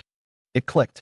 No wonder, in the fight against Mu Chongwei, he'd been able to tank a beast's attacks on his gift alone. It wasn't just a power-type gift, but the transformation of his body too. I understand, teacher. Your progress is far faster than others, so prepare early for metamorphosis and nirvana. Spend these 10-odd days getting familiar with the physical power of the mithril stage. It might just become your secret to victory. I nodded. Got it. Back at the dorm villa, Aaliyah leaned in by my ear. Little one, looks like the second beast is settled. Confess, did you fall for her because she's pretty? My cheeks went red. Ahem. Aaliyah, I purely think she's a good fit. A divine era sequence is something you can come across but can't seek out. Didn't you say anything can happen in the abyss? That divine era descendant you mentioned was only one possibility. We mulled it over for a while. A divine era sequence was both powerful and rare. What beast tamer wouldn't want to recruit one? It was just that Dilling surely guarded her tightly, leaving few chances. The only chance was, Aaliyah and I said in unison, the tournament. Aaliyah curved her lips and whispered her plan into my ear. My heart suddenly raced. It really could work. Only, this would offend Dilling to the bone. Oh well, no point fretting once you're deep in debt. With Aaliyah around, I'd long since fallen out of favor with the moling upperclassmen. What was one more, Dilling on top? Let's do it. Over the following days, I devoted myself to adapting to my transformed body's power. In the team event, the combat divisions Lei He and Li Mu were both gravely injured, and they simply forfeited against our beast division. We fought another round against the Fey Plant division, and with nothing left to block Aaliyah's death cultists him, it was a near-total rout. Our squad smoothly became Moling University's representatives for the 9-School Alliance exchange battle. 10 days later, the 9-School Alliance tournament was held in the imperial capital. Shangguan Ling and Vice Headmaster Gu Yi personally led the team, and we set out on the journey to the imperial capital. On the dedicated train, I gazed out the window with interest. Since the abyss appeared over a century ago, the world's development had become a far cry from what it once was. Besides rice and wheat, the fields grew a fey plant, pearl rice. Though it hadn't crossed the threshold into the sequences, a single plant bore over 10 caddies of grain, didn't deplete the soil much, and fed specifically on the mana in the air. Planting a few hundred per mu easily yielded several thousand caddies per mu. The abyss brought more than just war. Otherwise, Great Xia truly couldn't bear such steep expenditures. The mood on the train was a little tense. The freshmen were fine. Besides our squad, there were a few S-rank students from other divisions, and we got along well. But the sophomore and junior upperclassmen eyed me like tigers eyeing prey. No other reason than that Aaliyah lay across my lap eating grapes, occasionally feeding me one, which was heartbreaking to them. Mu Changwei traded a glance with me, then looked away. The blood spirit squad beside him was the main force of the sophomore bracket, all of them back from the abyss too. Wei, you actually fought him? Mu Changwei sighed helplessly. And I lost. What? The other 6 turned around. Mu Changwei might be the blood spirit squad's number 7, but surely he wouldn't lose to a freshman, even if the captain was now his man. Mu Changwei shot them a glance. If you want to fight the captain, go yourselves. Don't drag me into it. Number 5, Wu Xinghao, seemed to remember something terrifying. No, no. If even you lost, that means the captain's tier hasn't dropped much. I'll pass on getting tortured. The others agreed wholeheartedly. When they'd first heard Aaliyah had dropped a tier, they'd finally started to shake off the great terror of a year spent getting tortured by her, and dared to admire her again. But the way Mu Changwei had zero fighting spirit, no matter how you looked at it, suggested Aaliyah could still toy with them. In the end, they could only grind their teeth and shoot me sour, jealous glares. I found it a little funny inside. Was this sour or scared? Whatever. Aaliyah. She leaned in. I said quietly. I had a friend look into this thing a few days ago, and he just got back to me. In my hand was the small round token Mu Changwei had given me. Aaliyah's expression turned grave. It meant there was now a thread on whoever had ambushed her. The round token was the clan crest of the Huaying Nation's Ishikawa family. I'd asked a friend who studied at customs to pull strings and check Great Xia's customs records. I wouldn't have known if I hadn't looked. Within the past month, a large number of Ishikawas had entered Great Xia. Aaliyah's ambush was very likely connected to them. This matter had always struck her as strange. The place she was ambushed wasn't far from Redstone City, by rights a relatively safe area. Yet that day she'd been swarmed by over 100 beast tamers, all 4 of her blood attendants killed, a battle that shook heaven and earth, while the Dragonhawk Guard of Redstone City made not a single move, as if they hadn't noticed. Gravely wounded, she'd fled toward the passage between the abyss and the demon capital, only to find an ambush waiting there too, finally escaping at the near cost of falling into death's sleep. And then she met me. Part of my reason for joining the Dragonhawk Guard was the wish to investigate the truth of that day. What do you think? Aaliyah knit her delicate brows. I said in a low voice, I have a hypothesis. Suppose they were trying to kill you. Then there'd be no need to act near Redstone City. Deep in the abyss would be far better, wouldn't it? 10 days ago it suddenly came to me. Just as I want a divine era, so do others. So they acted near Redstone City precisely to take you alive, so they could capture you and quickly slip out of Great Xia. Aaliyah nodded. If the perpetrators were Huaying people, there were 2 routes back to Huaying. One was through the Calamity Abyss back to Great Xia, then on to Huaying. The other was crossing the dangerous forbidden zones. All abysses are connected. Intel humanity paid a tremendous price to learn, but the abysses link to extremely dangerous forbidden zones, and beyond the myth tier, there is no return. My hypothesis made the most sense. I went on. If the hypothesis holds, we can be sure they have inside help, a lot of it.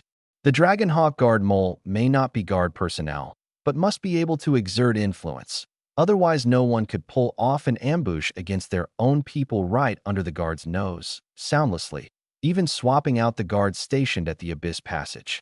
That shows considerable standing. There's also a mole familiar with the school. Otherwise, no one could dig up your intel or judge you to be Divine Era. But that mole probably doesn't know your Divine Era. Otherwise, they'd rather keep you for themselves. The Huaying people grasped other intel from elsewhere, and cross-referencing the two, they figured it out. Now think about Mu Changwei's words. Your blood spirit squad has a mole too, or they couldn't have pinned down your whereabouts. Aaliyah's gaze snapped to the blood spirit squad, a haze settling over her deep purple eyes. Within this squad, one she had no real affection for but was relatively familiar with, hid a viper that wanted to harm the farmer who'd warmed it. I was rather startled too. To go to such lengths for a single Divine Era sequence. What kind of secret lay hidden within the sequences? Aaliyah made to rise, and I held her back. Little one, let go. Mei, Lan, Zhu, and Ju died in the abyss to protect me. This king promised them revenge. I shook my head. Don't tip off the snake. Aaliyah, you are my everything. Your grudge is my grudge. But I'm not telling you all this so you'll lash out now. We need to pull them out root and stem, or what if someone gets away? Aaliyah calmed down. How do we do it? Tell the old man Ning. We could, but it's not the right time yet. The three categories of people I'd pinpointed all had tricky identities. You'd tell the headmaster there were traitors among his students and teachers, then tell the great Xia governor there was a problem among the warriors defending the nation. Besides, my range of inference was too broad. And with the beast-taming houses involved, the Dragonhawk Guard might not be core people. It could be a house exerting influence over its own children stationed in the guard. Then what do we do? I smiled. Probe. Start with the smallest target. The Blood Spirit Squad would return to the Abyss right after the tournament. There'd be no better chance than now. Just don't give it away, Aaliyah. Aaliyah took the hint and pressed her lips shut, signaling she'd just keep quiet. This kind of brain-taxing business was too much for a vampire. Satisfied, I rubbed the top of her head. This matter would need one more person's help. And Ji Shui, chatting with the girls, came over when she heard. What's up, Captain? I said in a low voice. I need a favor. Her A-rank gift, Spirit Eye, could observe fluctuations in mana and emotion. There was no one better suited for probing. Sure, just say the word, Captain. She was grateful I'd gotten even for her earlier, so she'd refuse me nothing, and in private discussions with the girls she rather liked me. I asked quietly, if I wanted to know whether someone's telling the truth or lying, could your Spirit Eye help me tell? If it involves their privacy, you don't have to tell me. And Ji Shui smiled faintly. My gift isn't like yours, Captain. It's the kind I can talk about. Telling truth from lies is doable, but not absolute. Someone good at masking can even deceive themselves. But Captain, before judging truth or lies, my Spirit Eye can first read a person's composition. Oh, how so? And Ji Shui said in earnest. A gift is a reflection of us humans' hearts. Whatever gift you awaken represents what kind of person you are. People with power-type gifts are simple and pure. People with mind control gifts like yours, Captain, have very heavy thoughts. I didn't mean it like that. I blinked, then said, it's fine. Go on. She looked a little embarrassed. Anyway, you can glimpse a person's character through their gift, and if their emotional and mana fluctuations are strong enough, you can even glimpse the soul. A rather formidable observation-type gift. I hadn't considered this before. The gifts humans awaken are reflections of the heart? If so, then Mu Changwei's pure power-type gift meant he was fairly broad-stroked. The guy was thick-skinned, blunt, and hid nothing. It fit, and adding that he'd volunteered the matter of the crest, he probably wasn't the traitor. Good, I understand. Aaliyah, help and confirm each of their gifts. I'll go probe. I'm counting on you. I stood and walked toward the Blood Spirit Squad in the sophomore section. Apart from Mu Changwei, the other 6 were taken aback. Oh ho, we didn't come looking for you, and you came looking for us? I wasn't intimidated in the least. I sat down directly across from the 7 of them.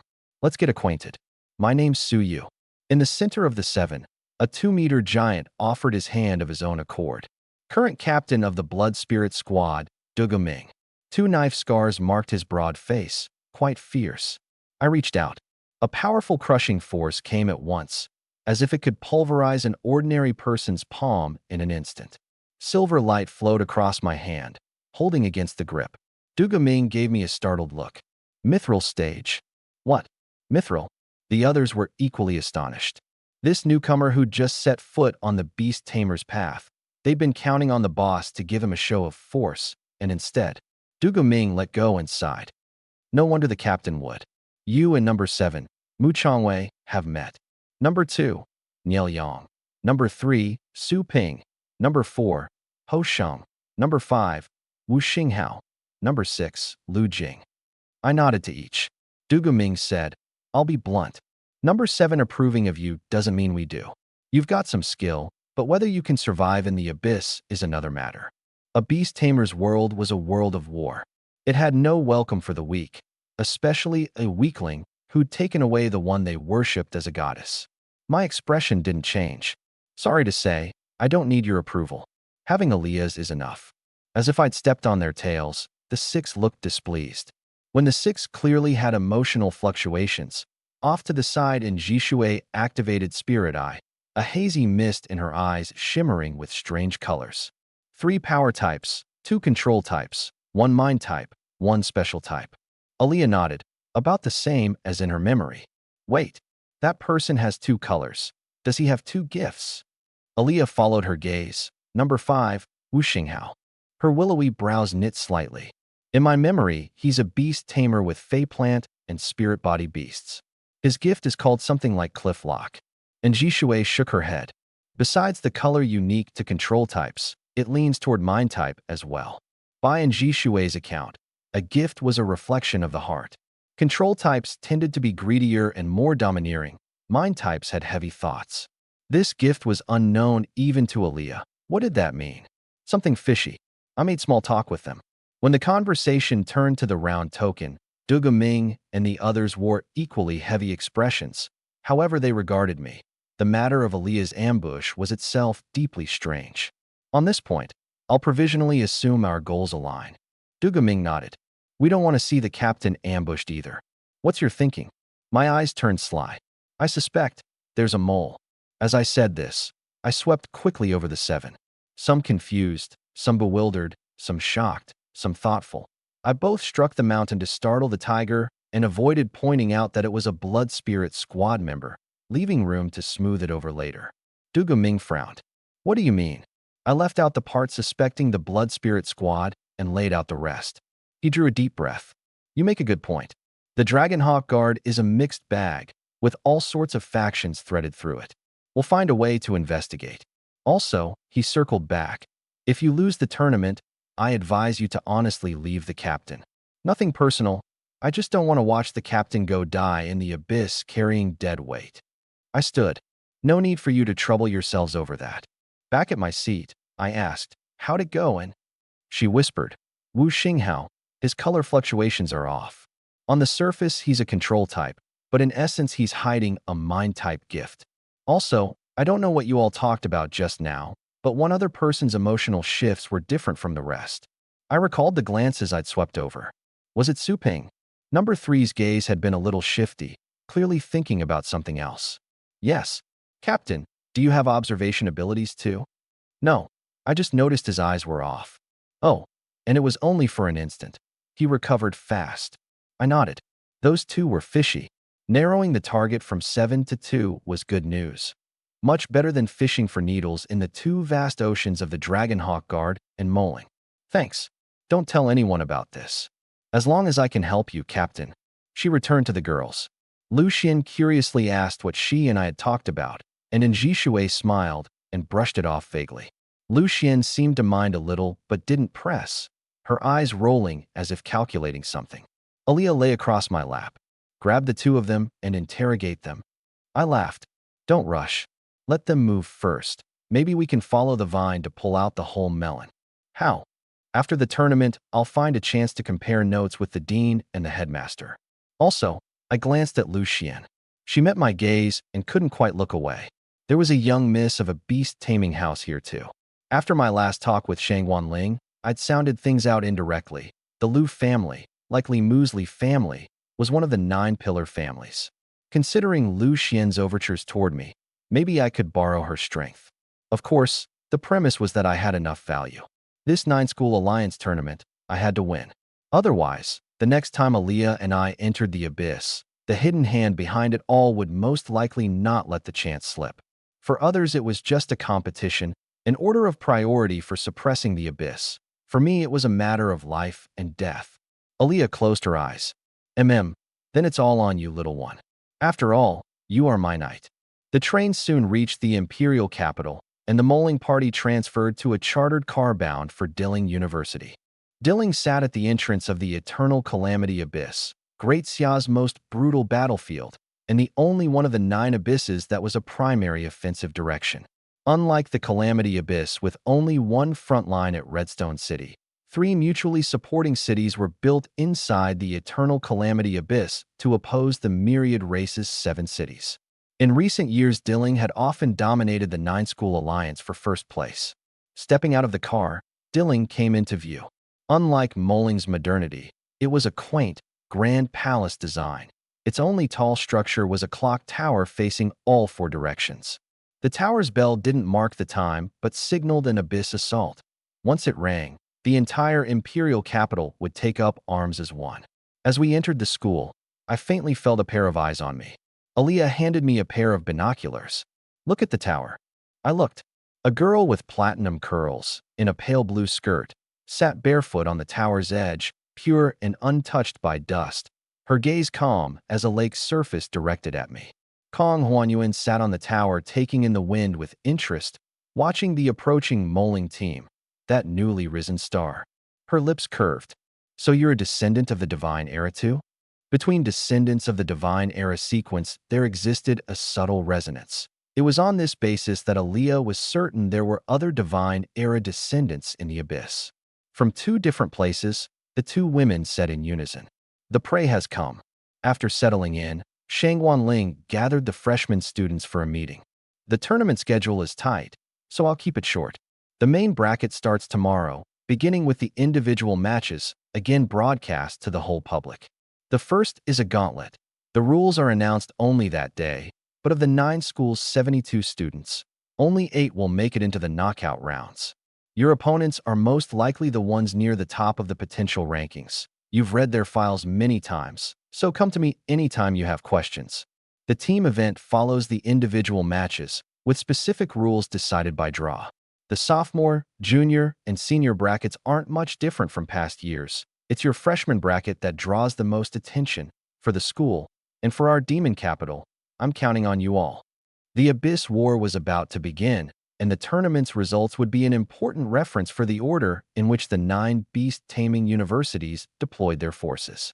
Everyone wanted to protect their own interests and families first. There was no right or wrong in it. In the end, there was only one way: a fight. This was no world for the humble. The strong must contend, and those who contend must win. Zhanghe University also arrived at Dilling, led by several Starmark mentors. In their lodgings, Mentor Linley asked, "Xiaolong, how's it looking?" The one asked was sure Xiaolong, second on the potential rankings. He nodded. "Luck's on our side."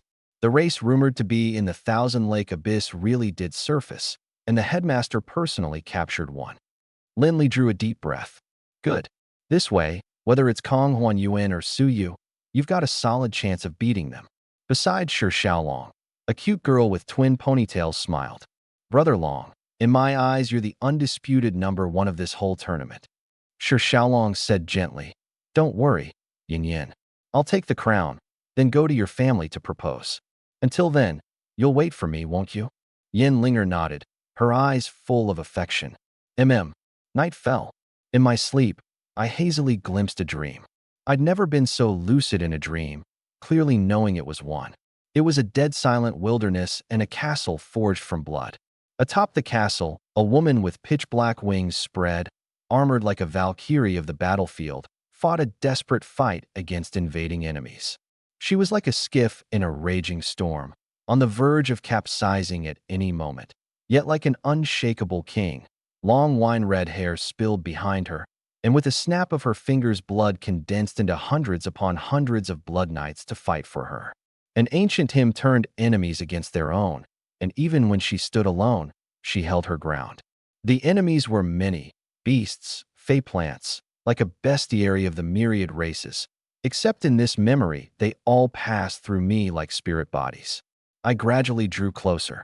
That woman's face was strangely familiar, exceedingly like Aaliyah's, only with a touch more maturity and the weathering of years. I'd read Aaliyah's diary. She rarely mentioned the past. Was this mature, lovely face her mother? In her arms, she held a small vampire, and she said gently, "Aaliyah, Mama can't stay by your side anymore. The future of the blood race is too heavy for you. Mama only hopes you'll live on happily. Run as far as you can. Leave the forbidden zone and go to the land of Genesis. Everything is there." Before the words had finished, the dream began to collapse. A blood moon, a dragon's roar, the screams of winged beasts piercing the red moon. In the final image, Aaliyah's mother seemed to see me, smiled at me, pushed Aaliyah in my direction, and gently inclined her head. "I'm counting on you." I jolted awake. Beside me, Aaliyah slept soundly, sucking her finger and murmuring softly. Was this her past? The blood race's true ancestor was undying, eternal. Upon nearing death it fell into death sleep. Aaliyah's mother's whereabouts were unknown. And who were those enemies? What was the land of Genesis? Why had she seen me? Was that her ability? This world was full of secrets. I gently stroked her wine-red hair. Rest easy, I'll take good care of her. One day, she and I will find you. Aaliyah's diary held so much longing. As her man, it fell to me to help carry that past forward. Sunlight streamed through the window, and the sleeping beauty slowly woke, rubbing her eyes and stretching. Little one. I think I had a dream. What a coincidence, so did I. And I even made a vow to someone in the dream. Aaliyah tilted her head, puzzled. I promised a woman who seemed to pass through the nightmare and see the reality on the other side of the dream. Aaliyah's deep purple eyes went wide at once, as if something had occurred to her. You, A teardrop slid from the corner of her eye, and she looked a little at a loss. I pulled her into my arms. Aaliyah, let's go searching. Grow strong together. Drag out the hidden hand behind it all. One day, we'll find her. Let's go, little one. This king is in top form today. I swept a delighted glance over that ancient contract in my mind. Beast, Aaliyah Tsepesh rank, second stage transcendent tier, 2999/3000. Through my unwavering, feeding the tiger with my own body, she'd actually reached this point right before the tournament, just one step from advancing. Crown of Blood's atavism still hadn't activated. I figured this atavism would come at the moment of rank advancement. If I could handle it this time, I wouldn't rush to advance in front of a crowd. If not, The two of us got up and headed to the meeting room. Shangwan Ling brought the first stage arrangements. The 8 participants in the freshman individual battles gathered in a circle. Shangwan Ling said, "The host, Dilling, has announced the first gauntlet battle. The location is Dilling's Abyss Mimicry Field. All 72 of you fight on your own, by a point system, with the top 8 advancing to the knockouts. The Mimicry Field has checkpoints. Clearing each one scores points automatically, and eliminating an opponent earns points too." The group exchanged looks. This was encouraging students from different schools to fight one another. I fell into thought. Top 8 by points advance. So conversely, if you eliminated everyone, wouldn't that mean? Shangwan Ling said softly. It's an individual battle, but you all know in your hearts what this tournament means. Fei Plant Division S rank student Chen Fei said, "Understood. I propose so you serve as our temporary captain, and that we cooperate as much as possible until the knockouts. How about it?"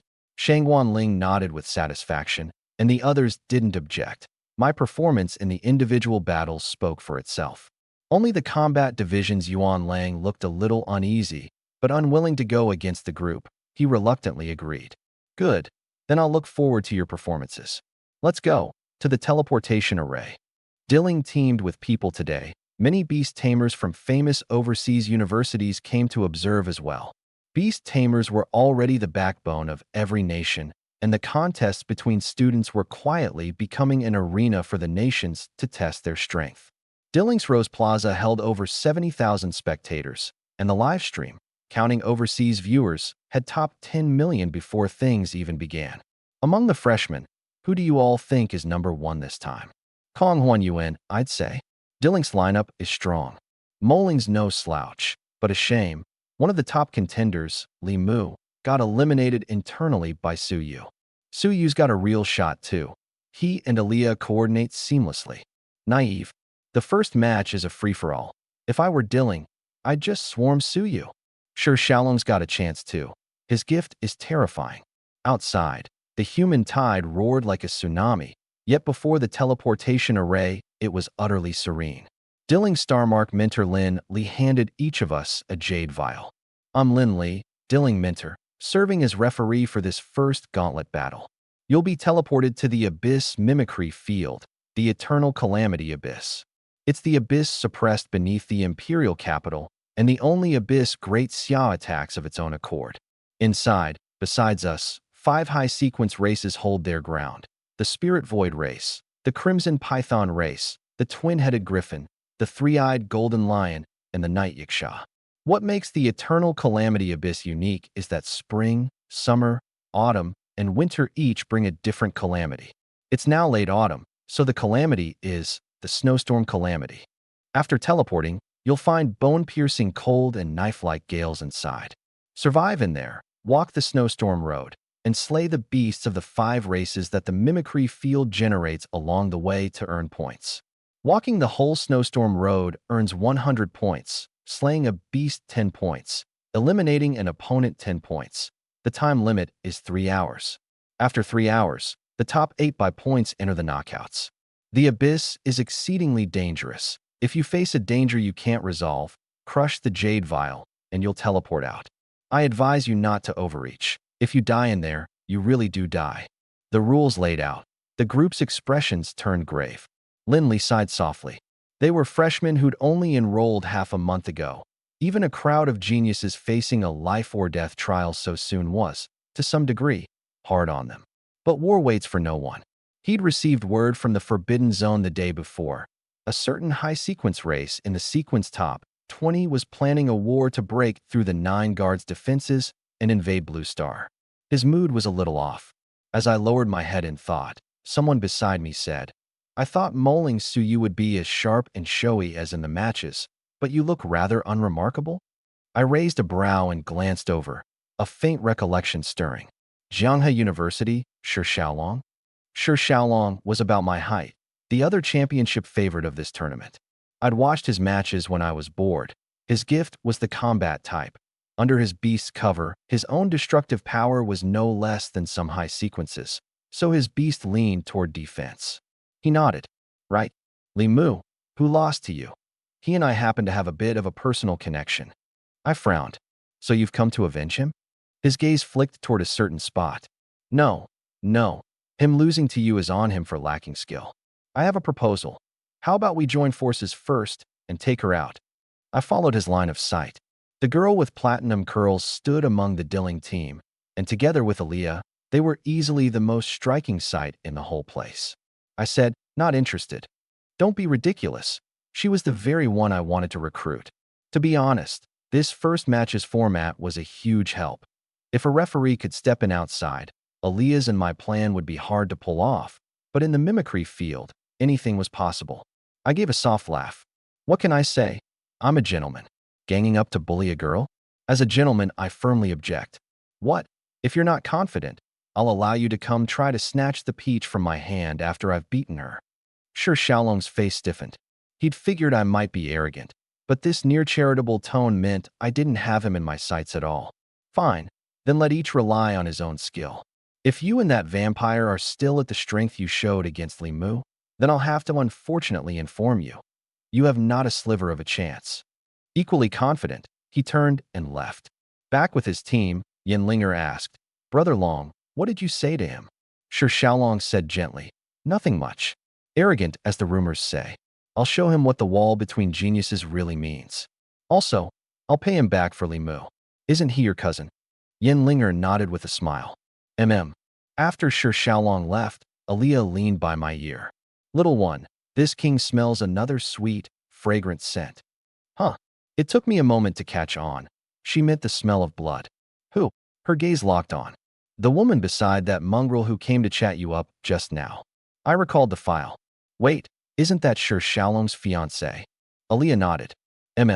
She's not as fragrant as you, but always drinking only your blood. This king feels a bit bad about it. Someone ought to share the load for you." In the blood race before, it had been the 4 blood attendants Mei, Lan, Zhu, and Ju who shared her blood supply. Now it was just me alone. She worried that, over time, she'd drain me dry, and the point was fair. The blood she'd need going forward would only grow. Finding trustworthy partners willing to supply blood did need to be put on the agenda. I put a hand to my forehead. Could such a thing really be arranged? "We'll see when the time comes," I answered. In this dog-eat-dog world of war, surviving came first. As for the details of an alliance, that depended on the other party's willingness and had to be taken slowly, it couldn't be rushed. For now, the only thing was to prove my value in the tournament first. I took Aaliyah's hand. Under wave upon wave of light curtains, the teleportation array activated, and 72 students were swept into the eternal calamity abyss mimicry field. Pure white snowflakes blocked my vision, and the biting wind was like a blade. A single misstep could slice open skin. The snowstorm calamity on the snowstorm road, seeing it beat hearing of it. Luckily, before coming I'd gone specially to consult by Ruhuwei and spent 50 credits on a Wraith-grade armament for dealing with the snowstorm calamity. Abyss armament, candle shadow grade. Wraith ability, snow melt. It emits candlelight within a 10-meter radius. Mana-laden ice and snow within range will thaw. Side effect, its heart sometimes grows too violent. The candle core turning to molten lava. Handle with care. I took out Candle Shadow. Let's move, everyone. It's time to fight for our demon capital. Lu Xian and the others fell in close behind onto the snowstorm road. The gauntlet battle had officially begun. Everyone held a map of the snowstorm road. The road wound through unbroken high mountains. The farther you strayed from the mountain body, the thinner the air and mana, and often within 100 meters of the mountain, beast tamers and beasts below the Nirvana tier couldn't withstand the mana depletion. Flying straight over the mountains wasn't realistic. The finish was at the summit. Reaching it earned 100 points, which, plus points along the way, most likely meant outright advancement. The moment we stepped onto the snowstorm road, a gale swept in, snow and ice filling the sky and blanketing our vision. Lu Xian recognized it at once. It's a snowstorm turbulence. It'll scatter everyone to random positions. I frowned. The host, Dilling, had prepared this too. I said decisively, everyone act on your own. It doesn't seem they'll give us a chance to group up. The other 6 nodded gravely. Where you got scattered was purely random. We could only rely on our own skill. Outside the mimicry field, in the Rose Plaza, the commentator, Dilling's dean of students, Yu Cheng, remarked, the eternal calamity abyss periodically triggers snowstorm turbulence, sweeping everyone on the snowstorm road into random positions. In the abyss, anyone can face sudden situations or even desperate straits at any time. How you respond, and whether you're lucky enough, is part of your strength too. Seems someone isn't too lucky.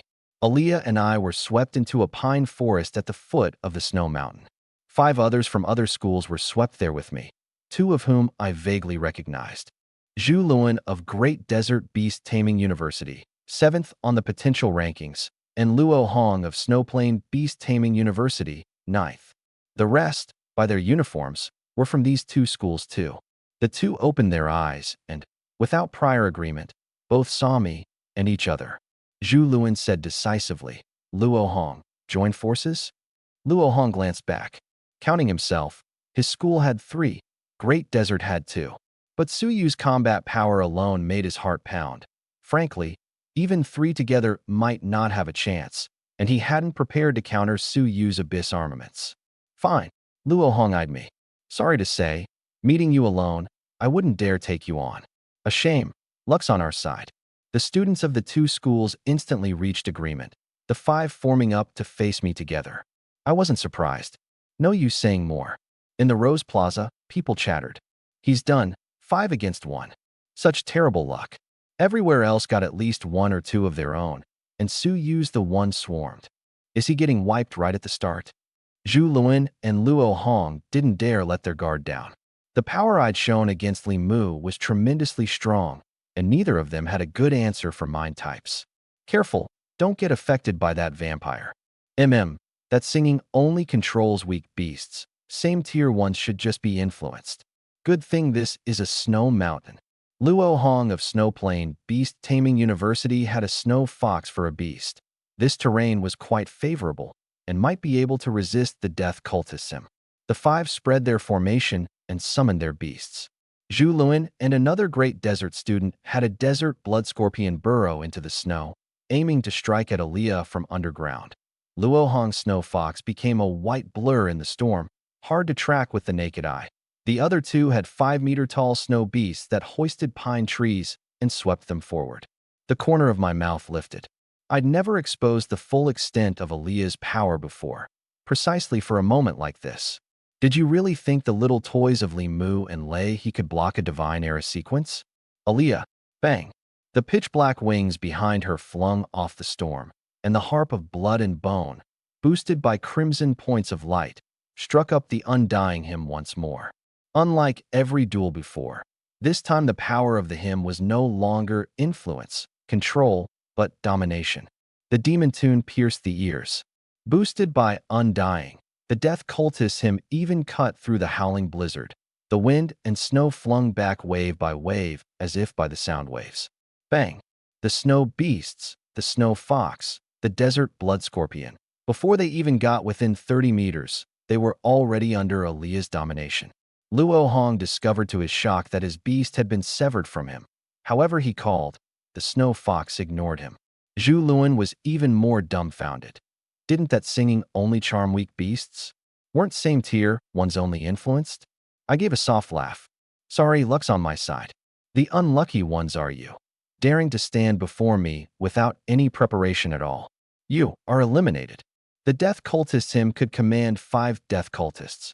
You happen to have exactly 5 beasts. I'll take them.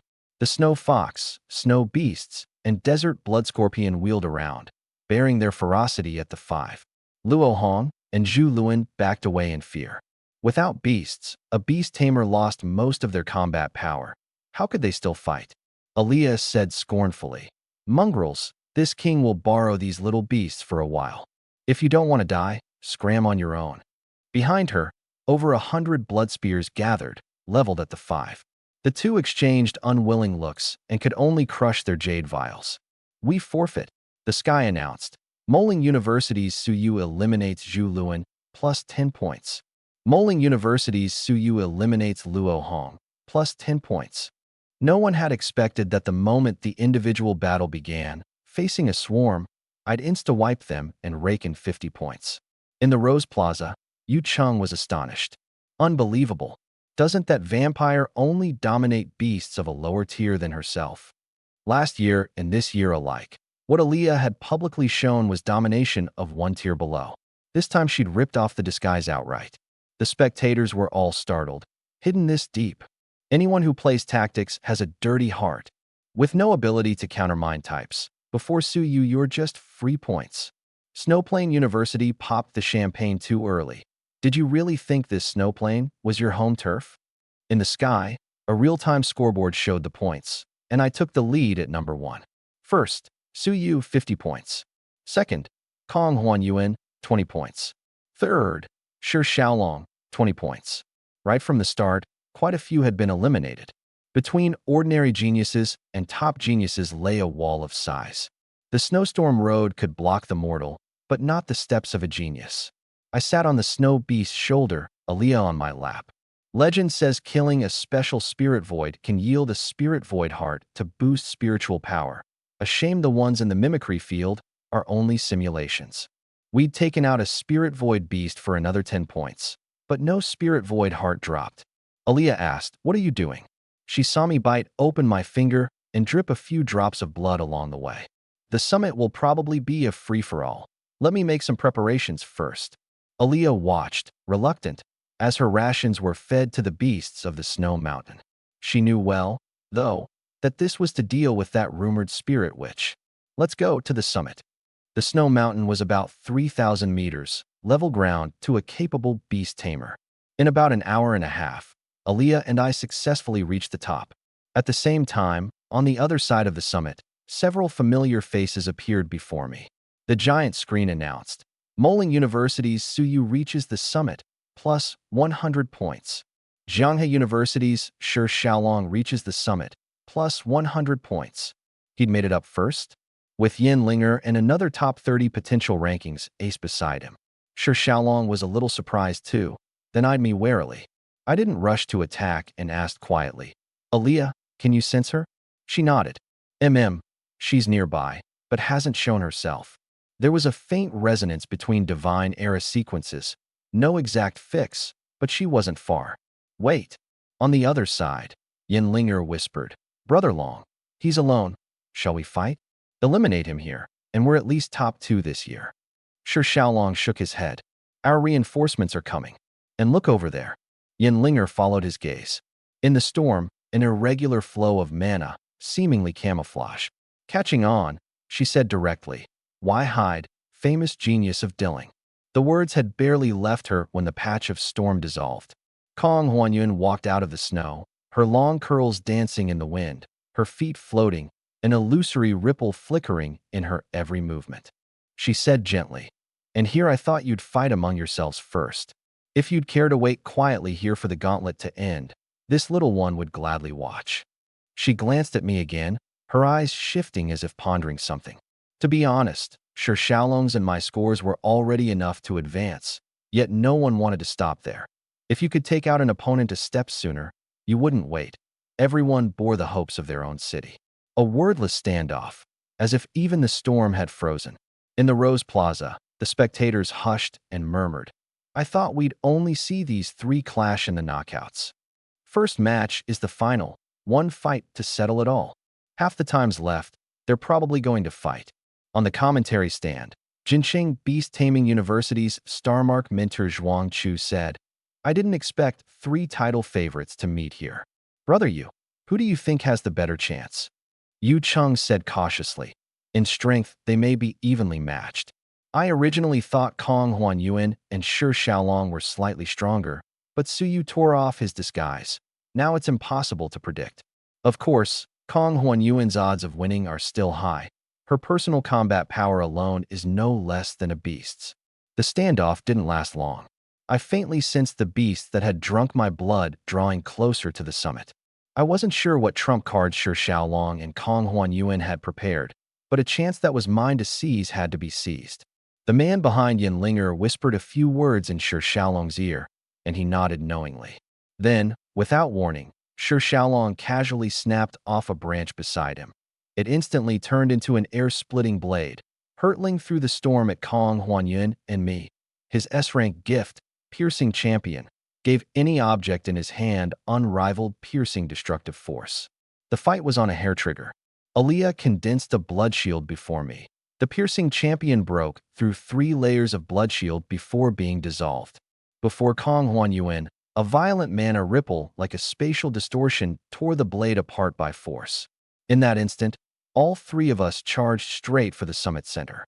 Beneath Kong Huanyuan's feet, the number 36 Snowheart Rose proliferated rapidly, ice and snow roses blooming, each bearing thorns of extreme toughness, aiming to pin everyone beneath them. Behind Aaliyah, the harp of blood and bone sounded its undead ripple again. She hadn't granted it the undying attribute from the start, for the Spirit Witch's SSS gift was tied to spiritual power, and that kind of force had limited effect on her. The hymn was only to force her and Sure Xiaolong to split their focus. Sure Xiaolong was prepared too. His beast, number 14 Fate's Black Tortoise, could block all forces and weaken mental intrusion. Hailed as the Abyss's strongest defense, its weakness being a lack of offense, yet it dovetailed with his gift. The demon tune spread, the roses bloomed, the Black Tortoise's spirit body shield condensed, a 3-way melee began. The Snowheart Rose's thorns lashed the tortoise's shell without leaving a single mark. Kong Huanyuan's willowy brows knit slightly. The shell's hardness was beyond imagination, and paired with Sure Xiaolong's Piercing Champion, it was the strongest spear and shield. Aaliyah's hymn couldn't affect the Black Tortoise either. Sequence 14, closer to the divine era than the Shadow Nether race, so naturally, without undying, it had no effect. This was still only a probe. Aaliyah spread her wings. Both hands turned toward the 2, Blood Queen. Even though both had prepared abyss armaments against Aaliyah, the blood in their bodies was still manipulated to a degree, their movements lagging. In that split-second gap, I drew my bow and nocked an arrow. Twilight Longbow. A blood arrow piercing forth at a speed the naked eye couldn't catch. Bang! The Black Tortoise's shell was too hard. Even the Twilight Longbow couldn't pierce it. Kong Huanyuan's side was stranger still. The blood arrow slowed sharply within 10 centimeters of her, finally snapping and dissolving amid a spatial ripple. Counting on the blood arrow to win was impossible. It was only to analyze both sides' abilities. Sure Xiaolong and his beast were simple and brutal, yet he'd never shown the Black Tortoise's special technique. There might be a trap in that. Kong Huanyuan's Snowheart Rose relied on infinite proliferation as its main combat power, and the ability that snapped both the blood arrow and the Piercing Champion was likely a space-twisting force. Her other ability still needed probing. Kong Huanyuan's lips curved slightly. Her SS rank ability, Spirit Void Phantom, could at the transcendent grade distort 3 patches of space within a 10-centimeter radius, with an extremely high growth ceiling. But once it was figured out and hit with a dense barrage, it would be overwhelmed, which was why she'd chosen the Snowheart Rose to shore up her defense. Whatever happened, she couldn't be led by the other two, just as I'd planned. Kong Huanyuan held the same thought. Her spiritual power was a tier above mine, the Spirit Lake tier, yet she'd held off contracting a third beast, all to wait for a divine era or a top-ranked high sequence. Now the chance had appeared right before her, and she'd specially contracted a second Fey plant for the capture. Wait, deal with Shi Xiaolong first, then unleash the Witch's Knight. Otherwise, once started, it would force these two to join forces, and an incomplete Witch's Knight probably couldn't trap them both. The three traded blows back and forth, yet still kept a relative restraint. Outside the mimicry field, Zhuang Chu said, Suyu isn't at any disadvantage at all against these two.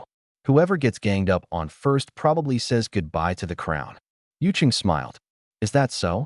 Not necessarily. Don't forget, Shi Xiaolong's side still has 2 more people. Only then did the spectators notice that, while the 3 traded fierce blows, Yin Linger and another person had joined forces to lay down a spirit array. No wonder Shi Xiaolong was the first to attack. They'd prepared all along. I was wondering why Jianghe University slipped in a useless B-rank talent. Turns out his beast was for setting up the teleportation array. Yin Linger's gift is Spirit Body Soul Split. She can split off a spirit body to find others' whereabouts. It looks like 1v1v1, but it's about to become Jianghe University's gang up. Inside the mimicry field, I noticed Yin Linger quietly arranging something. My own side needed about 15 more minutes. Right then, a pack of beasts from the 5 races, chasing my blood, was climbing the snowstorm road. Could it be? Aaliyah? Hit that side first. I beat my shrieking dragon wings into the air, drew the bow long, and a blood arrow shot out. Kong Huanyuan also noticed Yin Linger and her companions standing stock still, as if secretly laying a teleportation spirit array at a crucial juncture. And the Snowheart Rose shot up from the ground to wreck the array's surface. Shi Xiaolong's lips curled. It's already over. The moment I made my move, you lost your chance. Sorry to say, you can't break through my defense. Black Tortoise, Fate's Black Shield. Fate's Black Tortoise's shell rose into the air, glowing with golden light, an energy shield stretching across in front of Yin Linger. However strong the blood arrows piercing or fast the Snowheart Rose's proliferation, neither could reach behind the black shield. Absolute defense. Yin Linger clapped her hands. All set. We noticed a pale blue halo shoot straight to the heavens.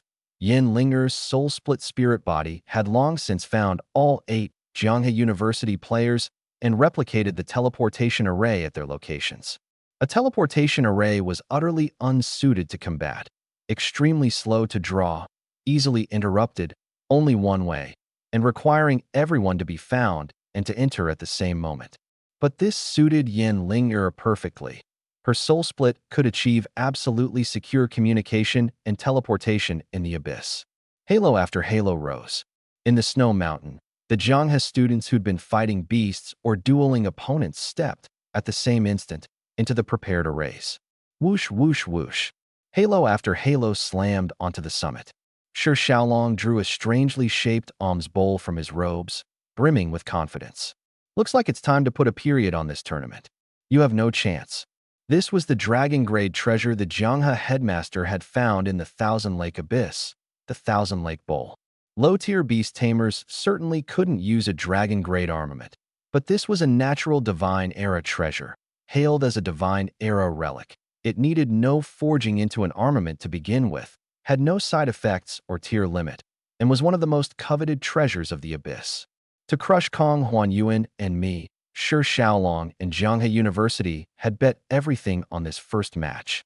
In the harsh snowstorm calamity, the Thousand Lake water the Thousand Lake Bowl poured out would turn into an avalanche and snow roar, utterly burying the two of us, while the Jianghe University members upwind would take all the knockout slots unscathed. The situation turned sharply. The once balanced three-way standoff suddenly became a great crisis for Kong Huanyuan and me. Cheers in the Rose Plaza surged wave upon wave, and Shi Xiaolong's championship odds shot from 1 to to 4.5 all the way up to 1 to 1.5. The direct teleportation of spirit body soul split, the back-flooding thousand lakes of a dragon-grade treasure. Jianghe University had prepared a great deal to win this match. Shi Xiaolong stood upwind, Thousand Lake Bowl in hand. Surrender. I was waiting for reinforcements just now. What were you waiting for? Behind him, Yin Linger and 6 others summoned their beasts and stood behind the black tortoise, utterly unafraid of the death cultists him. It seemed that once the Thousand Lake Bowl tipped, it meant the other side's defeat. But then, Aliyah raised her hand, crimson points of light glinting on the black shield.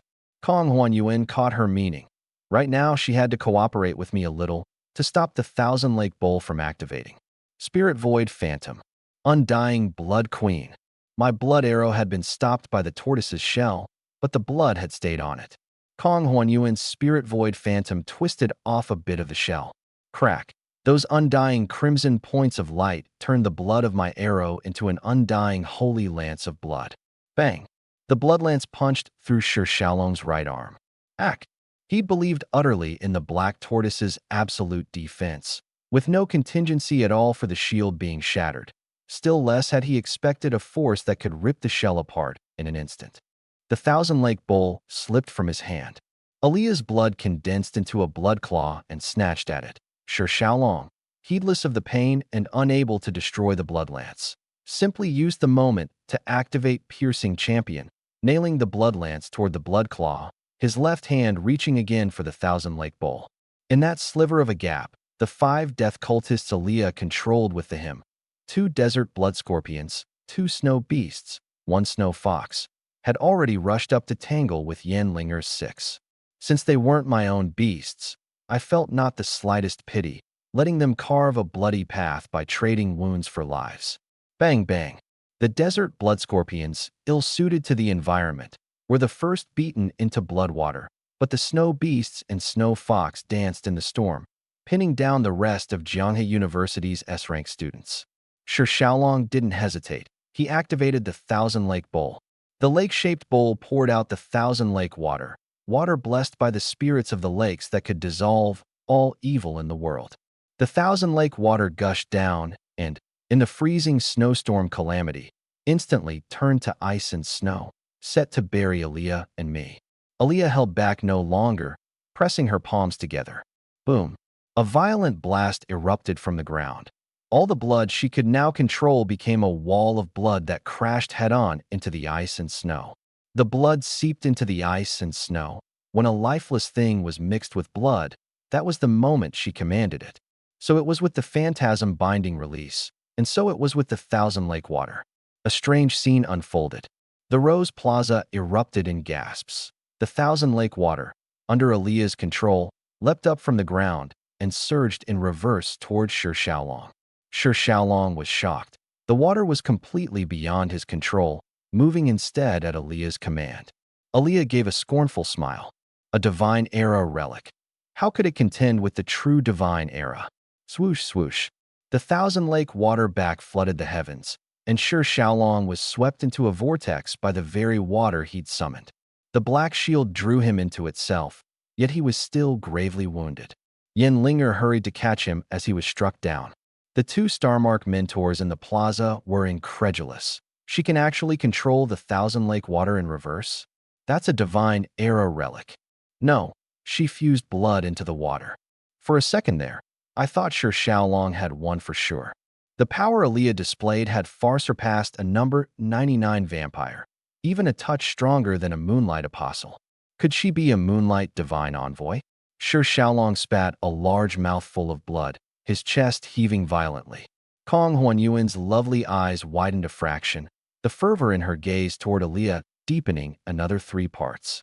Yin Linger held him with aching tenderness. When the strongest spear was no longer sharp and the strongest shield could not defend, even the genius she'd first idolized had moments of helplessness.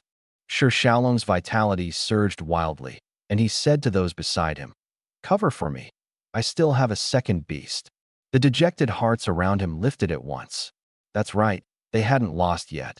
The school's trump hadn't shown its full power, and they still held the numerical advantage. And Aliyah, after pouring everything into one strike to block a divine era relic, had already burned through most of her blood and surely couldn't keep it up. Even her frame had shrunk a bit. A chance. But just then, roar after roar tore through the storm, and even the cold wind seemed less biting beneath the howls. Roar! A chill seized everyone's hearts, and they all looked behind me. Out of the shadows came beasts that blotted out the sky. The humanoid spirit bodies of the spirit void race. The crimson python race crawling and spitting flames that feared neither wind nor snow.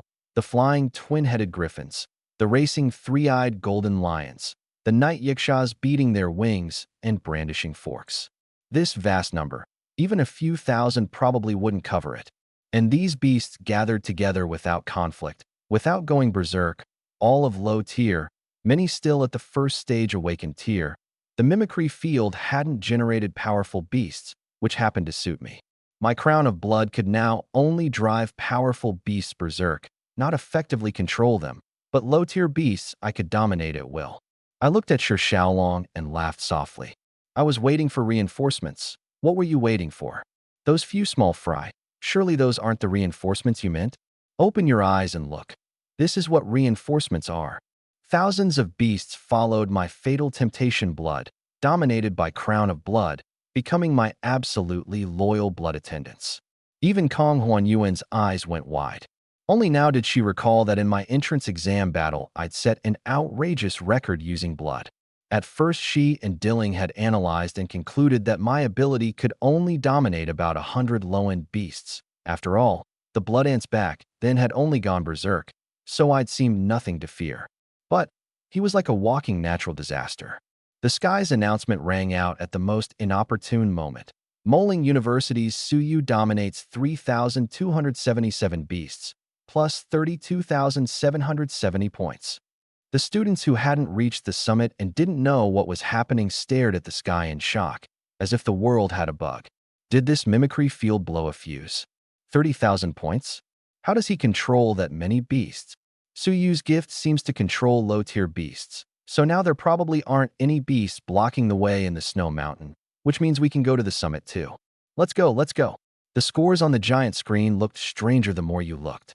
First, Suyu, 32,990 points. Second, Kong Huanyuan, 260 points. Third, Shi Xiaolong, 230 points. Under my absurd maneuver, the scores had lost all meaning.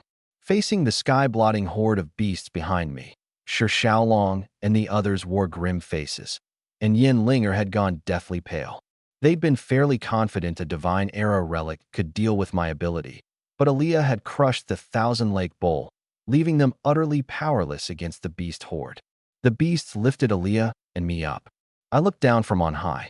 My ability, King of Sequences. To grovel at the king's feet is the instinct of all living things. Come at me, all of you together. They looked up at me, indignant at my arrogance, yet unable to deny that in that moment I was like black clouds pressing down on a city. Outside the mimicry field, Zhuangchu said, looks like Su Yu's about to win. He's practically a walking natural disaster. Yuqing shook his head. No, it's still too early to say. Natural disasters aren't Su Yu's alone. The Witch's Night. Kong Huanyuan, like Su Yu, has the power to trigger a disaster. The spectators' eyes all turned to Kong Huanyuan. Facing the thousands of beasts, her frame slowly rose, her hands forming seals as she intoned. Recount the eternal night, the dawn draws near. Let the pitch-black night veil the heavens. Still, the hoping spirit hymns of paradise. Awaken, Witch's Night. With Kong Huanyuan at the center, pitch-black ribbons burst forth in an instant, blanketing heaven and earth, painted with obscure, oppressive images, a witch's dream carved upon the darkness of night. Aaliyah hopped to my side. Here it comes. The power of the spirit witch line, the Witch's Night. The inherent domain the witch released overlaid her mind image space upon every living thing within 1,000 meters, dragging them into another layer of barrier space. In this space, the power of the divine era sequence, Spirit Witch, would be fully unleashed. The sky, the earth, the distance, nothing but that eternal pitch-black night, and abstract little figures bearing eerie smiles, figures that seemed to record some long-buried memory. The spirit void race, masters of space and the mind. The once-a-century spirit which fused these two into one, making the absolute wall between the imagined space and reality no longer absolute, so that everything on that canvas could become her power. I felt no fear. On the contrary, the fervor in my heart grew. This was worthy of the divine Era's name. This was what made the great risk I'd taken to recruit you worthwhile. Kong Huanyuan's power was fully unleashed. Her other Fey plant, the Sky Thunder Nether Bamboo, and the Snowheart Rose erupted in full. The low-tier beasts behind me wailed in agony amid the two Fey plants' slaughter, blood staining the earth red. At the same time, from that canvas, the Reaper's scythe, the Elf's longbow, the dragon's collapsing roar broke free of imagination into reality, wave after wave of merciless, destructive killing, a very scroll of world ending. Shi Xiaolong opened his eyes and looked at the sky. He'd assumed he'd grasped a divine era relic, that the power of the divine era was nothing more than this. But only in this moment did he understand he'd been peering at a leopard through a tube, utterly unable to contend. And Suyu? However strong that vampire was, could she possibly stand against the divine era's barrier? The mind image space was undisturbed by the outside. No one outside knew at all what was happening within. The summit was empty, not a soul in sight.